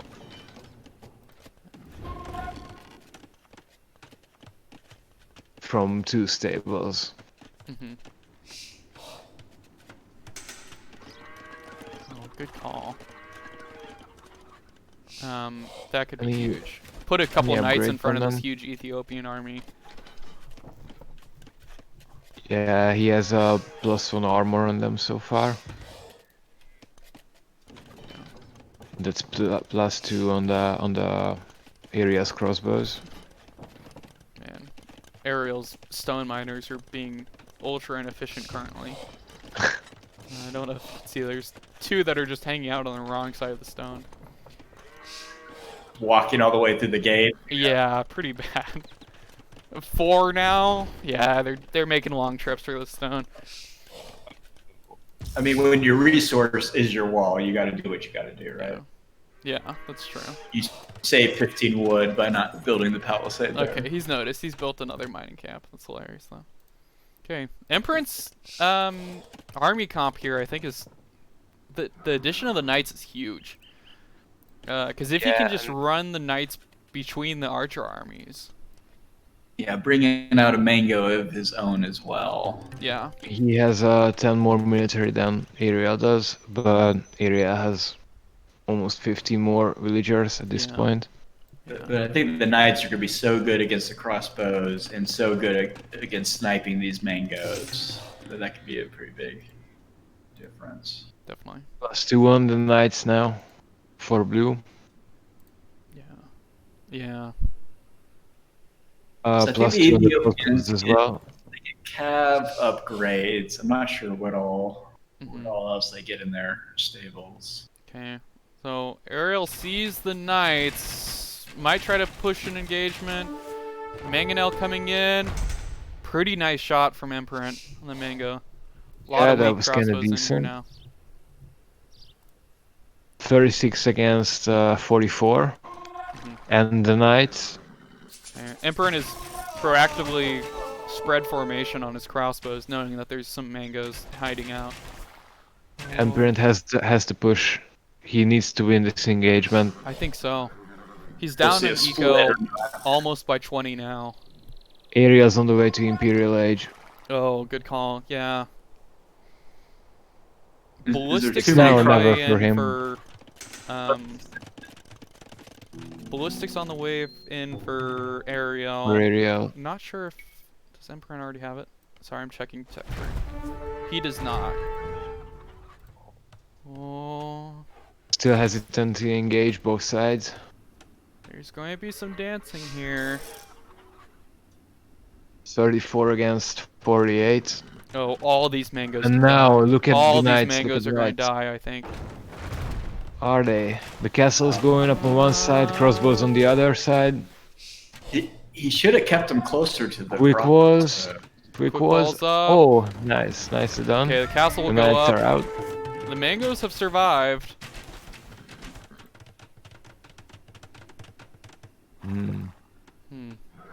I think Empirant here. I don't know if he's waiting for something, but I would look at the score lead and say maybe I need a push. Oh.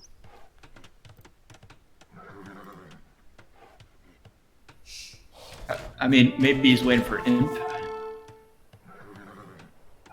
But he's so far from that. Yeah. He can click up in like a few seconds. He needs a bit of food. But Airiel has almost arrived at this point, I mean, so. it makes sense for Airiel just to hold back, cause rely on his superior eco, hit Imp right now. Yeah, he's chilling. Build up But his the military. Blue really had to do damage in the last 5 minutes. But that didn't really happen, so Absolutely. now he's on the back foot. Both sides trying to sneak forward with these mangoes. Oh, big mangonel shot. Big mangonel shot from Empirant. And Airiel's mangoes are One mangonel's dying. gone down. With the knights. Another one's gonna go down, perhaps the third one stays up. It was worth running under the castle. Did he for just that. target fire his own? I think Airiel just target fired and killed his own. I think that was a mistake. Lost the Chukanu coming out mango. now. I also saw that Airiel has queued up elite Chukanu behind. It was already behind 8 vills or 8 Chukanus. Look. Oh, got a repair bill on the mango. That's pretty classy.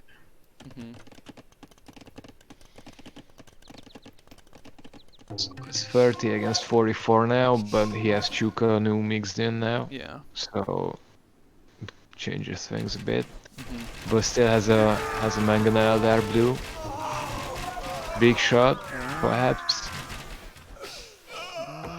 Airiel's backing up. So he's scaring him away, yeah. What is y'all's take on torsion engines for the Ethiopians? I've heard a lot of people say it's too expensive, that it's not even worth it, or... Well, I think it can be good if you have like really boomed up economy and you're going for like a dev ball kind of setup, like Empirant is trying to go for. It could work, but I think he's only on 2 TCs, 3 now, that's so later thing. Looks it's like not really the Pokeball time for it. of the torsion engine. Pokeboy is a huge fan. Yeah. Okay, let's see this engagement now. These archers are pretty clumped up, but he micros back. Looks like blue lost more here, perhaps. Oh, it's a Lichu canoe, that's why. Yeah. We're starting to see more skirms from blue. He needs to get him. Yeah, he's bringing him over now. Yeah. 14 skirms for him. Conscription, and then way more Chucanoes queued up in both castles. I think Czar Potato pointed this out, that you have to produce them out of castles, but they produce pretty quickly relative to ARBs. Oh so no. Look could... at the... Yeah, sorry. Oh, go ahead. I was just saying that Chucanoes aren't as scary as they are. They're not quite as bad. It's not quite the liability that they produce in the castle.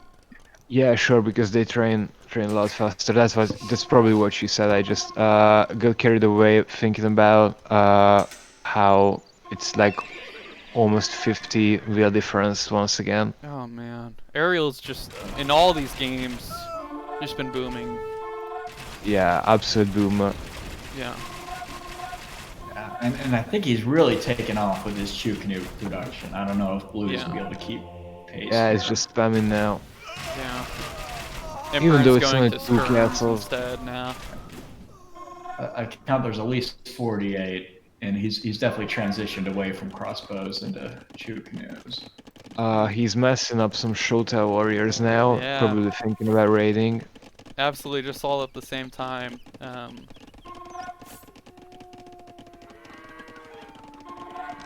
Excited to see what he manages to do with that army. He's coming forward with the trap now.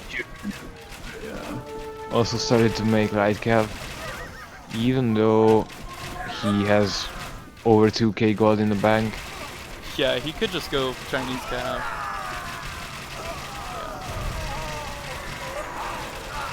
Yeah, but the light cav is enough to distract the archers for a while. This might be... This is such a good fight for Airiel. Well, actually... Well... You need to get that mango in there. It's pretty Mango even. headshots a couple, but it's down. Yeah, that was... I think that was a better fight for Empirant. I didn't think it would. Yeah. Those skirms really did work there. 13 show tells that I see. Yeah, no, has they ideas of raiding on the side. Okay, here they go. Yeah. Kill the wolf. I'm looking at the right side of Airiel's base. Really no castles or walls or anything over there. No, I think these show tells, if they get in, open. could. Okay, they're spotted now. Oh, now he sees. Ow. Yeah. Oh, they have no armor upgrades, only one attack upgrade.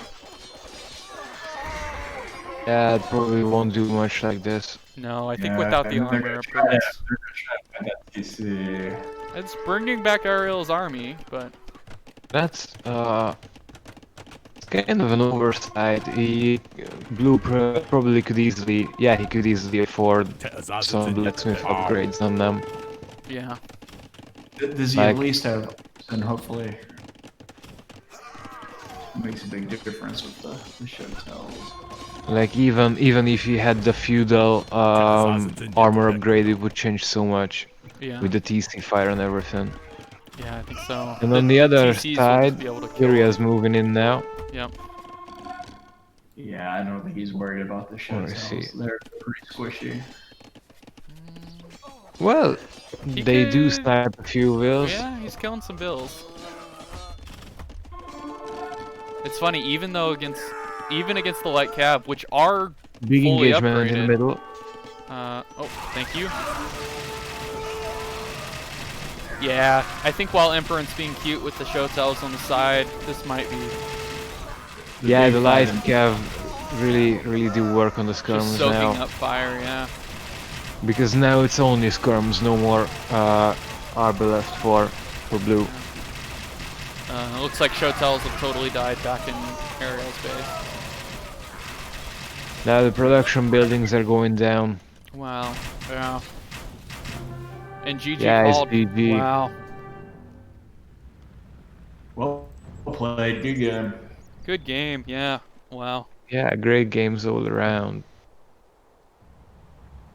Do you think it was just the eco again, the disparity in Ville numbers leading to a higher Chew canoe count there?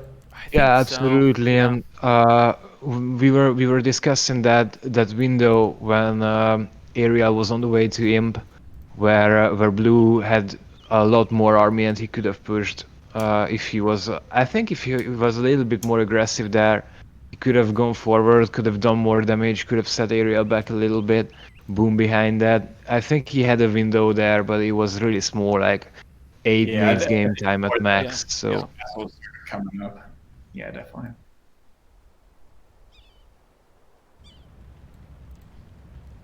Yeah. Well, good game though.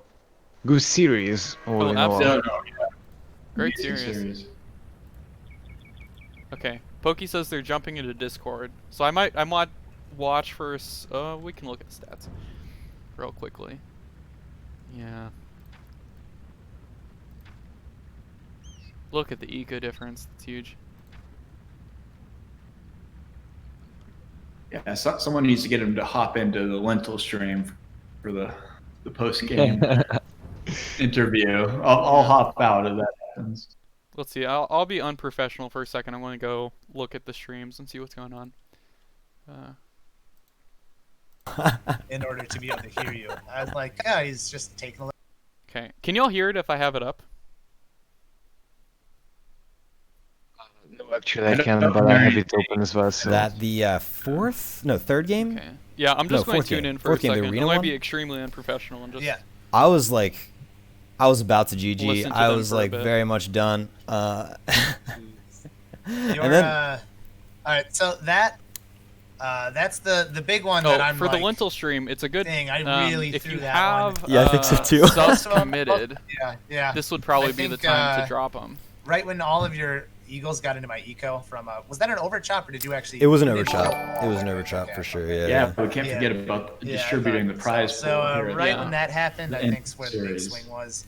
And Yeah. the other one that I don't know if I would have won it, but Okay. the other So one that I I'm owe like, 3 to both. man, the that big was shark here. just whatever was that cray post going up when I was Bulgarians.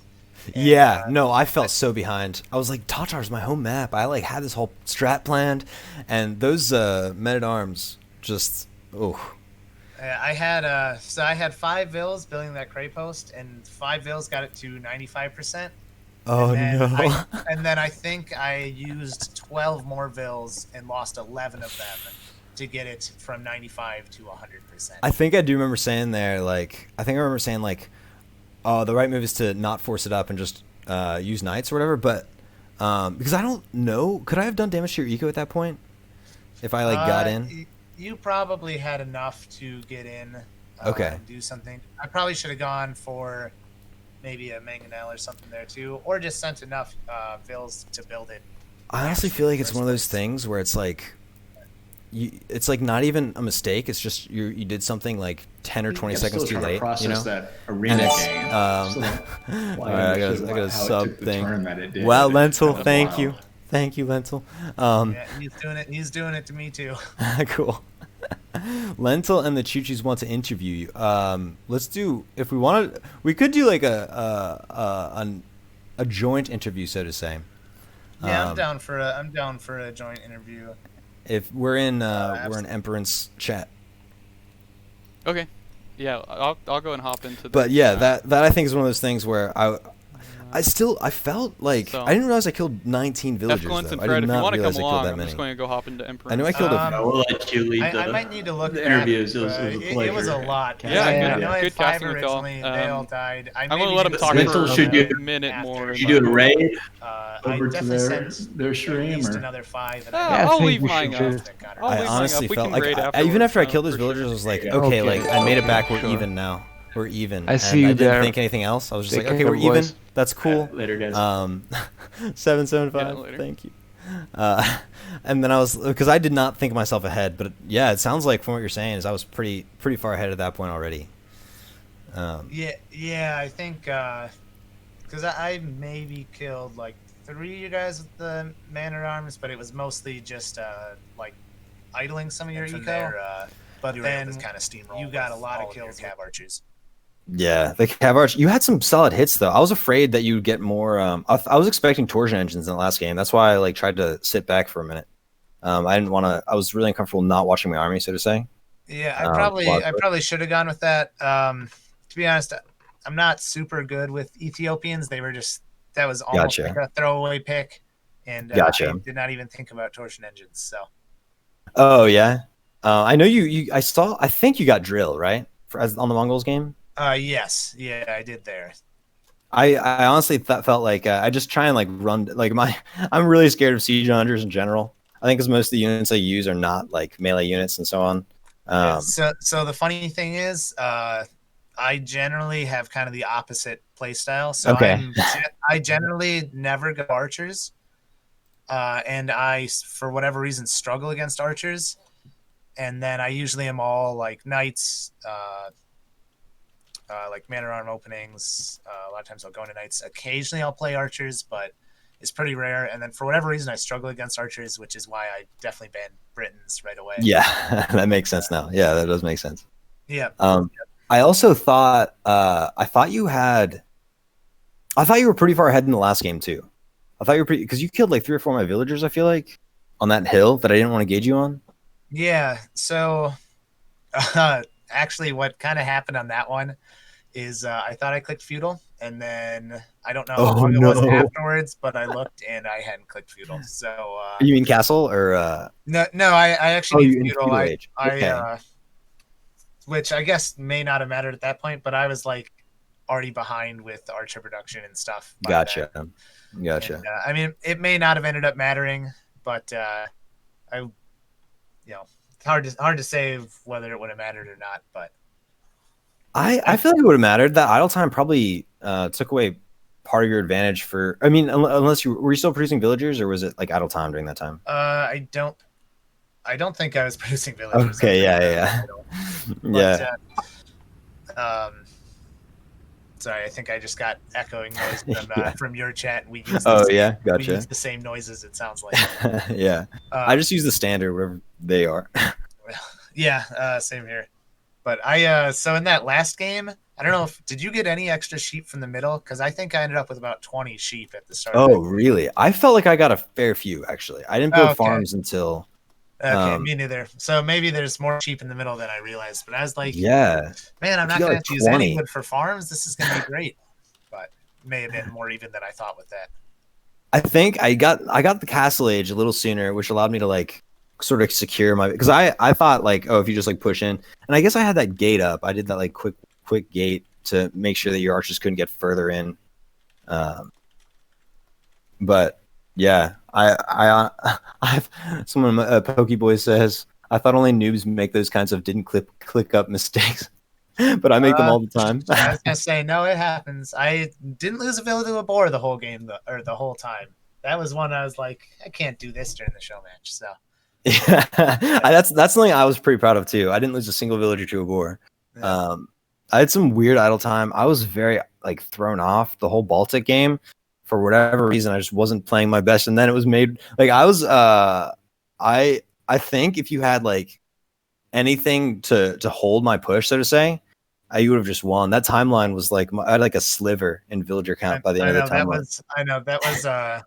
That was a funny one, but I was like, at that point, you were going to do so much eco damage, I couldn't really do anything. I was hoping somehow my crossbows that I had back there would be enough to hold you back, but it was nowhere near enough.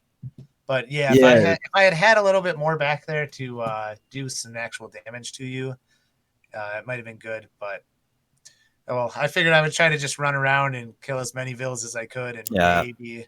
And you were keeping control. I was like, oh, like when it first happened, I was like, oh, this isn't too bad. Like I've got berserks, they've got like chieftains or whatever the bonus versus cavalry upgrade is. Whatever that one was, I was like, okay, I got these guys. Like they should be able to handle it fine. But you kept good attention. I just couldn't catch them. I just couldn't catch those cavalier. I figured that was about my last chance during that game because there's no way I was coming back on water. I honestly think I underestimate how valuable water is. I think I totally underestimate that. Like I think I underestimated that in the Four Lakes game too. I like totally underestimated. Yeah, that's one I've learned because I've lost to it a bunch of times. Is that fishing eco is very strong if you are able to get to it for sure. Yeah, Four Lakes is probably. I think it might be more smart just because I think I underestimate that, and then I was like, oh, I just can just like go full scouts, and I honestly thought we were even eco wise when I killed a few villagers on that wood line. But I don't think we were even at all. Which game was this? This is the Four Lakes game. Oh yeah, the Four Lakes. Sorry, yeah. I read something in my chat and wasn't sure if you had switched games or not. Sorry. Oh, gotcha. Yeah, that one, and then I think you took back score lead for a bit, but that one I was able to just kind of snowball the fish. I don't even know if I got score. Even after I was an imp, though, I don't even think I had score lead. Which scared me. I was like, oh shoot. Well, don't worry. I looked at the score in plenty of the other games and went, this probably isn't going to go my way. That Khmer game is the one that I'm like, man, I wish I could have that back. Yeah, I honestly think I ended up. I think part of the like you just hit me early on, and usually games just arena tends to be like that, right? Where like the person that's like sort of ready to fight first just ends up steamrolling. And I thought I was like almost ready at that point. Like I was like, my production's all in the wrong spots. My relics aren't even in my buildings anymore. Yeah, I kept thinking like, nah, he'll run out of gold soon, and I can get enough elephants out to to take down his pikemen, enough of the ballista elephants to take down the pikemen.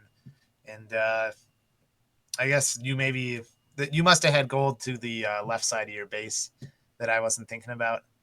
The left side of my base. I'm trying to remember. Or maybe not. You just had I don't know if I was expecting fewer eagles or what exactly, but oh, gotcha. Especially once you got into my eco, I was never really able to recover from that. Honestly, the Mayans bonus of the 20% extra, like longer lasting resources or whatever, I feel like helps a lot. I didn't even think about that. Yeah, I wasn't thinking about it until I started playing the game, and I was like, oh yeah, that should help for this. I noticed because I was learning my boar, and I still had leftover stuff on the sheep, so I was like, oh, why? And then I was like, oh, right, Mayans. Yeah, that makes sense. And then I felt justified in Eagles. Eagles always scare me on both sides, which is why I banned Aztecs. On both sides of the matchup. Aztecs pretty much my favorite civ. So. Oh yeah? Yeah. I guess I banned well then. them and Magyars, but the hideout game didn't quite come my way with that. So I was just lucky on that scout, honestly. I was doing.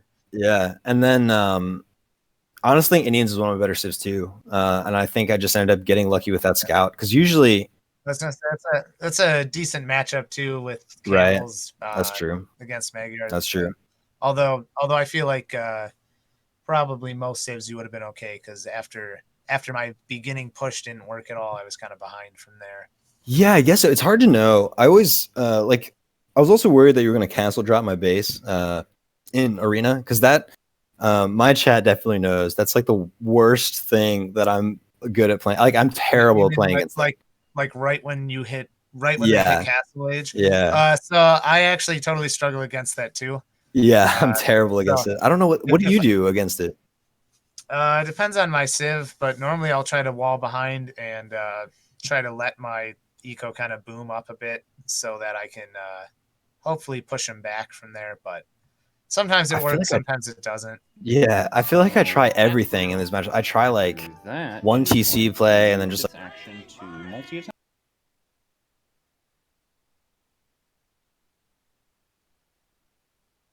Hey, hell yeah, dude! Thank you so much for the raid. Everything, and then swing. You make me want to do this. Hold on. Yeah, he probably figures he's letting us talk it out first. yeah, that's fair. That's fair. That's fair. That's awesome. But yeah, all of those games were very fun. I feel like I think if nothing else, they were entertaining. yeah, and I I hope everyone else felt the same way. They were very entertaining for me. I was like, As I said, they were fun to play. Hopefully, they were fun to watch. yeah. And in the chat, yo. all of the games were like super. All right, everyone says it was great. So Well, good. I'm glad to hear it. That's what people were saying during it on my side. So yeah. As the caster, I can pitch in and say they were awesome games. It was so much fun to watch. yeah, we had a great time casting over on my side.